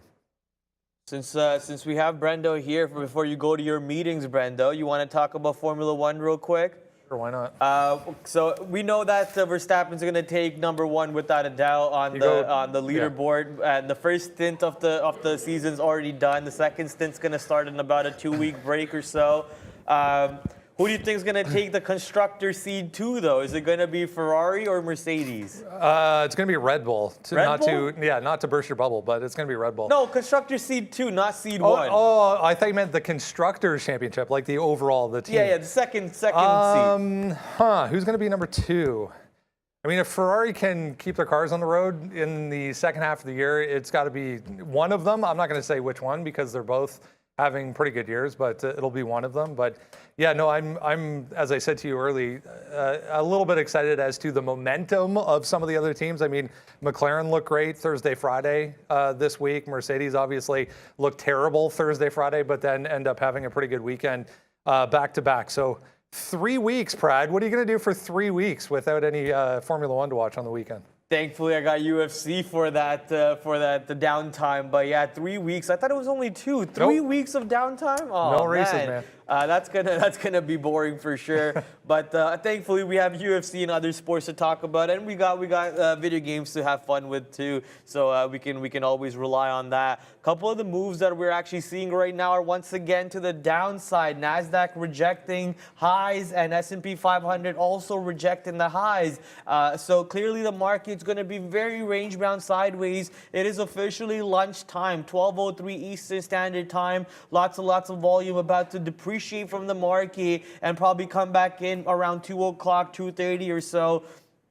Keep in mind, we're expecting volume to be even lower today. What's the #1 volume leader of the stock today? Okay, we got 80 million on GOVX. That's actually not bad. And then we got 50 million on AEMD, another 50 million on Ford, another 50 million on AMD. So not bad volume today. I keep saying low on volume, but it's actually not that true. Volume's not bad at all in the market today. Even Arun was talking about how there were so many opportunities opportunities to take advantage of in the stock market. The longs were there, the shorts were there, and now you're getting the range consolidation trade opportunities. I personally love trading stocks in a range because it allows me to go long and short for a good chunk of period of time, which is usually starting from now all the way till 2 o'clock. For stocks such as Apple and Microsoft, trading in an absolute range, just go long and short all day and absolutely destroy that stock. Yeah, for sure. I'm quickly looking at GOVX. So I sat back here at my desk and look at this flush here. So it's like this thing breaks 4. It's doing nothing. The volume dies. It's doing nothing. Then all of a sudden is at 393. Somebody slams like 700 lots down to like maybe call it 385 to 380 area. And they just slammed it down and then they're just sitting on the offer waiting for the fill. So found that a little bit interesting, but again, understand that time of day, this thing random level over here for me. Not really seeing a trade opportunity on it, but kind of exciting because hopefully things start to happen here. I think if we get a breakdown, this isn't really an area that you short for a breakdown. You really want to see this higher, and it's kind of frustrating, right? It's kind of frustrating because it does get up to this level and then does not continue and just comes back down. Like this is not edge for me particularly. So I just got to be patient and wait and watch and see what happens. People in the chat talking again about MAIA, right? MAIA on the Amex. And, this thing, I feel like, right away, my first thoughts is like, this is like a very low volume run up. And then you had the open, you had the kind of push higher, and now we're going sideways. This, correct me if I'm wrong, is this a recent IPO? I'm not really seeing all the data on this. Maybe this is a recent IPO. Maybe people are thinking this is the next HKD, like get in now. But I am not saying that. I'm not saying that. The volume is light. But again, anything's possible. So, overall, it'll be interesting to see how this thing plays itself out. Personally, I'm not somebody who just buys this randomly and kind of prays. The spread sometimes is like 14 cents. And then I'm just looking at liquidity on the book. Like, I'll show you guys this as well, right? Like, this is why, like, I approach this and I'm just like, well, I got to be careful with this one because look at this, right? And it's obviously going to move very fast. But look, like 34, 32, 50. So there is so many liquidity vacuums. There's just no people in front of that buying or offering. So understand that, like, if you are day trading this, like, you can be put offside very, very, very quickly. So, your size is your risk with this one. I'm not really sure if there's in general, if there is a trade there. But, holding VWAP, that $8 level seems somewhat interesting.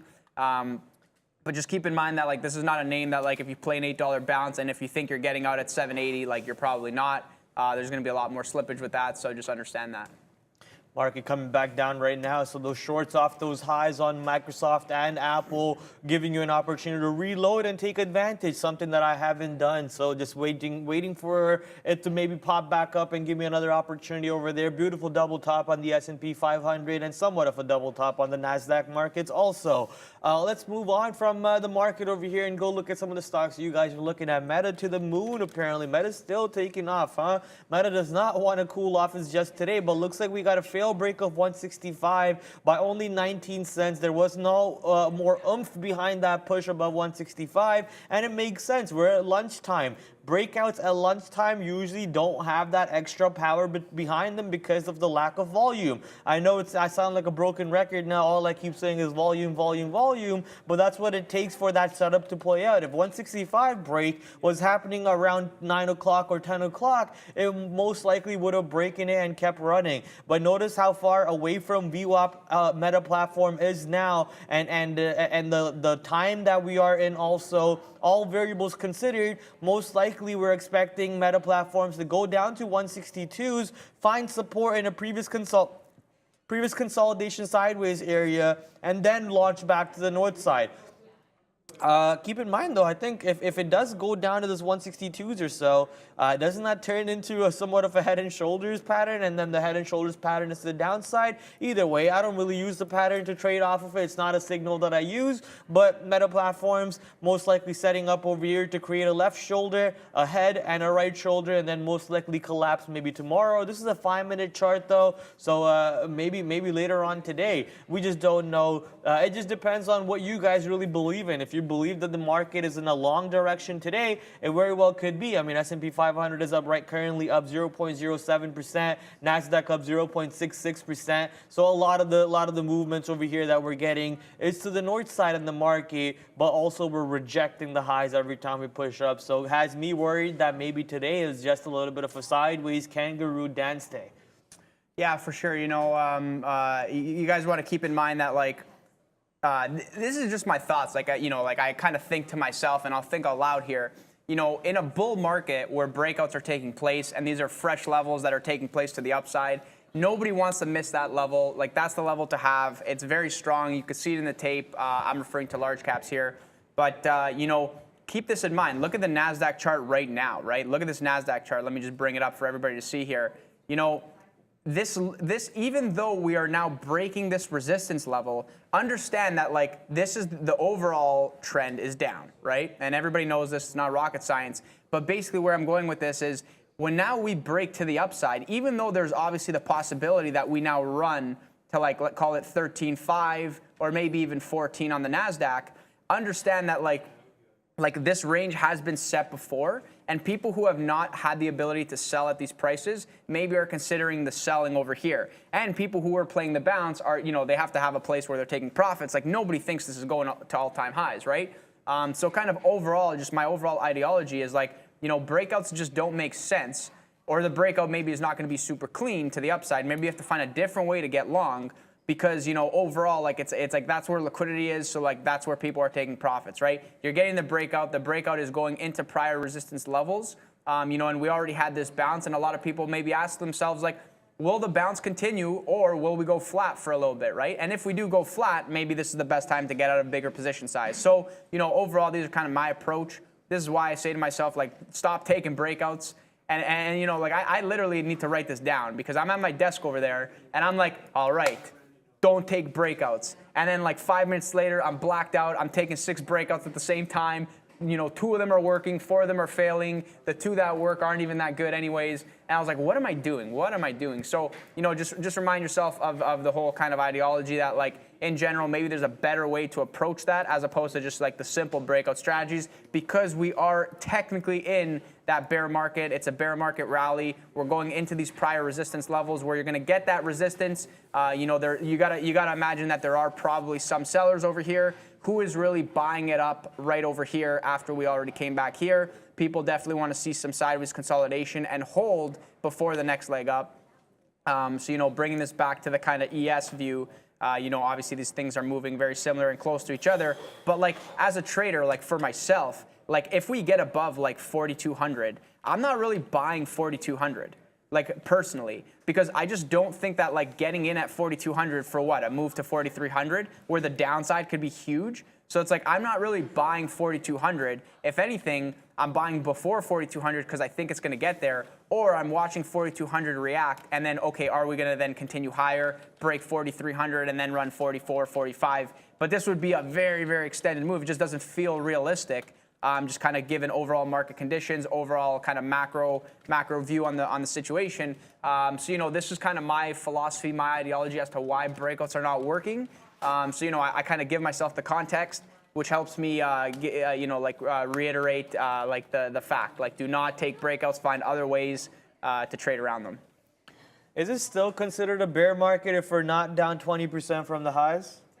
I don't know. That's a good question. I don't think you can say bear market anymore, my friend. We survived the bear market of 2022. But okay, so we touched down 20%. Yeah, and we so bounced. It's like we're down 20, and we bounced. And it never existed. So what are we then? What are we? we? Never existed. We're not in a bull market. We're not in a bear market. We're not in a bear market. I don't know if this conversation's silly, but I actually have no idea. Yeah, I don't think we can say bull or a bear. We're in a decision market. We're really trying to find out what's going on and who wants to get burnt. Who over here wants to play with fire first, so the rest of us can learn that the fire is hot.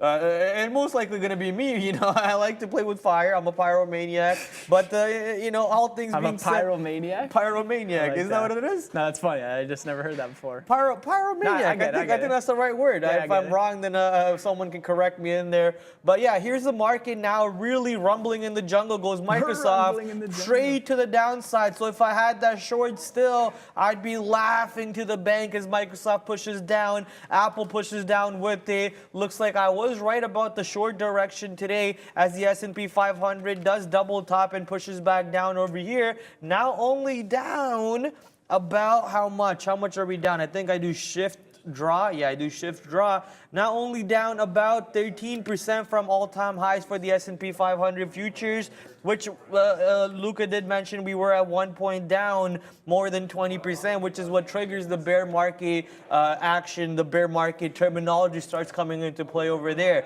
Microsoft now turning red for the day. S&P 500 joining the party. Apple also joining the party over there. Looks like that short idea for Tesla around VWAP actually panning out now. I'm not sure if Luca had that, but the shorter run Tesla pushing back towards the low a day. Now is a possibility for Tesla to break 600 and go lower 600. Now is a possibility for Tesla to break 900 and actually get below 900 as the market pushes to VWAP. Let's see if the market holds up at VWAP or if the market breaks VWAP and continues its descent to the red zone today. Yeah, for sure. You know, and actually I did not have that, but just watching, seeing what's coming next. You know, everything making its way. We're getting that market sell-off. Things making their way down towards VWAP. So let's see if the overall market wants to bounce here. Maybe that 137 level on Amazon is bounce worthy. You know, maybe we go sideways a little bit, get a little scalp opportunity going, create a free trade, and then see if we can hold some for the continuation bounce there. So we'll see what happens there. And yeah, guys, continue to let us know what you are trading, what's moving. I'm loving when people are throwing in the chat, oh, this tanked because I'm quickly looking back. Somebody was like, oh, TBLT, like high a day. And I was like, no way, get out of here. And I pull it up and it's not. So don't do that because then I just waste my time. But, you know, loving the kind of sharing of information, just kind of communicating the obvious levels, right? It's like, obviously, it's very difficult to watch everything. You know, if you're watching like 20 different things at once, you definitely don't want to miss things that are moving. Somebody before said boom Neo, and I guess that's the short they're talking about through VWAP. Looks like it might be heading for that $20 level, but again, you know, very, very slow. Amazon inching towards that 137, so let's see if we get a bounce play here.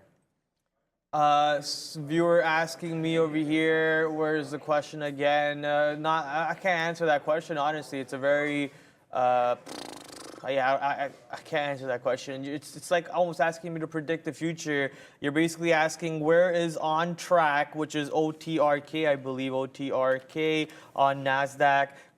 Close at $1.50 or do something else I don't know. I don't know the future about anything. You know, I don't know what's going to happen in the next 10 minutes. I don't know what I'm going to be eating for lunch or dinner. So how do I know what the market's going to close a stock that I've never traded at? I just don't know the future like that. What I can give you is scenarios and if-then statements that I might be using if I was trading this position. I clearly don't have the long because I'm not in it, right? I don't have the long because I'm not in it. I don't have the short because I'm not in it, but if I do want to trade it, it's going to be to the downside. It's going to be to the short side. I'd be shorting the double tops and triple tops as long as they keep giving me the opportunity and taking out a good 50% on the move down over here. I wouldn't hold more than 50% for this move down because if it's going to keep on double topping and bounce off the VWAP here on the sideways, I don't want to be involved in that trade. Overall, not sure what the catalyst is. 33 million shares traded on track, ORTK.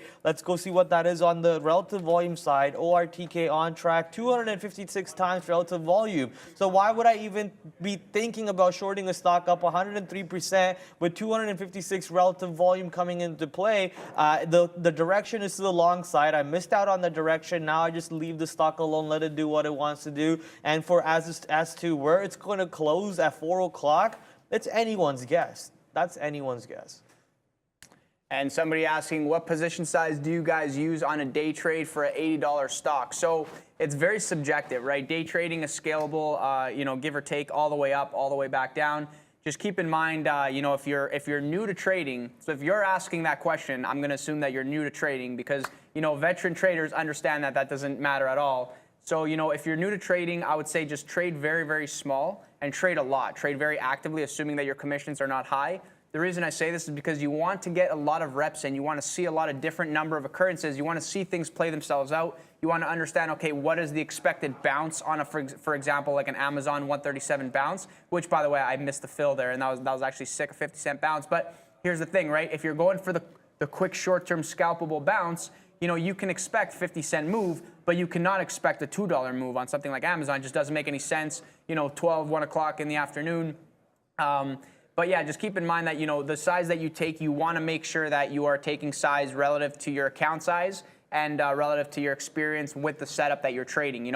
If you're finding success with the setup that you're trading, then obviously scale up on that setup and continue to trade it more and more. If you're trying a new setup for the first time, like this is why I preach trade very actively, get a lot of reps in, understand that there's different kind of number of occurrences that could take place based on bounce plays, based on breakouts, and you kind of look for how these different things play themselves out. Understand that different stocks will move differently, right? So for example, Apple being like a $150 stock is going to move different than Amazon being a $150 stock because, they have different floats, there's different algos involved, there are different valuations overall, they're in different businesses, different sectors, so there's different players that are getting in and out, and they're at different periods, different moving average periods relative to kind of mean reversion type thing. So just understand that like there's so many different factors that come into play. There's no way that I can answer that. We obviously don't tell you guys share size because like it doesn't matter. It doesn't matter if I have 10 shares, 1,000 shares, 10,000 shares. I feel more comfortable not telling my share size actually because, I don't really, it's like a game of poker, right? I don't want anybody to know what I'm holding. You might see me in a position and, it's working for me. I don't want anybody to know that I have size on that position. Like that's the last thing that I want to know. So, it's something that like somebody before in the chat was actually talking about it. They're like, yeah, I have this much size of this stock at this price. Like, don't say that. Don't tell anybody your hand. Like, we're playing poker here, right? So it's like you got pocket rockets. Like, don't tell anybody that. You know what I mean? Like don't like it's. You'll be surprised at the things that can take place, right? So just understand that, and this is the reason why we do not communicate share size. Somebody saying this guy would make a great politician. I don't know if you're talking about me, but I don't know if that's a good or bad thing. I'll take that as a positive. Thank you so much for that. Even though politicians are whatever, politicians. But and trust Luca learns a lesson, so you don't have to. Thanks, bro. Yeah, exactly. It's like it's kind of like the same thing. It's like learn from others because it's cheaper. It's cheaper to do that, right? I kind of coming out of school, I watched like a few friends and the mistakes that they were making, and I was like, you know what? I don't have to make these mistakes. I can literally live vicariously through their mistakes and gain the wisdom and have the the kind of better end of it, right? So hopefully you guys made those same decisions. If you didn't, you probably have great stories, and stories worth 1,000 words. I'd rather have stories than money because that's kind of what makes the memories. But anyways. Back to trading here, just looking at the overall market, quickly glancing over at Tesla, still at that 910 area, so seems to have rejected VWAP. If we're going to get some big time selling that comes into the market, I wouldn't really expect it on a Monday per se, but if we do get that big time selling, then maybe kind of justification for that 900 breakdown. If I had to guess, if this thing closes below 910, below the 200 period moving average, then there's some justification to, okay, maybe you're going to get the sell-off. Maybe this is the top, kind of has that hammer look on it on the daily. And I'll quickly bring over the daily to you guys. It's kind of setting itself up that if we do close below 910 or even 900, we could easily fall off 850, right? 818 area and kind of bounce off that moving average. But thing with Tesla is, somebody said it before. They said, don't short Tesla. And, the legend behind me that you guys can't see, Greg, he talks about it all the time. He's like, this guy is working hard, moving chairs around. He's working way harder than I am. And, Greg actually made a good point one time. He said, look, listen, you could short Tesla. And this is what he was telling me. That he was telling this to me, like as a day trader. He goes, look, listen, Luca, you could short Tesla. Just don't short them for more than 40 seconds. It's not more difficult than that. I found that a little bit funny because, yeah, Tesla is a rip-your-face-off name there. So just my overall thoughts, that 910 level, interesting. Maybe we get some over-under action before closing below it. If we close below it, if we close below 900, maybe the short gets spicy. If we start to reject now and fall off, if we get end-of-day selling in the overall market, I'm going to say that Tesla is going to be the first to go. So overall, that's kind of my thoughts there on Tesla, kind of give or take. and still watching GovX for a potential move, but obviously not going to get involved in the middle. Did you guys watch this documentary on Netflix? It's called The Most Hated Man on the Internet. I did not Dude, know. it is crazy. Like, how do I not know that this website even existed? I honestly didn't even know this website was a thing. That's probably not a good thing to say the website out loud. But that documentary, yeah, like you guys can probably Google it on your own time over there, or watch the documentary and learn it. I think the website's like shut down anyway, so it doesn't even matter. But man, what a crazy documentary over there. This guy did some crazy stuff overall, but Netflix, man, we might just see some traction on Netflix off of the people talking about everything that happened in there. It's basically it's wild stuff. It's just wild stuff. But Netflix, I think Netflix might just catch some traction like it did off of Squid Game. When Squid Game started popping off, we saw a lot of new subscribers coming in. But this one documentary might not bring in the amount of viewers that Squid Game brought in. For sure, not the number that Squid Game brought in. But still, a lot of people are talking about it. A lot of people have the show in their name and in their mouth. Sorry, and there's the word of mouth thing is a very, very big, right? Tesla spends like zero on advertisements, but there's still a ton of cars out there of Teslas every single day getting bought just by word of mouth. Word of mouth being one of the best advertisement routes. And speaking of the word of mouth advertisement, go out there, spread Trader TV Live. Tell your friends, tell your families, tell your dog, tell your hedgehogs what Trader TV Live is. Spread the news, and while you're spreading the news, make sure you're hitting that like button on the show. Where's the show right here? Right here. So make sure you're smashing that like button. Only 1.7K likes right now. In the morning, I know we had about 7,000 viewers watching us and only 1.4K likes. So that's not a good thing at all, right? Let's get these numbers bumped up more. Let's get to at least 2,000 with 4,000 of us watching. For those of you, that 40% of you who did not hit the subscribe button, go hit the subscribe button over there. Why is this channel even mentioned to me? Do not recommend this channel. Once again, do not recommend this channel ever again to me. We don't want scammer channels. I'm joking. Notice how all my videos are just Summit 1G or Trader TV Live or Tarkov videos, because Tarkov is a pretty good game, man. I love Tarkov. Addicted to that game. Anyone who wants to play that game, let me know. Proud with another shameless plug. I'm just doing my job, baby. I gotta get the like counts going. If we don't get the like counts going, I don't get to eat the sushi that I'm watching Arun stuff down his throat right now. So I need to get the like count to 2K so I can go put some dynamite rolls and some California rolls down my throat. There's no California rolls? Bro, who ordered this? I'm joking. So what you got right there? Sashimi? Yeah, there's some shrimp. Sheesh. Okay. You got some sashimi, some shrimp roll? Yeah, that was a dynamite roll. Dynamite roll, the shrimp roll, and not sure what the other rolls are. Probably got some vegetarian rolls over there. But I can't wait to try some of this sushi. Is it good at least? Nice. As long as it's not from Tokyo Sushi, I should be happy with that one. The last time I got it from there, oh boy, I had to take a 2-day off of work after that one. You know you can't do that, right? Everyone's having sushi. That's true. We're all screwed if this happens. All right, vegetarian rolls. Nothing wrong with vegetarian rolls. Come on, there's like cucumber, mango inside those. I like those rolls. Nothing wrong with them. My go-to is salmon rolls. Yeah. Yeah, salmon sashimi. Yeah. Okay. Oh yeah. I'll go to sushi all you can eat. I'll just order that. I'll just sit there and eat that. Yeah. Are you like a wasabi type of guy on your sushi? No. You don't do wasabi? No, it's got a weird spice for me. You gotta put like a little dab on it, just a little dab of wasabi on the top. Sometimes I put it in the soy sauce. In the soy sauce, yeah. Is it? Yeah, that's a big no-no. Why?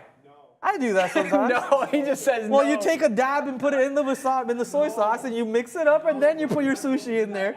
So I personally, Listen, man, I don't even like Japan. wasabi. I never eat it, but that's kind of how I tried it the one time. But speaking of sushi, somebody said that if you are dipping the sushi into the soy sauce, do not get soy sauce on the rice, because apparently it releases something and it kind of changes the overall flavor. What? That's what I do all the time. Well, somebody took a course. Like one of my friends.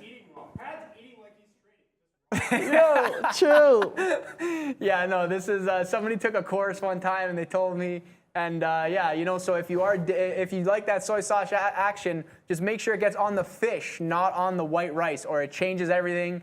Things are happening in the background, and that's not how you know, if you're going for sushi, especially expensive sushi, you want to eat properly. Make sure you're eating properly. Yeah, that's for sure. You gotta learn the etiquette, right? It took me a while just to learn how to use chopsticks. But anyways, you're coming back to the market. Let's see what's moving. S&P 500 actually bouncing off of VWAP, which is a good thing for the longs, I guess, because Microsoft holding up at VWAP right now. Even Apple holding up at VWAP. Did not think we would bounce off of the VWAP over there on the overall market, but looks like we are going to. And the longs are once again back in play. The range trading is back into play as the market continues to go sideways at 12:30 Eastern Standard Time. Still got 30 minutes for the official lunchtime to end.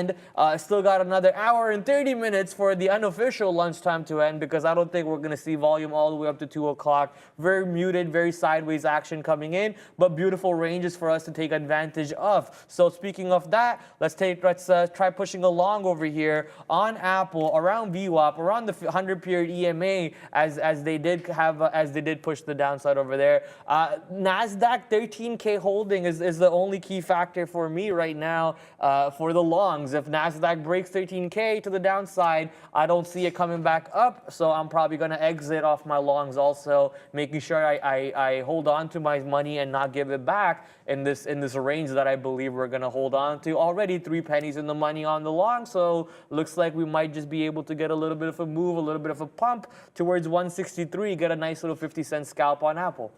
Yeah, for sure. You know, I like that idea. I'm also long Amazon here just in front of VWAP, that 137 level. Maybe it holds, maybe it holds. Maybe we get a bounce back. Maybe we get a run towards that 138. Kind of watching it, seeing how it's going to act over here. Are we going to bounce? I expect it to break 137. But overall, I want to see for that hold of the VWAP area. You know, overall market bounced off VWAP, not making a move back towards the high. And maybe I should kind of reference where NASDAQ is, as opposed to the market here. But yeah, kind of giving that same feel, obviously above VWAP. If we break down through that 13K, you know, then maybe, obviously I'll be wrong here and this is going to go lower. But, you know, overall, kind of feels like a good level. So we'll see how it acts. MULN being talked about in the chat for some reason. I actually pulled up MULN, saw that it was still under $1, and I instantly walked away from this position. But right now, here we go. MULN pushing towards $1. I guess it gives us something to talk about. 15% up on MULN today, trying to take advantage of the EV catalyst from Tesla, NIO, XPEV, Li Auto, and all across the board over there. I still am a strong anti-believer on MULN. You know me on that side. I'd much rather go buy NIO, even though I think NIO will get delisted at some point if things go south in the world. We very well could see that happening. But man, MULN, who's really...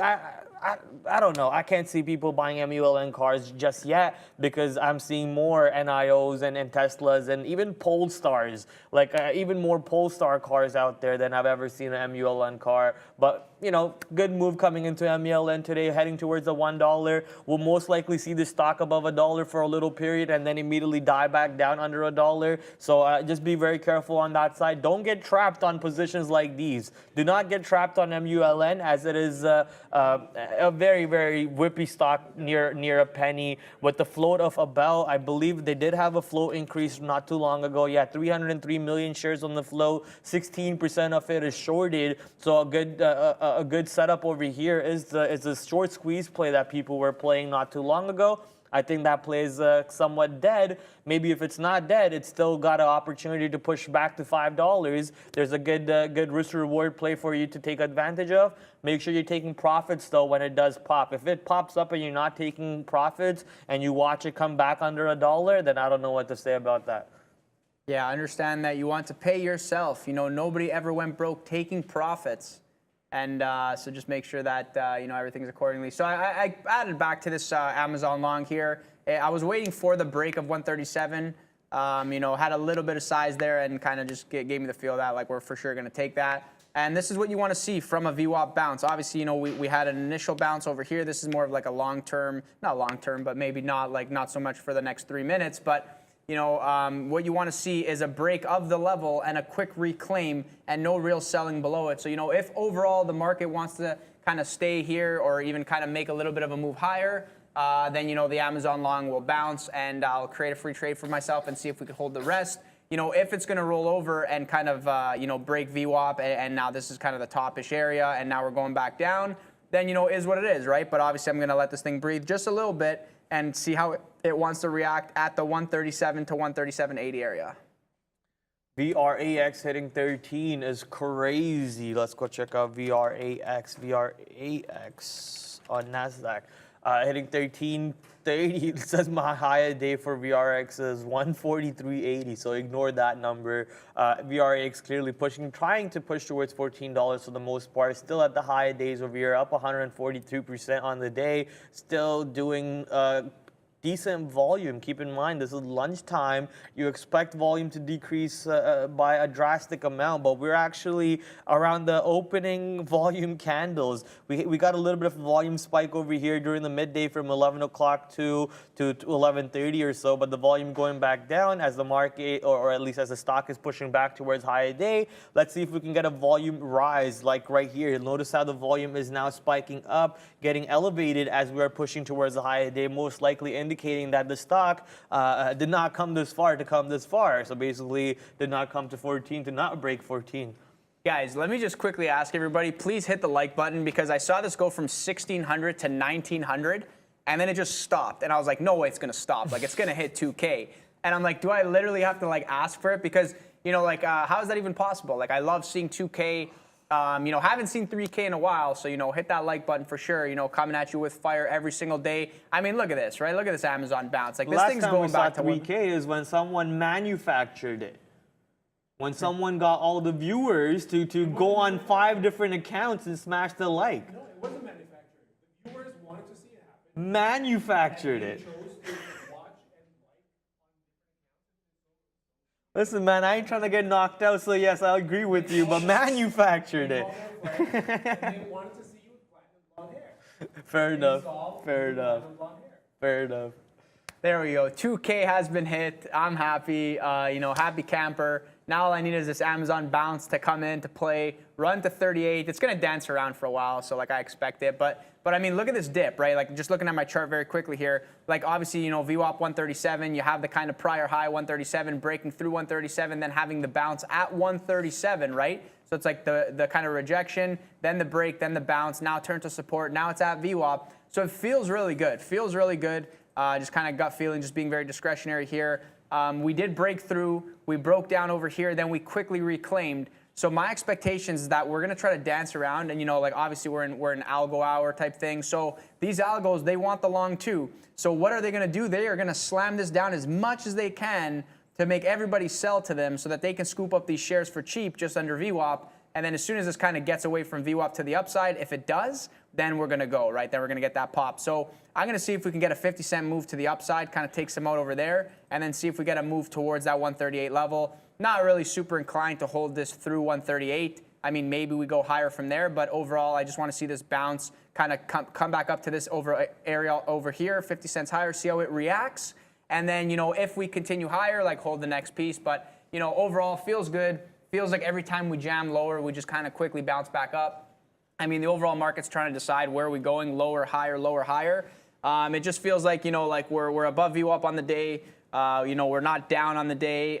It's a Monday. It's midday. I expect these games. So, all my expectations are in line. Now let's see if I can see what I want to see. Somebody's saying LTRPB. I saw that before. It was one letter too many, and I was like, I'm done with this one. 5 letters. TLTRPB on the NASDAQ, I assume. And this thing is halted. Okay, go figure. Yeah, this thing up 175% today. This is like, you can't even trade this. Like, it's just like halt, halt, halt, halt, halt, down halt, up halt again. This is nice entertain. See, everybody, what is this? Like, everybody's looking for that next HKD, and every time something halts one time, everyone's like, let's go, we're going up, we're going down. I don't know where this is going. It's showing a 45.65 open, but at the same time, like, this thing could change at the last second. Halted 12:31, so I'm surprised that it's not open yet. but I'm assuming it's going to open soon. But yeah, interesting. Maybe this thing goes to 1,000, maybe it doesn't. Who knows what happens next? But I'm not too concerned with that. Yeah, question from the chat is, what's the point of all these desks, computers, empty computers behind? It's actually a green screen. These screens are not real. These are just the video loop back that you're seeing. You'll see Randy walking back here 5 times. It's just a video looping back nonstop. But no, really, those computers are actual traders who sit there. Keep in mind, we did mention it's a Canadian holiday. The Canadian markets are closed today. The traders in here are either addicts who just want to be in the office, or they're forced to be in here because we got to do the show, such as Luca himself. Trust me, Luca would have taken the long weekend if he could. And I don't know why Cash is not taking the long weekend such as the other traders have. You'll see them back here tomorrow, though. Usually we have the floor is full, packed with people. You'll see that tomorrow on the show, the floor will be once again packed and be busy. Lots of volume, lots of noise coming in. But yeah, mostly the traders who are in right now are either addicted to trading or B, forced to be here for the show. That's the only part. I know which one I am. I'm clearly addicted to trading. I cannot not be here, that's for sure. But VRAX, man, still trying to go take out the high of the day over here. Previous high of the day at around, I want to say 1370. Yeah, 1375, 1370. Let's actually be accurate on what the day's range for VRAX is. VRAX day's range at 1375. I got that right. Let's go. But man, what we're not getting right now is the Apple long, as Apple long is 13 cents out of the money. But thankfully, it's only 13 cents out of the money, not like 20, 40, 100 cents out of the money, which would be painful. S&P 500 trying to push back down over here to the 4K market maybe, or 4.125K. And NASDAQ very close to only 19 points away from 13K for NASDAQ. Pratt is addicted to losing money to the bulls. Yes, sir. We only go short. You know that, baby. We don't go long. My long keys are actually uncoded from my keyboard. Speaking of which, I'm long on Apple, so let me get out of that one real quick to prove my statement. Pratt and Luca, how long have you guys been trading, and who's more accurate from a percentage standpoint? We're both wrong 100% of the time. We actually don't make any money at all. We lose 100%, and that's just the story of the nature, man, the game. We're not giving you answers like that. Come on. We're definitely different traders at different points in our career. So, it's not, you don't want to compare your chapter 1 to somebody else's chapter 20. I think, everybody will tell you the same thing. We are mental athletes, right? So it's like, look at Kobe, like 10, 20 years in the game, and then look at somebody coming in, day one. It's like, even though they could be rookie of the year, even though they look incredible, you cannot compare that person to the next person, right? So just compare yourself to yourself yesterday, do yourself a favor, and, just make sure that you are growing every single day as an individual. Just quickly monitoring this Amazon long. This is an interesting scenario for myself because I told myself maybe I'll stop myself out, but I also feel like I'm not going to be wrong on this overall idea. I feel like the bounce back at any point could happen. If we get below 30, and as I say that, this thing like sells off. It's like, yeah, well, let's put you through more pain. Absolutely. But whatever, it is what it is. But yeah, guys, and somebody in the chat made me laugh here. Who was it? Peter Post saying, Pratt and Luca are deep fakes. It's really just Sean and Neil. No. I'm right here. This is me. I'm Luca. I got my Bass Pro hat on. And, living life, enjoying life. And, after this, get a nice Spro, drink a nice ice cold beer, enjoy life a little bit more. And, to add to that, I will enjoy it much more if this Amazon trade comes through. If it doesn't, is what it is. You don't win them all, right? Yeah, it's my sister-in-law's birthday today, so for sure some beers are in plan. Probably go home. I got to go buy a cake, man. For my birthday, she got me a lemon something cake, and man, that cake was so good, so I gotta go buy her a cake now. Hopefully her husband buys her a cake so I don't have to spend money on it, but if her husband doesn't buy it, which he's probably not going to, I might have to go buy it for him. But man, it's going to be a beautiful, beautiful day today. Weather's amazing outside. It's nice and sunny. It's espresso weather, as Luca would say. Every weather is espresso weather. But sadly, it's only 12:42 Eastern Standard Time, so neither of us will be able to get up and go get our espresso just yet. I'm actually hungry after watching Arun eat that sushi. I'm starving right now. My stomach's rumbling in the jungle over here for my stomach. Roasting the husband, let's go. That's my brother, bro. That's my brother. I get to roast my brother anytime I want. We're blood brothers.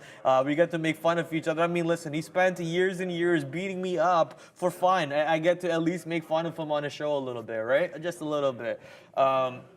Siga also starting to wake up, and GovX is over 4. These are actually Luca stocks. So I'll leave this one for Luca to come on in a bit, and then he can cover it. There's no point for me to look at these monkeypox stocks, as I have 0 trades on monkeypox stocks ever since the birth of the fear of the birth of the fear, that is. So. Anyways, coming back from that, Microsoft right now really elevating to the downside. I guess elevating is the wrong word to be using. Really pushing to the downside for Microsoft. That short that I had at 281 looks as a picture-perfect short, honestly, but the exits are so bad because I wasn't able to hold any for this move that Microsoft's giving me, and it's actually scaring me right now on Apple, as Apple is extending the losses a little bit more. 15 cents out of the money on Apple as the S&P 500 and NASDAQ push back down. NASDAQ now only 10 points away from 13,000. Make that 8 points away from 13,000. I think we hold 13,000 today, but if we break 13,000, then I think the shorts are back into play for the rest of the week. Yeah, so this Amazon trade not looking good. Maybe going to scale myself out of it. I mean, maybe it bounces from here, but, not really what I wanted to see. I thought we would hold VWAP. I thought it would bounce around. Overall market not really kind of selling off the way that I thought it, it kind of looks. But, Amazon kind of trending down there. So, is what it is, whatever, let it go. And to anybody looking at GOVX above 4, but this thing has to break highs to get interesting for me. Like if not, like it's a no trade. Roast and husband already talked about that. Whereas MULN 1.11 to 120 gap to fill. Yeah, very very much possible for that gap to fill, but don't mention gap fills around Arun because you don't want to hear the answer coming from that one. Nothing. You have your headphones in, right? Sorry, no, you're good. I didn't even say your name, bro. You didn't even say your name. You're good. No, Arun just took off his headphones over there as soon as he heard his name. Basically, man, you don't want to talk about gap fills because their gaps really don't. It's not a real thing. Gaps happen obviously because of the overnight move or whatever, but. The gap fill idea, I honestly do play the gap fill sometimes, but you got to understand how gaps occur and why they occur and how the gap fills play out too. For the most part, nothing wrong with trying to play that strategy. Here's NASDAQ bumping to the north side. Let's go. Send me to the moon now. Send me to the moon. Fly me No. Send me to the moon. We're getting copy strikes. Down goes Trader TV Live. We lose our jobs. Anyways, coming back to the market over here. Hopefully we don't get copyright strike for that vocal pattern over there at least. Please don't come getting us, YouTube bots. Please don't. Anyways, Apple over here pushing the north side right now. 7 cents in the money for the long. Let's go. Looks like we did get the long right. And thankfully, we picked a stock that's not moving around too much, so we get to not cry about the 15 cents that we were out of the money because now we're 11 cents in the money. Yeah, guys, so this is what I'm talking about. I'm like, I don't want to sell my Amazon because if we get a bounce, maybe we get a better chance to get out of it. And I still kind of like the overall idea, and like now the market's making its move higher. So like, it's like I'm not really wrong, but it's just not showing me what I want it to do. But I'm like, yeah, I'm not going to really sell the bottom because then I'm going to look silly. And I actually wanted to add there, but I didn't because I'm just like, I don't really love the trade. So, if we go side, like I'll be surprised now if we continue to head lower and break lows. Then if we do that, like I'm going to get out, I'm going to take the worst possible loss and whatever, let it go. But overall, like feels like if we do get that push through VWAP, maybe kind of scale that out there.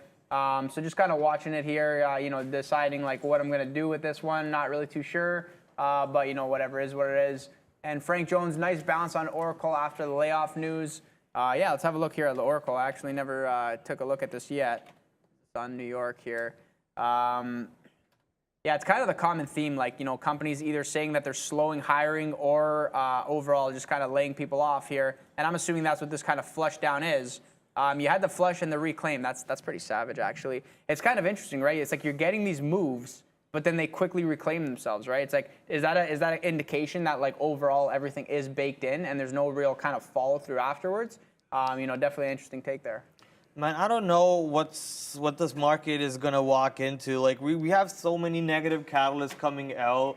Like for example, we got the We got the people or companies in general hiring, slowing down hiring. Google alone slowing down hiring for 2 weeks. If you were to look for the numbers, those numbers add up. That's a lot of jobs around the world not being able to, put the food on their table. There's also inflation that's a problem. There's the cost of living that's going up. The cost of food is generally going up. The Subway that used to cost around $11 now costs $19, right? So everything is going up in general, and job rates are going to go down. I don't understand how this market is going to really push to the north side, but obviously the market will always do what it wants to do longer than you can stay solvent. It's always irrational. So just be careful on these moves. It's okay to have your theories. It's okay to be long, bullish or bearish or whatever direction you are. Just don't be a pig, because the pigs get slaughtered, right?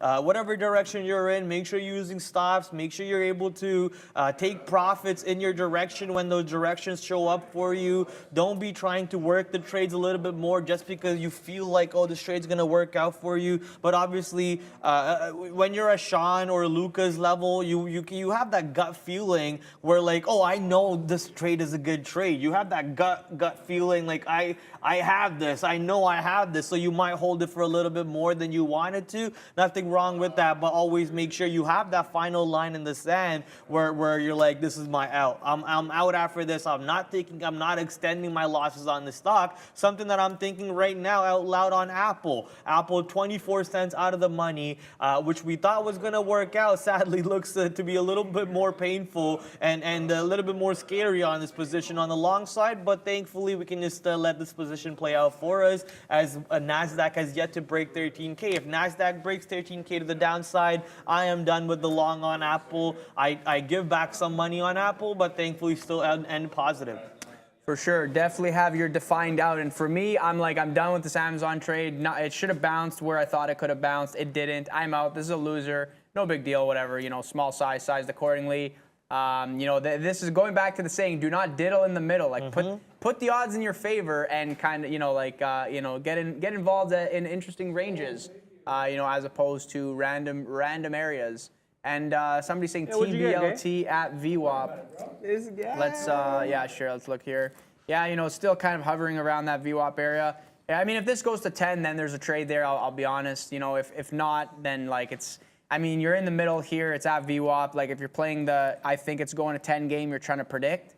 So from a trading perspective, really not something that interests me too much. And going back to GOVX, that $4 level, definitely acting as a level of resistance, not really that much volume. So, overall, I doubt that this thing can continue higher and make the move up. But obviously, anything's possible. I've seen it before. 85 million shares traded, I've seen it sometimes like 120, 170 at this point of the day. That's where you see things really, really go wild. At this point, it's kind of a little bit slower. Let's see what the chat's looking at over here. Here comes the spammers again. Yeah, just ignore the spammers, guys. Bears versus Bulls got this under control. Thank you, Bears versus Bull, for all the help in the chat. Apple, Microsoft, NASDAQ 100 short, says Ashitok. Yeah, looks like you're just overall basket tech stocks just short in general, so good luck with your trade over there.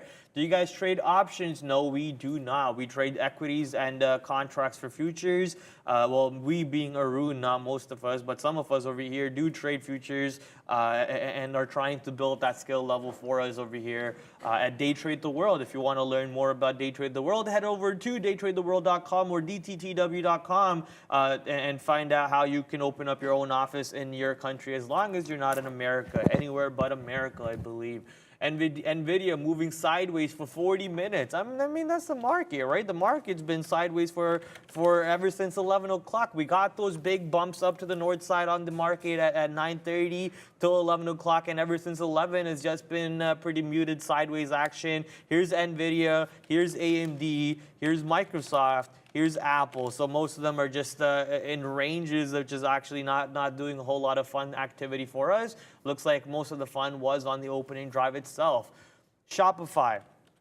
Shopify being asked in the chat, and why not US? Just for regulation purposes. I don't really know the whole in-depth reason as to why not US, except for the regulation answer. Honestly, I don't work for Day Trade the World side of the marketing team who knows the real answers for you. So if you want to learn more about it, head over to Day Trade the World and get in contact with Justin or anyone from that side, and they'll be able to answer more questions for you. I am just sponsored by Day Trade the World to use their software on this show, so that's just my job on that side, right? Shopify being talked about today. Shopify.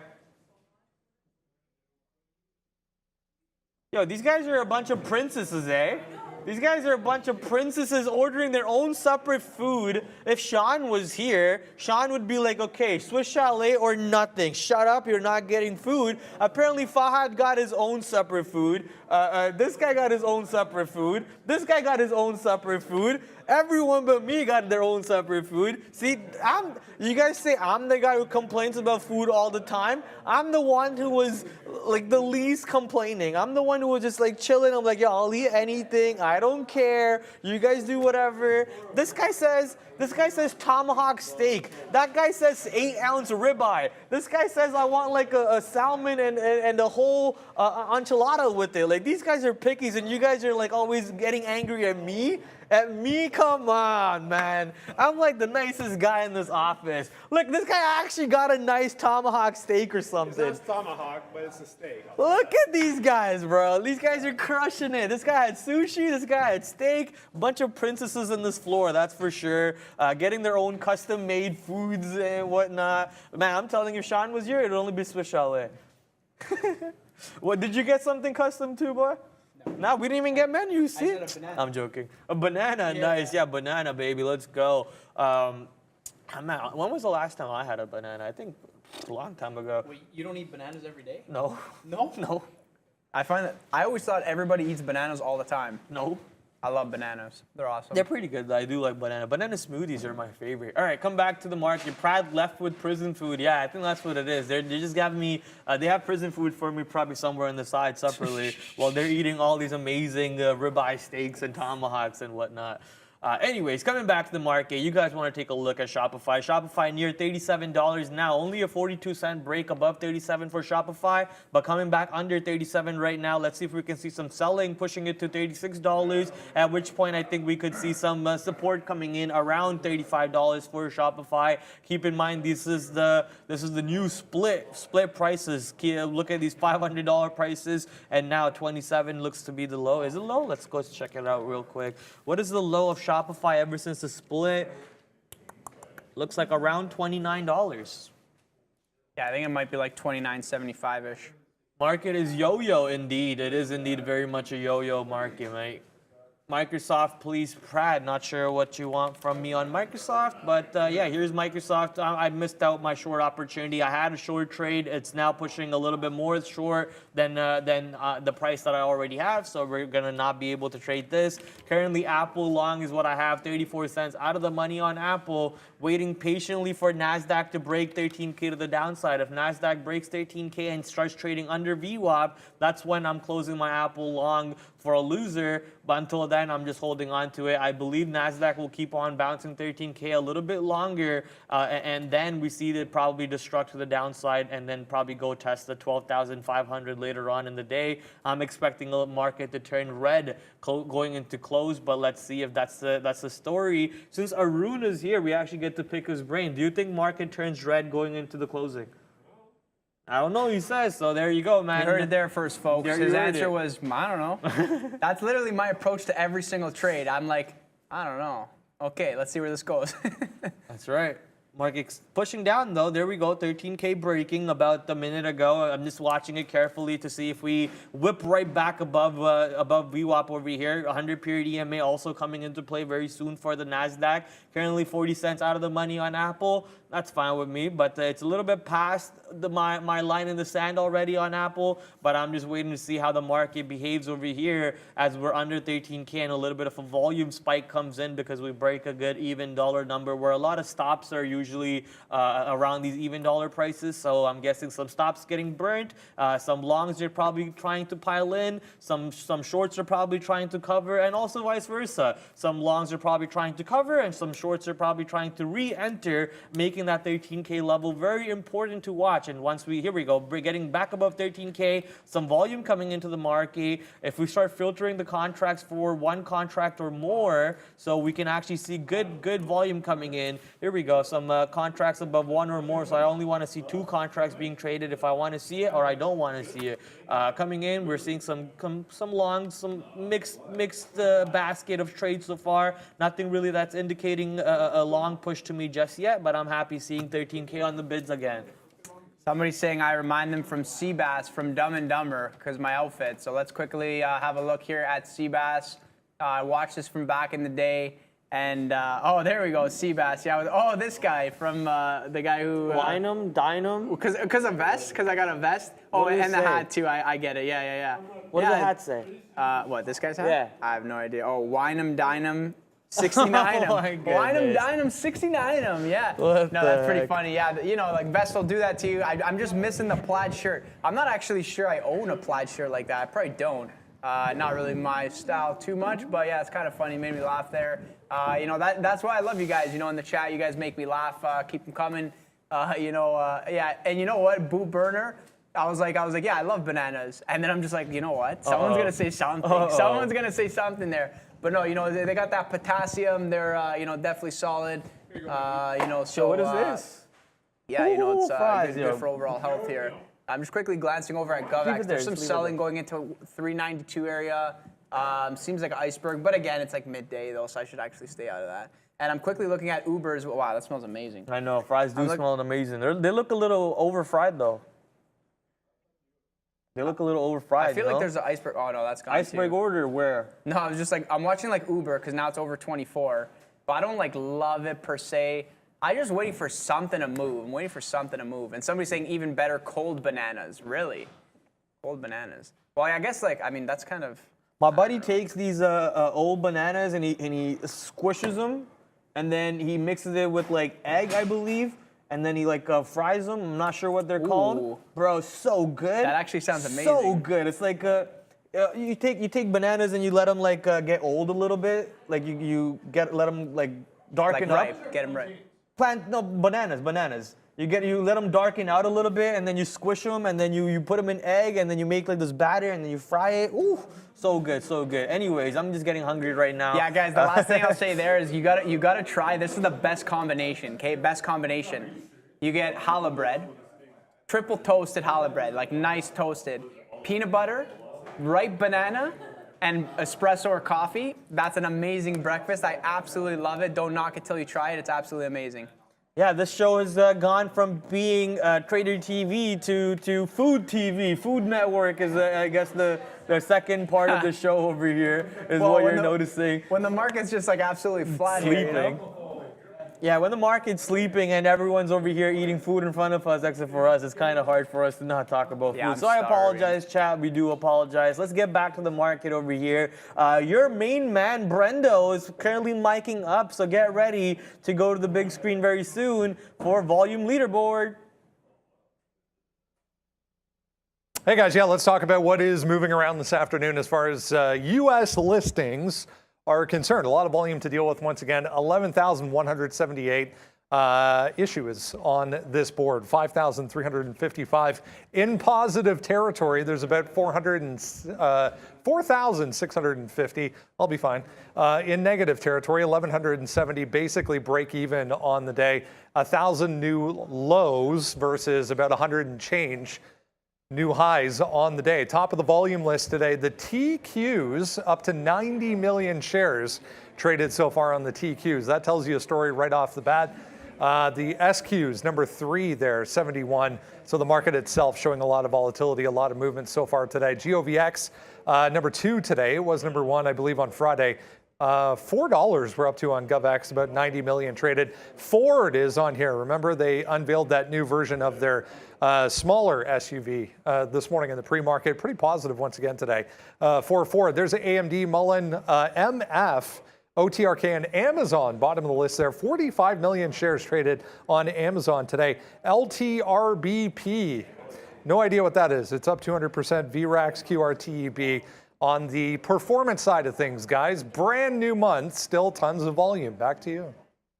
LTRPB, the stock that Brenda was just talking about. Kai also wants to know what the opening indication price for that stock is. Apparently, it's around $64.59. So we'll see when the stock opens up from that halt. Is it a up limit down halt? Limit up, down halt? Yeah, limit up, down halt. Yeah. We'll see whenever that opens up. We'll be able to see if it opens actually at $64. Insane. The stock was at $20 today, and now we're trading at the 60 or so and trying to open at 64. Very, very crazy, man. Looks like these stocks are showing up more and more. Time to start de-whacking again on these positions, looks like. Just got to go long and forget about it. That was actually a pretty sick, like 49, 42, and then open 57. This one's going to open 65. There we go. So now it's open. And, you know, as expected, it's SSR. There's not really that much volume, that much follow through. Oh, 1,000 share long on a T gateway on 69.99. Yeah, it's dancing around here. It'll be interesting to see what happens next. You know, is this going to break 70 and continue? Like, there's no liquidity on this thing. This thing is nuts. This thing is, okay, there you go. That's your next HKD. So let's call it now. What are you going Is this over, even under? What? Having a float of less than $1 million? Yeah. Like, how do you have a float of 114K shares? It's like nano float. It's like savage. What? This is dumb. How is that even legal? Like, you should not be able to go to the public market with less than 1 million shares. That is so dumb. Yeah, I don't know the details. This is now there. trading at $75. Like, it's absolutely crazy. But congratulations to anyone who took again? advantage of this stock. It is going to halt again. Man, I just want to smash this, but it's so dumb. I'm definitely There not you go. doing We it. are halting again. You can't even see the bids pile up, so you don't know if it's going to halt or not. But there we go. We're halting it now. 71.85. Oh, my Lord. All in while. LTRPB. I don't know. I have no idea. It's like this thing is just going nuts. I was like, there is the halt that was coming right now. I'm watching it. I'm like, look, the halts have been printing up, but if I miss this is gonna flush like 10 points on me. So no, thank you. It's less than a 1-to-1 in my books. I'm watching pure entertainment. Speaking of entertainment, where's this thing going? Over under 100. Speaking of entertainment, Tesla just broke 900 to the downside. I was gonna say LTRPB. Make a call. Over under 100. Over under 100? Yeah, let's play this game. I think we end at $42 today. $42. Okay. You know what? It's giving me the vibe that we're going to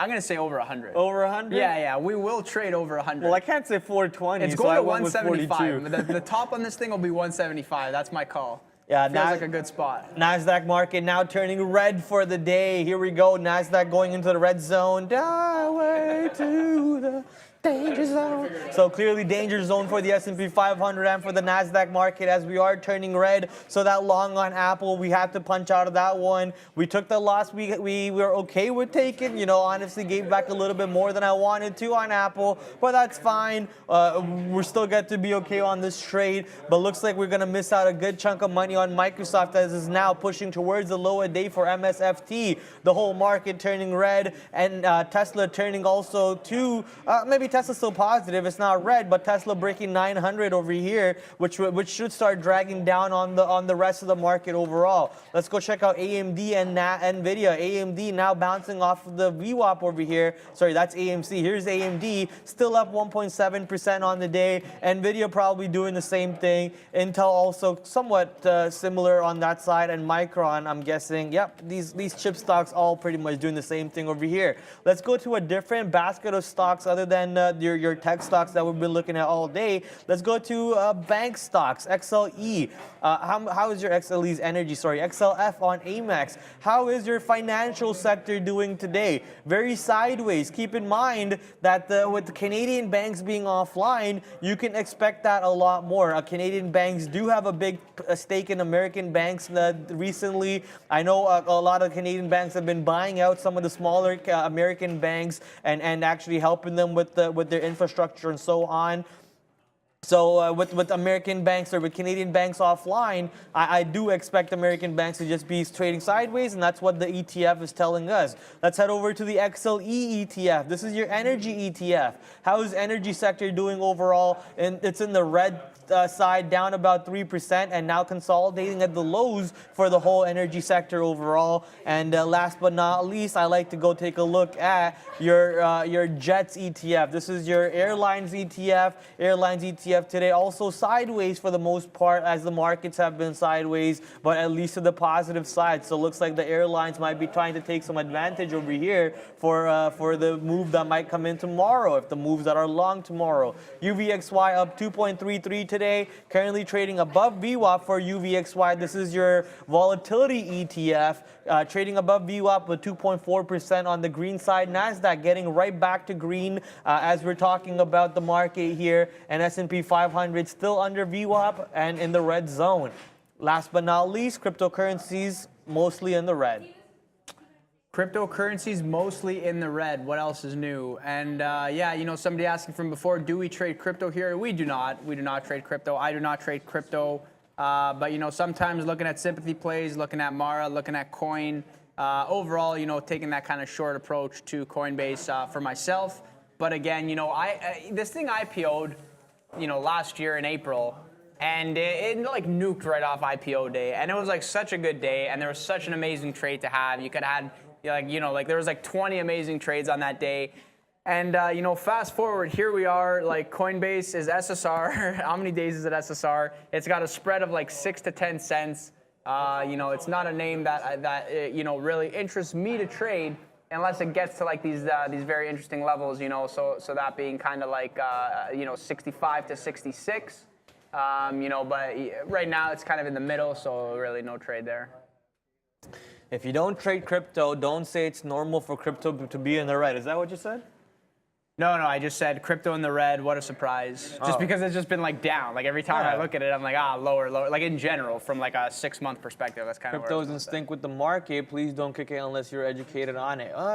Just ignore these comments, I guess. Anyways, moving on. Crypto's in the red. Like a long term. No, yeah. So yeah, never mind. Whatever. Crypto's in the red. It is normal for crypto to be in the red. It's the same way it's normal for the market to be in the red. The same way it's normal for the market to be in the green. The same way it's normal for the stock to be halting at $82. Nothing's normal, mate. Nothing is normal, and nothing is abnormal either. I guess that's the right word to use. It just depends on your relationship with the market and how you perceive things. But at the end of the day, he's not wrong. You're not wrong. Neither of you are wrong. It's at 82. We're just arguing. Yeah, this stock is now at $82. Okay, so now it halted at 83. And it's showing 92 open. We got another one as well, QRTEB, showing that it's going to open at 11, kind of similar. What is it with these? What are these 5-letter stocks? What the heck? I have no idea. I'm just going to sit here and just watch these things. I have no idea what I'm going to trade. This is wild. I have no idea. Like the float. So Prad was mentioning the float on LTRPB is like 14,000. It's 114,000 on Trade 114,000. Yeah, 114,000 shares. What is? I mean, 300,000. you know, either way, like, I'm not touching this name. Oh, is it? Okay. Wow, absolutely wild. Here's something that I'm noticing right now. Here we come. Here's something that I'm noticing right now on this stock, LTRPB, which is, this is volume profile. Volume profile basically tells you where the volume is transacting based on price. And these are all just stops getting blown out.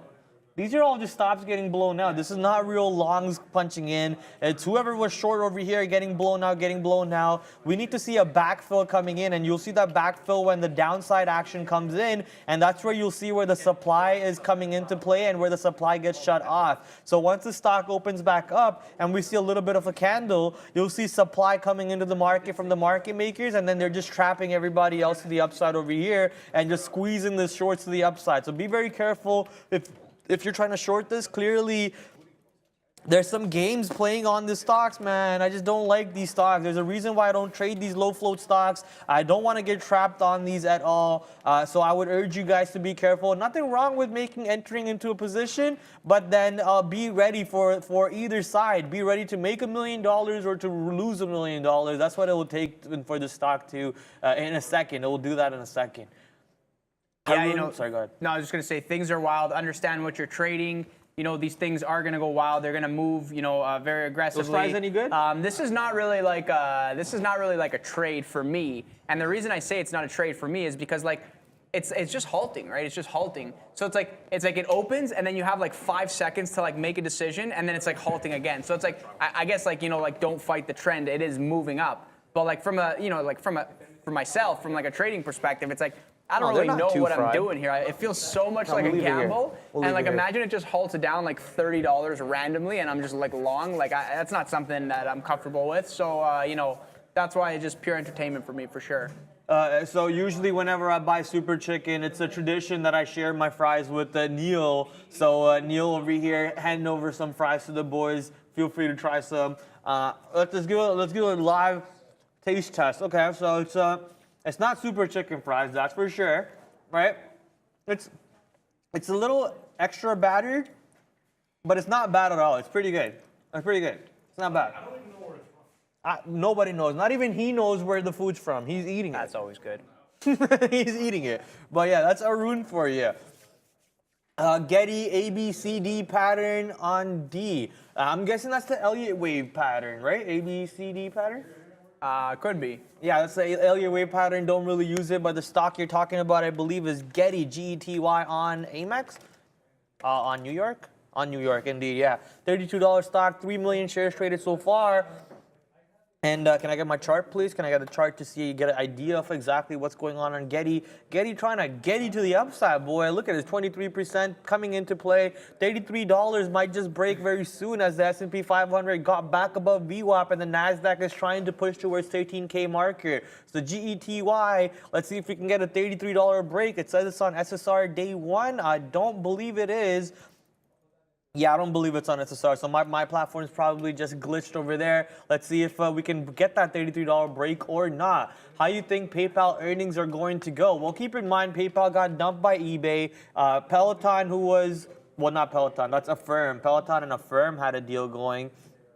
There were some other things that caused PayPal to go to the downside, and then the activist investor who came in on Peloton, trying to save the stock over there, trying to invest in Peloton in general. I'm a big believer in PayPal. Why do I keep saying Peloton? I'm a big believer in PayPal, so I use their products every day. Anytime I want to do sports betting, like on FanDuel or something, I add money through PayPal. If I want to pay for Spotify, it goes through PayPal. If I want to pay for Netflix, it goes through PayPal. So all my transactions go through that at the end of the day. I'm a big PayPal believer no matter what. Obviously, when it comes to the earnings report, we don't know the future. We simply don't know how the earnings reports are going to come out, negative, positive, sideways. We just have no idea. That's why we try not to guess those numbers at all. Those lotto plays that people like to play, I stay away from those. I rather wait for the numbers to come out, read the numbers, and then make the trade than be in the trade, let the numbers come out and get cleaned out because of the trade.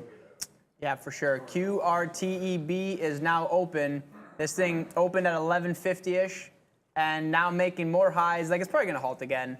I mean, it's halted how many times? 1, 2, 3, 4, almost 4. So going or actually, no, this thing, yeah, it's just halt city. Just halting like crazy. But yeah, this spread is absolutely wild as well. This thing is also SSR as well. So, interesting to see what will happen next on this one. You want to check the floor on that, Brad? Which one, sorry? QRTEB. I'm just curious. QRTEB? Yeah. Quarteb. Float is 900,000 with a 29% short float. Okay, there you go. Interesting. And that's, yeah, this is the theme of today. You know, LTRPB. I'm just going to call this one peanut butter because it ends with PB. So I'm going to call this one peanut butter. Lieutenant Peanut Butter? Huh? Lieutenant Peanut Butter. Oh, there you go, Lieutenant Peanut Butter. So I'm rooting for you, Lieutenant Peanut Butter. Let's see this run to 175. That's my call for the day. Kai saying QT hit 1329. Yep, I'm seeing that as well. 1330 being the high. You know, it'll be interesting. We'll see where this one goes. Like volume kind of picking up now. A lot of volume trade in this area. This is something that I'm not going to dance with, but to anybody that dabbles, best of luck. You know, we'll see where this one goes. You know, with a float like that, anything is possible. How does BABA report earnings in Hong Kong market, then U.S. markets at 7 a.m.? Well, they're going to report in Hong Kong, and then that numbers are just going to stick all the way here. The U.S. numbers and Hong Kong numbers shouldn't really differentiate, should they? The earnings reports, I don't see a reason as to why they would. So I don't think you have to worry about that too much. They're just going to report overnight, and then you'll see it reflect in the American market in pre-market, which is around 4 o'clock Eastern, I believe, or is it 6 o'clock Eastern? Pre-market is 4. Sorry. 4. Wait, what? Pre-market is 4 a.m., right? 4 a.m. for our Official pre-market. 4, yeah. I thought it was either 4 or 6. So around 4 o'clock or so, you'll see it probably start affecting BABA in the North American market. Microsoft's really struggling to the downside. So anyone who is still holding those shorts on Microsoft, you're absolutely loving my call out on this trade. So enjoy your profits as Microsoft pushes down to the lower day of 277.50s. And Apple not really doing anything to the longs just yet, man. Apple, I guess it's pretty flat on the day. I can't complain about it. But someone in chat mentioned Apple got upgraded to $180. That's basically the 3 trillion marker again. That's all-time highs for Apple. I don't think we'll see that anytime soon, man. I'm still waiting for that R word to play out, the recession to play out. I don't think we're in good territories for the market yet. I just don't. I think we're still due for a good pullback on the overall market. But what do I know, right? With my 2 years of experience, I'm just guessing over here. I'm throwing out theories that I think will play out. If it does play out, then I get to take advantage of that theory. If it doesn't play out, then I get to take a loss on it and learn from that loss. That's the name of the game. Learn from your losses, learn from your mistakes. Don't repeat it, or repeat it and get wiped out. Yeah, absolutely. You know, just kind of glancing over here, everything gray on my side, gray being that it is halted. So let's quickly look at something that is not halted, nor will halt in the next 10 minutes, even though anything's possible.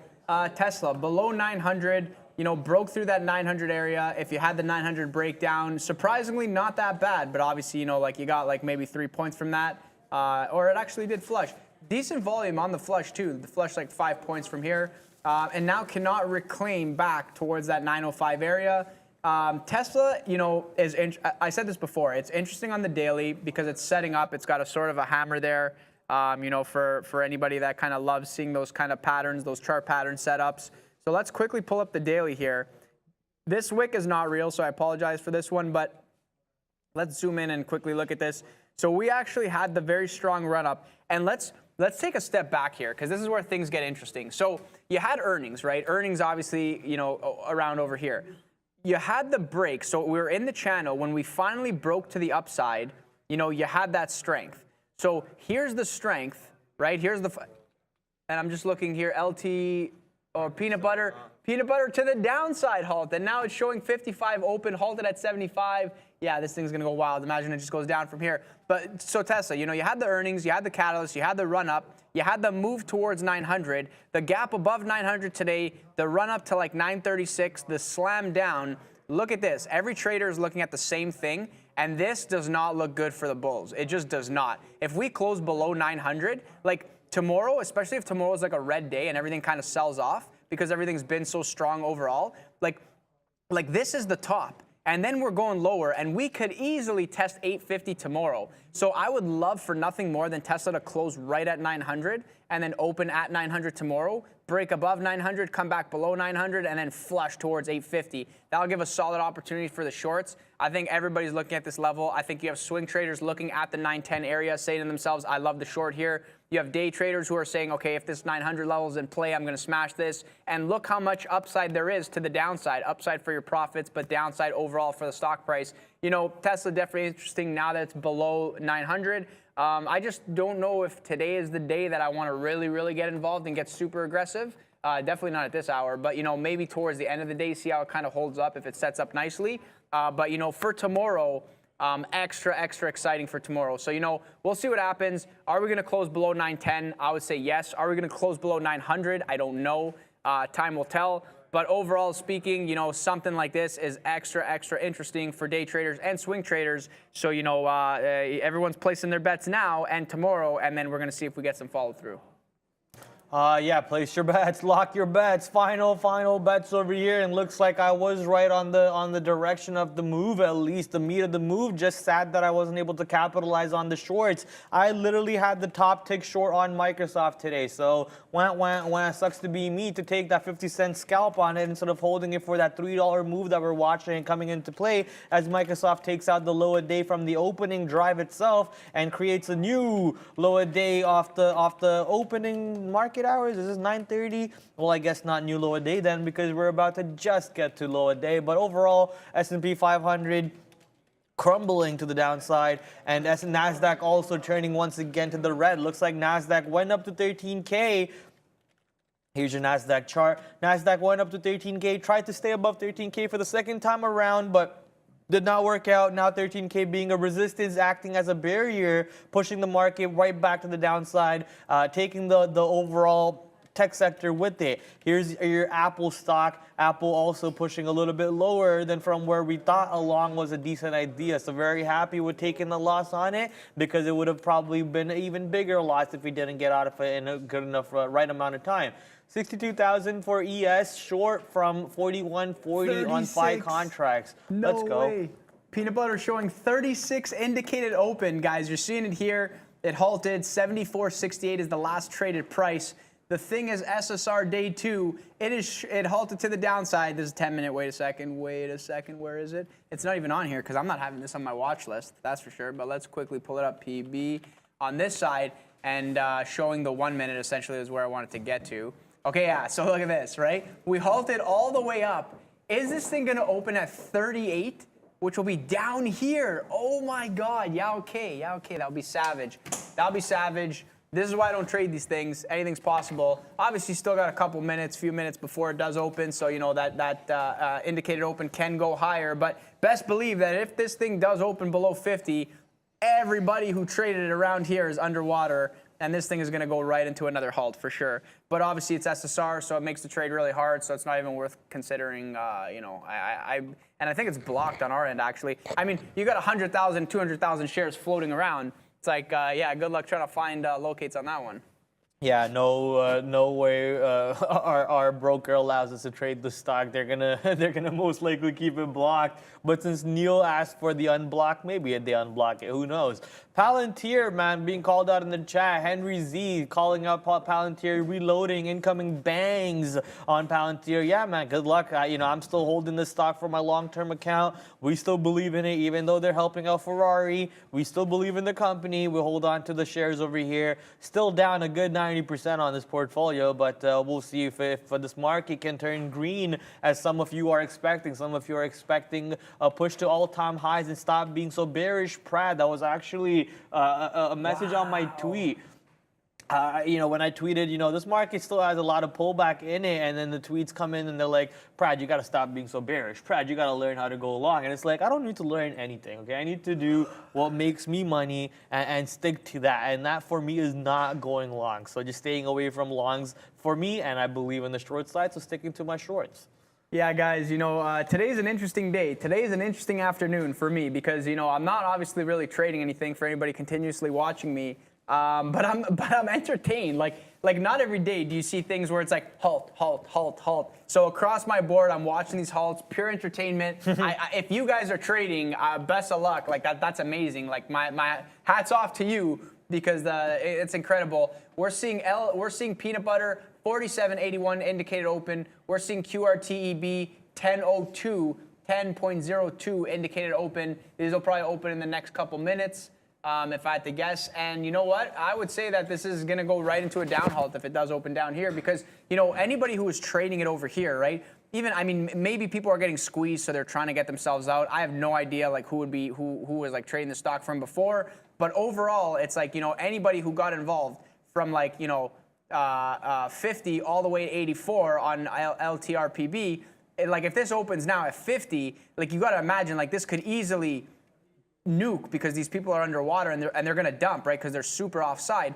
But keep in mind that HKD, that last time that it opened lower and it was above 100, right? But last time that it opened lower, it ran all the way back to the halt price. So it was like a sick bounce play, but it wasn't really a bounce play. It was like a bounce play that nobody could catch because there's no liquidity, and this thing just goes from halt to halt to halt. So at this point, it's literally a coin flip. Are we going to open and go into a down halt, or are we going to open and go into an up halt? Your guess is as good as mine. Place your bets. I have no idea what happens next, but I'm definitely interested to see what happens. Yeah, Luca, what'd you do for the weekend, my guy? You do anything fun for the weekend? What did I do for the weekend? I totally forget what I do all the time. I know you ate a supersata pizza. I had a nice sopressata pizza, spent a lot of time with family. So I didn't actually do anything crazy this weekend, because last weekend was pretty wild. We had we kind of went out. I had the two-nighter. So last weekend had a lot of fun. And I was actually talking to Greg this morning. I was like, you gotta balance, right? You gotta find balance in life. So if you have a really exciting weekend, maybe the next weekend you want to relax, take it easy. So for me, it was just spending time with family and friends. Getting coffee, making pizza, chilling out, enjoying a couple cigars, and that's about it. Just a really fun time, really relaxing time. Definitely, when markets go wild, I like for my life to be sort of peaceful. So, kind of taking it easy there. How about you? Right on. Yeah, I was just sports, just UFC, lots of gaming for sure, some Formula 1 in there. Man, the UFC was pretty insane. I'm gonna be honest. That UFC, we had a bad stoppage in the heavyweight class. Derek Lewis lost the fight. Sadly, I think that stoppage was horrible. But the Amanda Nunes fight, you know who Amanda Nunes is, right? No, okay, maybe a little bit past your time, but yeah, Amanda Nunes gets her bantamweight belt back once again. The two-time belt, the two-division belt holder for Amanda Nunes. So congratulations to her. The Brandon Moreno fight wasn't bad too. I had money on that bet. I made money on that one. But the Nunes and the Pena fight goes to decision, so that sucked because I didn't make any money on that one. But man, overall, pretty decent fight night. I'm gonna be honest, that fight night was not bad, but it could have for sure always been better. We got big UFC fight nights coming up more. 278, we got Khamzat, is Khamzat fighting in 278? Or was that 280? Either way, Khamzat versus Nate Diaz, but Kamaru versus Leon on 278, which is in about 2 weeks or so. And Formula 1, we already talked about that. There's a 3-week break for that, sadly. But what's not on break is Trader TV Live, even though it's a Canadian long weekend. Why exactly is it a Canadian long weekend? Civic holiday, I don't know. Civic holiday of some sort. So anyways, Canadian long weekend. Even though we have that, we're here live trading on the show for you from 8:30 all the way up to 4 o'clock every single day. Every single day. And somebody in the chat was actually saying picture or it didn't happen. So you know what? Bang, there you go. Show my screen here. I'm definitely an MGD guy. Here you go, a nice sopressata pizza. Well done, homemade. Super solid, you can't complain when you're eating well, right? And who here in the chat was saying, are you both shut down? No, definitely not. I'm not shut down. I'm chilling. The thing is if I don't see a really, really good opportunity, I don't want to get involved, because what tends to happen is I get involved and then things don't go my way. And then one bad trade leads to another. So I just tell myself, look, I'm chilling. I'll look at the stocks that you guys are looking at. I'll call out levels all day. But unless it's a part of my playbook, I'm not really going to get too aggressive, So overall, I took that Amazon trade. I didn't love it. It didn't really work. Obviously, the long was wrong. But I'm not flipping a short. I don't really care too much. I'm definitely in chill mode today. And, as we're discussing, it's a Canadian long weekend. So I'm kind of in the long weekend vibe mode. nobody's behind us. The floor is empty. Nobody's here. Only the dedicated traders are here. The addicts. And, well, I don't like to put it that way. I say the legends. Only the dedicated traders are here. And, whatever. So I'm definitely taking it easy, just kind of chilling. And, yeah, I'm not a huge UFC guy, so I'm not sure who any of these guys are. I mentioned this before. Back in the day, Chuck Liddell, Rampage Jackson. I loved watching them. Growing up, I was definitely super interested in boxing versus UFC. But I love kind of the Tyson era, and obviously watching his fights, watching film and everything. And now it's just not the same. Nobody moves like him, so it's very tough to watch the sport. It's very tough to watch the sport after watching somebody who is way up here, and then you watch somebody now, and I'm just I don't know. This is I'll tune back in when the next Tyson rolls around, hopefully, if that ever even happens. All right, it is time for Money Talks with Brendo, and it is sponsored by Luca's Supersata Pizza. That actually looked really good. I would enjoy it. Here we go, guys. Yeah, currency board is kind of green today, and that's all because of dollar weakness. You can see we're still down 0.4 top of the board there, 105.4 for the US dollar. That is a daily chart, so we're still in this crazy uptrend, but it's been a couple of weeks straight back to the downside from 109 all the way back below 105, down to 105.5 now for the US dollar. So positive for the euro, the Canadian dollar, the only one kind of lagging 0.35 to the downside once again today, 77.8. Full percent for the Japanese yen. Swiss franc was up about 0.5%, has since come back in. It's a re-look, I guess, at what's going to happen going forward as far as the Fed is concerned. But dollar to the downside, as we said, Bitcoin and Ethereum both in negative territory, 4% and 5%. We're just right now breaking back below 23,000 key level 4. BTC, guys, back to you. BTC, I can't wait for BTC to get to 100K, but more importantly, I can't wait for next Friday where we can find, I'm trying to find this picture. You said it's an off topic? Okay, keep going. I'm about to pull up right here. More importantly, I can't wait for Friday for Ali G to show up in the host seat right here. Ali G being Sean, we miss Sean. He's out there enjoying T-ball. I believe that's what it is. T-ball, Hyde Park Ball League. I forget. I see him tweeting. I see him talking about the championships and how the medals they're going for. Pretty happy for his daughter, man. Pretty happy for his daughter and himself. He's one of the coaches. I see my guy on the knee. If anyone is not following him on Twitter, you're missing out. I see my guy on one knee over there in the grass with the two other coaches to the side. So the fact that this guy was in the middle goes to show my guy is the head coach. If you're standing in the center and you have two other coaches beside you, you're the head coach, period. Where's that picture? Can't even find it, but it looks like they actually won the championship. I see a cup right here. Let's go. Girls Championship winners. Hey, they won it. Congratulations, Sean. He will be back tomorrow, though, for those of you who missed him. Stay tuned.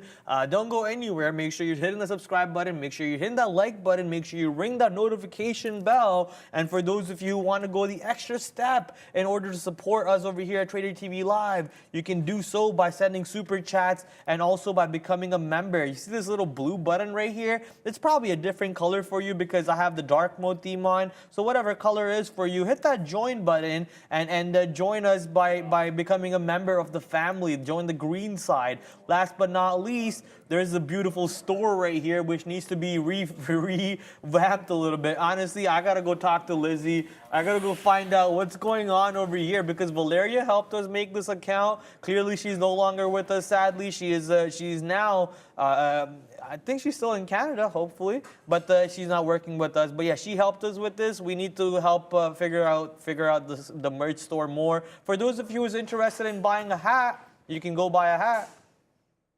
You can definitely buy a hat for sure, 100%. And I'm just quickly looking at Tesla. It's at that 890 area. Maybe interesting for a bounce play at 890. You had the overall sell-off. It's definitely weak. I'm not really loving the long per se, but kind of it's a very defined level, defined out level, right? It's like, my thesis on this one is this is a very strong move to the downside. There has to be some sort of bounce before we continue lower. Nothing goes lower forever. And it just visually, it just doesn't look realistic to break 890 and like flushed to like 882 here. So that 890 area definitely interesting for a potential bounce play. I just don't think a hard stop. I would much rather let the level break and then take it long back through the level if we do reclaim. It seems that it did not break 890, low being 890.53.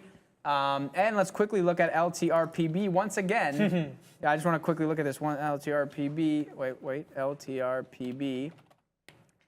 This thing has not opened yet. And somebody mentioned 14-minute halt, what's going on? Yeah, like sometimes they just hold it because they're just like, hey, well, we have no liquidity, like what's going to happen next? But keep in mind that I also have QRT-EB here. These things are moving in tandem, right? So it's like you have QRT-EPB, which opened, and it opened lower and then flushed again, and like now it might even open lower again. Like you got to imagine that that doesn't look good for something like LTRPB. Like this thing is still showing that it's going to open below 50. And like overall, it's like, I mean, I don't know why, like hold it, why, like what the process is, I have no idea. I would love to know that idea, but I have no idea. So, it's held, but it's not looking good for long. It's just not like this thing is done. My call, so much for, remember I said 175 and then you said it's going to 40 in the next 20 minutes? Did you say 20 minutes, or you just said it's going to 40 I said today? it's going to end for $42. You said it's going to end below, $42. Only reason is because I can't say 420, so the only other way I can make 420 is by giving 420. So literally, like when you made that call, guys, keep in mind, Prad made this call. We were way up here. Get that right. I was like, no, we're going to 175, but it's now showing that it's going to open at 45. So that 42 is coming real quick. Another picture that I want to share for you guys, I don't always drink MGD. What's the foam on that? That's Guinness. Bruh. It's Guinness. You pour it in it. No. Have you ever had Guinness? What's with the foam on that? Do you know how to pour Guinness? No, not like that. When you pour Guinness, it goes like this. This is like 1 second after I poured it. Okay, you know what? We have a real authentic Guinness drinker on the Trader TV umbrella right there. Every time we go anywhere, he drinks the Guinness. Is that a proper Guinness pour, Brendo? Okay, let me show it here. I don't know if you're looking at the screen. Let's see if you see it. So I literally... That's a proper pour? Yeah. I literally exactly. I pour and it's like settling, right? It's settling. Okay. If Brendo agrees with it, then I give it up. So let me tell you something real quick, and for anybody else that doesn't know this, Guinness is the type of beer that you can just dump it right in. Okay. You just dump it. It's not like other beer where the foam matters. Like it'll settle. And to be honest, I like drinking it when it's not settled. I like just drinking it right away. It's like extra foamy. You That's like just that for coffee me. taste, Oh right? yeah, for sure. I can't handle that, man. Guinness is so rough for me. I don't know. It's only specific seasons I can have it, like winter, I guess. I don't know. But I'm not even a beer guy. You know me. I drink Heineken, and you call Heineken bad. So. I'm not a fan. Somebody said you hate Heineken. You never drink Guinness from a can. Yeah, no, that's not from a can. Obviously, I poured it in a glass. For sure. That's a rule too. Never from a can. Well, I mean, you don't want to. And Playmaker, get Irish car bombs. Absolutely, I love them. For anybody, okay, we're turning this into when markets slow down, we talk about food, we talk about alcohol, we talk about drinks. Irish car bomb, you get Guinness, you put it in, you get Jameson, so Irish whiskey, and then you get Bailey's, and you mix it like 1-for-1 ratio. You can do a shot, or you can do like half shot of each, and you basically drop it in there, kaboom, Irish car bomb. Yeah, Luca's gonna end up on a no-fly list. You keep using that word. Amazing. You keep losing that Doesn't word. Matter. You're gonna end up on a no-fly list. Let's stop using that word a little bit. Yeah, it doesn't matter. The algo's smart enough to know that, and if they're not, then God help us all. That's true. God help us all. These algos are a little crazy these days. All right, let's get back to the market as we have 20 more beautiful minutes on Midday Mayhem, Market Movers, whatever you want to call it. It's the Luca and Prad show. We got another 20 minutes over here. Let's see what stocks you guys are trading at. Since we're talking about all these beers and whatnot, let's just pull up a beer stock. Isn't beer Boston beer? Or what's the ticker for beer? Boston beer ticker? Boston beer. Boston beer? Yeah. That's the only ticker I know for beer, honestly. Boston beer. Sam. Who said what? Sam. Where's my mouse? SAM. What's Boston Beer doing today? I know they had an earnings report not too long ago, or was it a dividend update? It was a dividend update. This was their earnings on 24th May. Their earnings report's coming out on the 17th of August. But they had some sort of a catalyst not too long ago, which is pushing them to the upside. I believe it was something related to marijuana sector. Maybe it was a marijuana, alcohol. I'm drawing a little bit of a blank right now what the catalyst was, honestly. But yeah, Sam, Boston Boston beer, once again pushing the upside. Sam is in beer market. Tastes great. Yeah, okay, never had them, but I would like to try them. I believe this is also the one that the Canadian entrepreneur owns. Maybe I'm wrong on that one. All right, moving away from beer now. Not the correct chart. Okay, not the correct chart. What's the ticker then? SAM? Just SAM? Yeah, okay. I thought I pulled up SAM, but I had the wrong stock somewhere else, apparently. So just to quickly address, somebody in the chat saying, why is Microsoft tanking so hard? So the overall market's falling, right? Like, look at the NASDAQ. This is the NASDAQ. We kind of went through VWAP. It's just kind of grinding lower. It's not really flashing down. It's not really selling off really hard, but it's just kind of like, like making its way lower. So all stocks are showing the same overall pattern. Obviously, Microsoft being like extra weak, even more weak. But one of the things, like if I'm like wondering, oh, was there a news event or was there some type of catalyst that came out right now? Like, look at the volume, right? It's like, yes, there's a lot of volume in this little sell-off over here, but overall, there is no huge, massive volume spike. So overall, I think it is just kind of the market cooling off, market being extra strong. And here's the thing, right? It's like we are in a down market overall on the year. And so, like, these big names that kind of move so very quickly to the upside can move back down to the downside, right? So if something goes up very quickly, it can come down very quickly. And I'll quickly show the daily chart. It's like 1, 2, 3 strong days. And now look at this. When you bring in kind of the perspective from the daily, it doesn't really look like it's tanking too hard, right? It looks like it's kind of like flat relative to the other days. So understand that this is a relative game. You want to look at historical relativity. You want to look at like kind of implied volatility of like the actual move. What is the expected range? And what is a potential catalyst for the name? Microsoft being nothing because it already did report. So these things are going to move. These things are going to have wider ranges than normal. So just understand that. And when you have very strong moves to the upside, not to say that this is the top and now we're selling off completely. I mean, I have no idea what happens next, but understand that like things are going to move, and some things will move more than others. So if you're looking short, you want to find things with relative strength to the short side, and if you're looking long, vice versa. Darwin, formerly SWW, actually hit it on the nail with the catalyst for Sam. It was they're taking a hit on their seltzer drinks. A lot of companies have been trying to take over the White Claw market. So we'll see who ends up being the supreme leader of the White Claw market or the seltzer market in general. White Claw did a pretty good job with it, but now we're noticing Happy Dad come in and kind of take over. That's the Full Send boys, that's the Nelk boys drink, the Canadian boys, right? So we'll see if they're able to come and disrupt the market with their cult-like fan following that they have. For those of you know, you know. For those of you who don't know, no harm done. It's just a bunch of YouTubers who have an absolute cult-like following. People are talking about Roku in the chat though. Roku, insane move today, 8% to the north side, trading around $73, high a day of $72.84. I actually attempted a short near $70. I lost about 20 cents on that trade, instantly walked away. I said, screw this, I'm not dealing with this trade anymore. Roku wants to be this strong on the day, let it be strong. We'll come back at a different day to short Roku. It just so does not happen to be today for the stock. What are you looking at? So I'm looking at Tesla, and I feel okay. So that Phil happy. Okay, now I can explain it. So I'm looking at Tesla, and it just went to break that 990 area because somebody said, "Where's the support on Tesla?" So I was like, you know what? That's a great question. Where is the support on Tesla?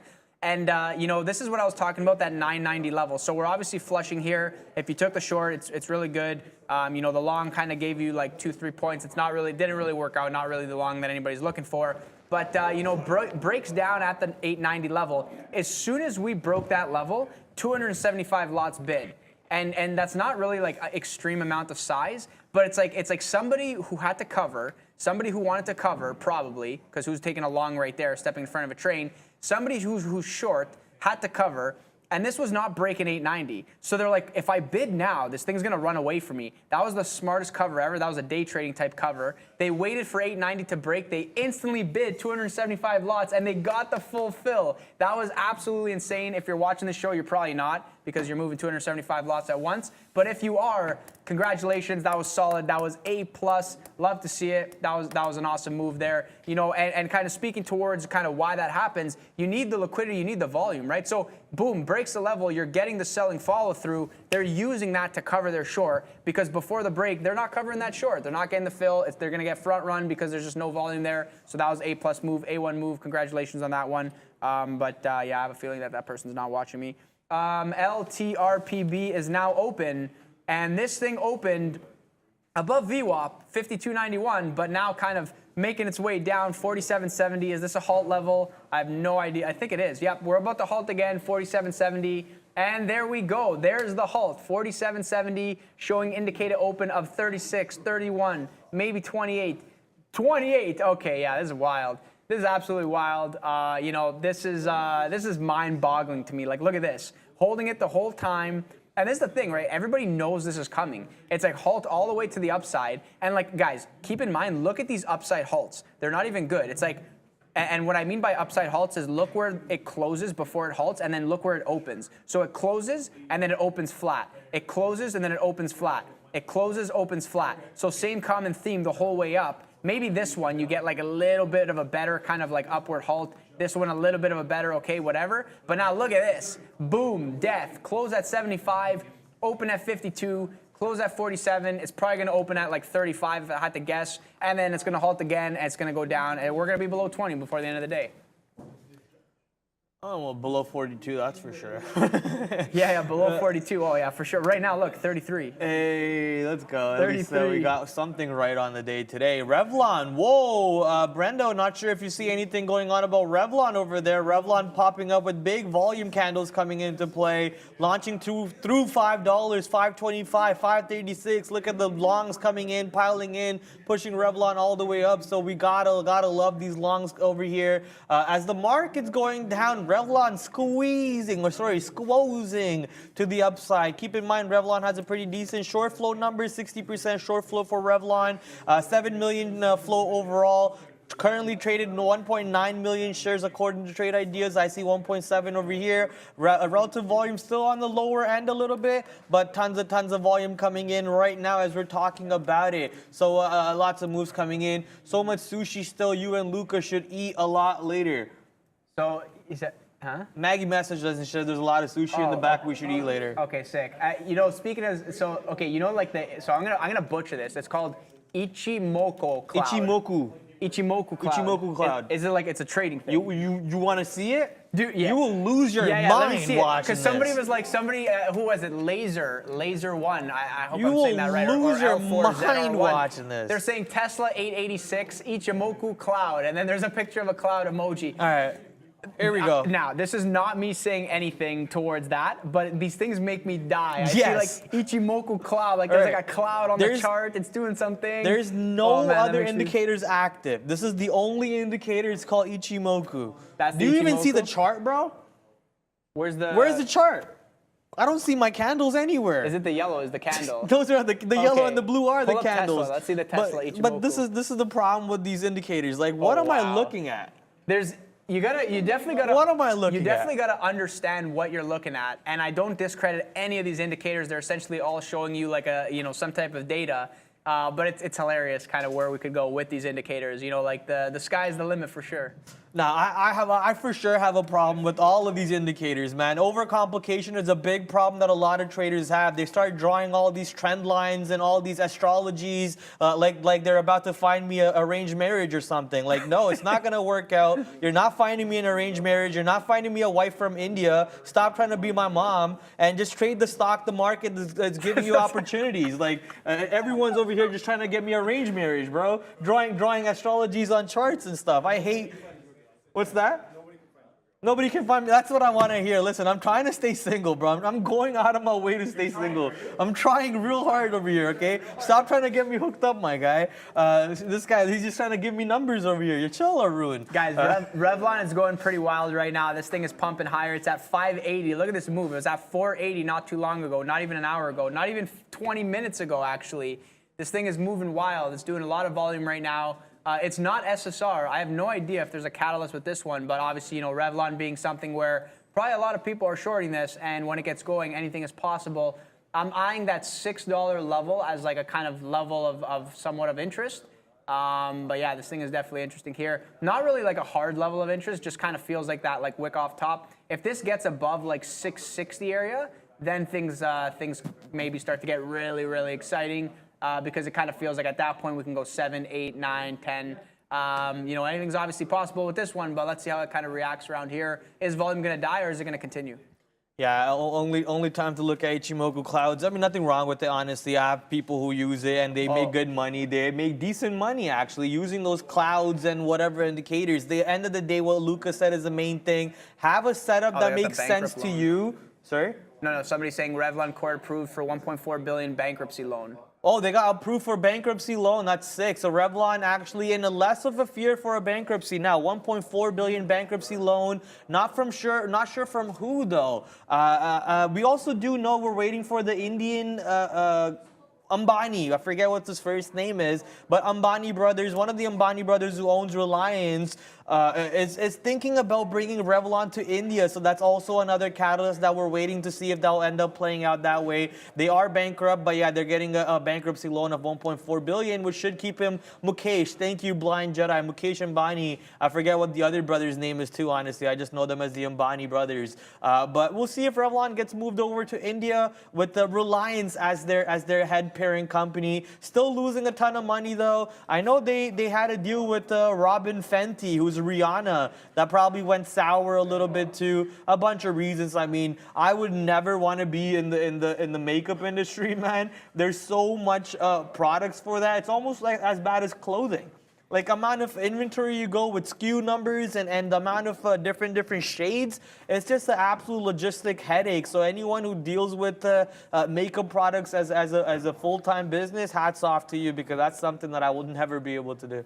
I'm going to take the flip side argument to that one and say I would love to be in the makeup business because it's so easy to market. No, it's so easy to ship around. The margins are insane. That's why everybody does it. That's why everybody does it. Yeah. Look, if I was in the makeup business, I wouldn't have to be a trader, but I would have less fun, but I would be pouring. I would have so much money, I wouldn't even know what to do with it. Think about how many espressos I would drink, how many espresso machines I would have. Calculated. I would have all my friends over. We'd have like an espresso machine each. It would be such a great time. And so it's unfortunate that I chose day trading as opposed to, kind of selling makeup. But, is what it is, whatever. You can't win them all. Maybe in the next life, see what happens. I'm continuing to watch this Rev. Like, I think it's going for 6. I think we're for sure going to get that 6 test. The real question is, are we going to get like some over-under where it kind of slams down people taking profits? Or are we just going to continue higher? Definitely holding trend and gave a nice opportunity to get long at the $5 level. Broke 5. Kind of bounce. Yeah, we're definitely breaking 6 over here. Yeah, we're definitely gonna break 6 over here. But just quickly looking at the book, like it's like obviously like at these levels like super liquid. The price is like dancing around, flashing around. So just make sure you pick your spots if you do get involved with something like this, and understand that it can move 50 cents against you in the blink of an eye. So just keep that in mind. There's not really a lot of size overall on the book anywhere that you look. But yeah, it does get interesting, if we break that kind of $6 level. But this is obviously a news-driven catalyst, being it that they just received the bankruptcy loan. So obviously you have the move off of that news. But then the real question is, to anybody who's late to the party, for example, like myself, will there be follow-through? Or is this just kind of the news that reprices the stock and then it kind of dies off and goes sideways? Or if not, reverses the whole move because it is bankruptcy and overall not good, but overall not bad because they received the funds. So yeah, maybe extra exciting for a kind of trade tomorrow. But yeah, I see people loading up the bid. So maybe this continues higher, but for sure, if I was considering to get long on something like this, I would not be chasing the top over here. I will be waiting for a pullback. Very simple strategy is look at the moving average, right? How does it react at the moving average? Are bids reloading just under 550, or does it just flush down? Does it hold this level, right? You're going to have like that 5 to 550 level as somewhat of a support level, especially if we're going to continue higher. Yes, sir. Just waiting to see what the market will do over here. Tesla now turning red on the day. Oopsie daisy. Typed it in the, what the heck is going on? F11 so we can unfull screen the YouTube chat, bring my mouse back over here so I can type Tesla in. Here we go. Tesla staying under 900 now, negative on the day officially for TSLA. NASDAQ also down by almost 0.5%, and S&P 500 down more than 0.5% at the moment. So markets officially red on the day instead of being green, and let's see if NASDAQ is going to double bottom at some point. This is the opening drive bottom on NASDAQ. Let's see if we can push back to that and then get back to VWAP at some point, or are we just going to stay red for the rest of the day, which is what I believe will be happening. UVXY on Amex up 5 full percent now. So UVXY going higher generally means the market's going lower, and if UVXY keeps on making new high a day, then that might just mean the market, S&P 500 and the NASDAQ will both keep on making new lows going into the closing over here, which is the direction that we were talking about. I know someone asked earlier to Luca if we were both shut down, and the answer is no. The reason why it says no positions for both of us is probably because Luca wants to go long, but he knows that this long suck at the moment. He's staying away from it. I'm chilling, yeah. Sorry? No, I'm just saying I'm chilling.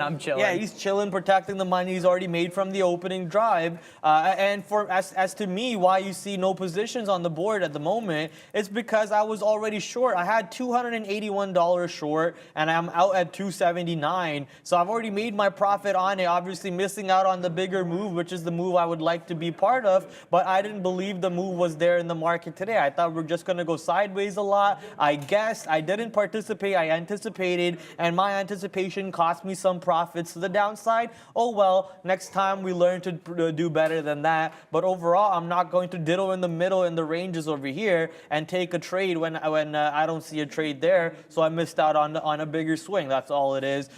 We don't need to be here forcing trades all day just because we're on a show, right? We're here to make money. We're not here to force trades. We're here to put some money on the table. We're here to go buy some super chickens for lunch time. But thankfully today we got a nice free sushi for lunch instead. Yeah, guys. What's that? In the fridge. In the fridge? Thank you. Guys, make sure you are protecting your profits. You know, not every second of every day is there going to be trading opportunities unless you're able to watch 100 things at once, which I'm not. My eyes are glued to Rev right now. I'm watching this. And congratulations to whoever hit that, made a 2K profit. I saw that very quickly. I don't remember who that was, but congratulations. That's solid, right? Just things moving. When things are moving like this, the opportunity is there. Just make sure you have your defined levels, your defined outs. Understand the expected move of these things. Like you get in, you get out, you get the fill. Like absolutely awesome, right? We take fills as day traders. Definitely endless opportunity. Somebody in the chat also mentioning, where was it? GovX or no? What did it say? Something 6, then 10, then offering. So somebody said, yeah, GovX 6, then 10, then offering. See, this is the thing that makes me laugh, right? It's like they have earnings coming up on Wednesday, so like you have the catalyst, and like don't get it twisted. Like the fact that we're still up over here and now volume is dead. It's like I kind of take the approach like, yeah, look, even if there's an algo involved in this and they're kind of like playing games over under, using liquidity, dumping, soaking, all that stuff. Like don't get it twisted. Like the catalyst is on Wednesday, so like this thing can make another high. Like here's the thing, right? Here's the thing. Keep in mind that this thing fell off the map on Friday. And it was like, oh, this is done. This is dead. It's never coming back. The road to $2 starts right now. And then all of a sudden, boom, Monday morning, you were short from Friday. You're a happy camper. You didn't cover. You're smoked. Because now this thing opens at 4. It runs up. It just looks absolutely scary. And now it's just a sideways day, right? So kind of giving me the vibe that, we have the catalyst coming up. You got to imagine that there's going to be a little bit more games that can be played here. And if this thing makes a run for high a day, anything's possible. We definitely could still break 5. These are kind of bold predictions. I understand that, but it's like these are just my expectations. Like this is a small cap. Anything's possible. You got a lot of people involved. You got a lot of like a lot of potential. You have the catalyst. So overall, I would imagine that the company would love to raise money at these levels. So yeah, I kind of agree with that. It's like let's see a run to 5. Let's see a run to 10, make things really exciting. Let's see the offering come through, make my life easy, and yeah, that's about it. That's my thoughts there. So that question we had earlier, if the market not being down 20% anymore constituted as a bear market still? Yeah. Looks like this is the answer from Brendo. He said there is no hard and fast rule. Typically, people wait for higher highs and higher lows to mention that the market is no longer in a bear market. So I guess as long as we've had higher highs and higher lows ever since that negative 20% marker, we are no longer in a bear. I don't know. I will continue to say bear market because that means I get to short stocks more and more. So I will continue to say bear market. Sadly, though, ladies and gentlemen, it is officially coming to an end for Midday Mayhem, Market Movers, whatever you want to call it, Luca and Pratt show. But we will be back here tomorrow, same time, same place. Make sure when you go over to the closing show with Neil, Sean, and Brendan to smash the like button on that one because it's a completely different show. So get that numbers going up too, and thank you for helping us get to 2.2K today. We'll see you tomorrow. Ciao. Ciao. Hey guys, welcome in. Yeah, busy afternoon. We're getting some more headlines right now, sending the market back to the upside from the White House, essentially just reiterating the fact that they have not made a decision on Nancy Pelosi going to Taiwan, which seemed to provide a bit of an uptick to the futures. That's the way things look right now, about 0.5% for the S&P to the downside, 0.5%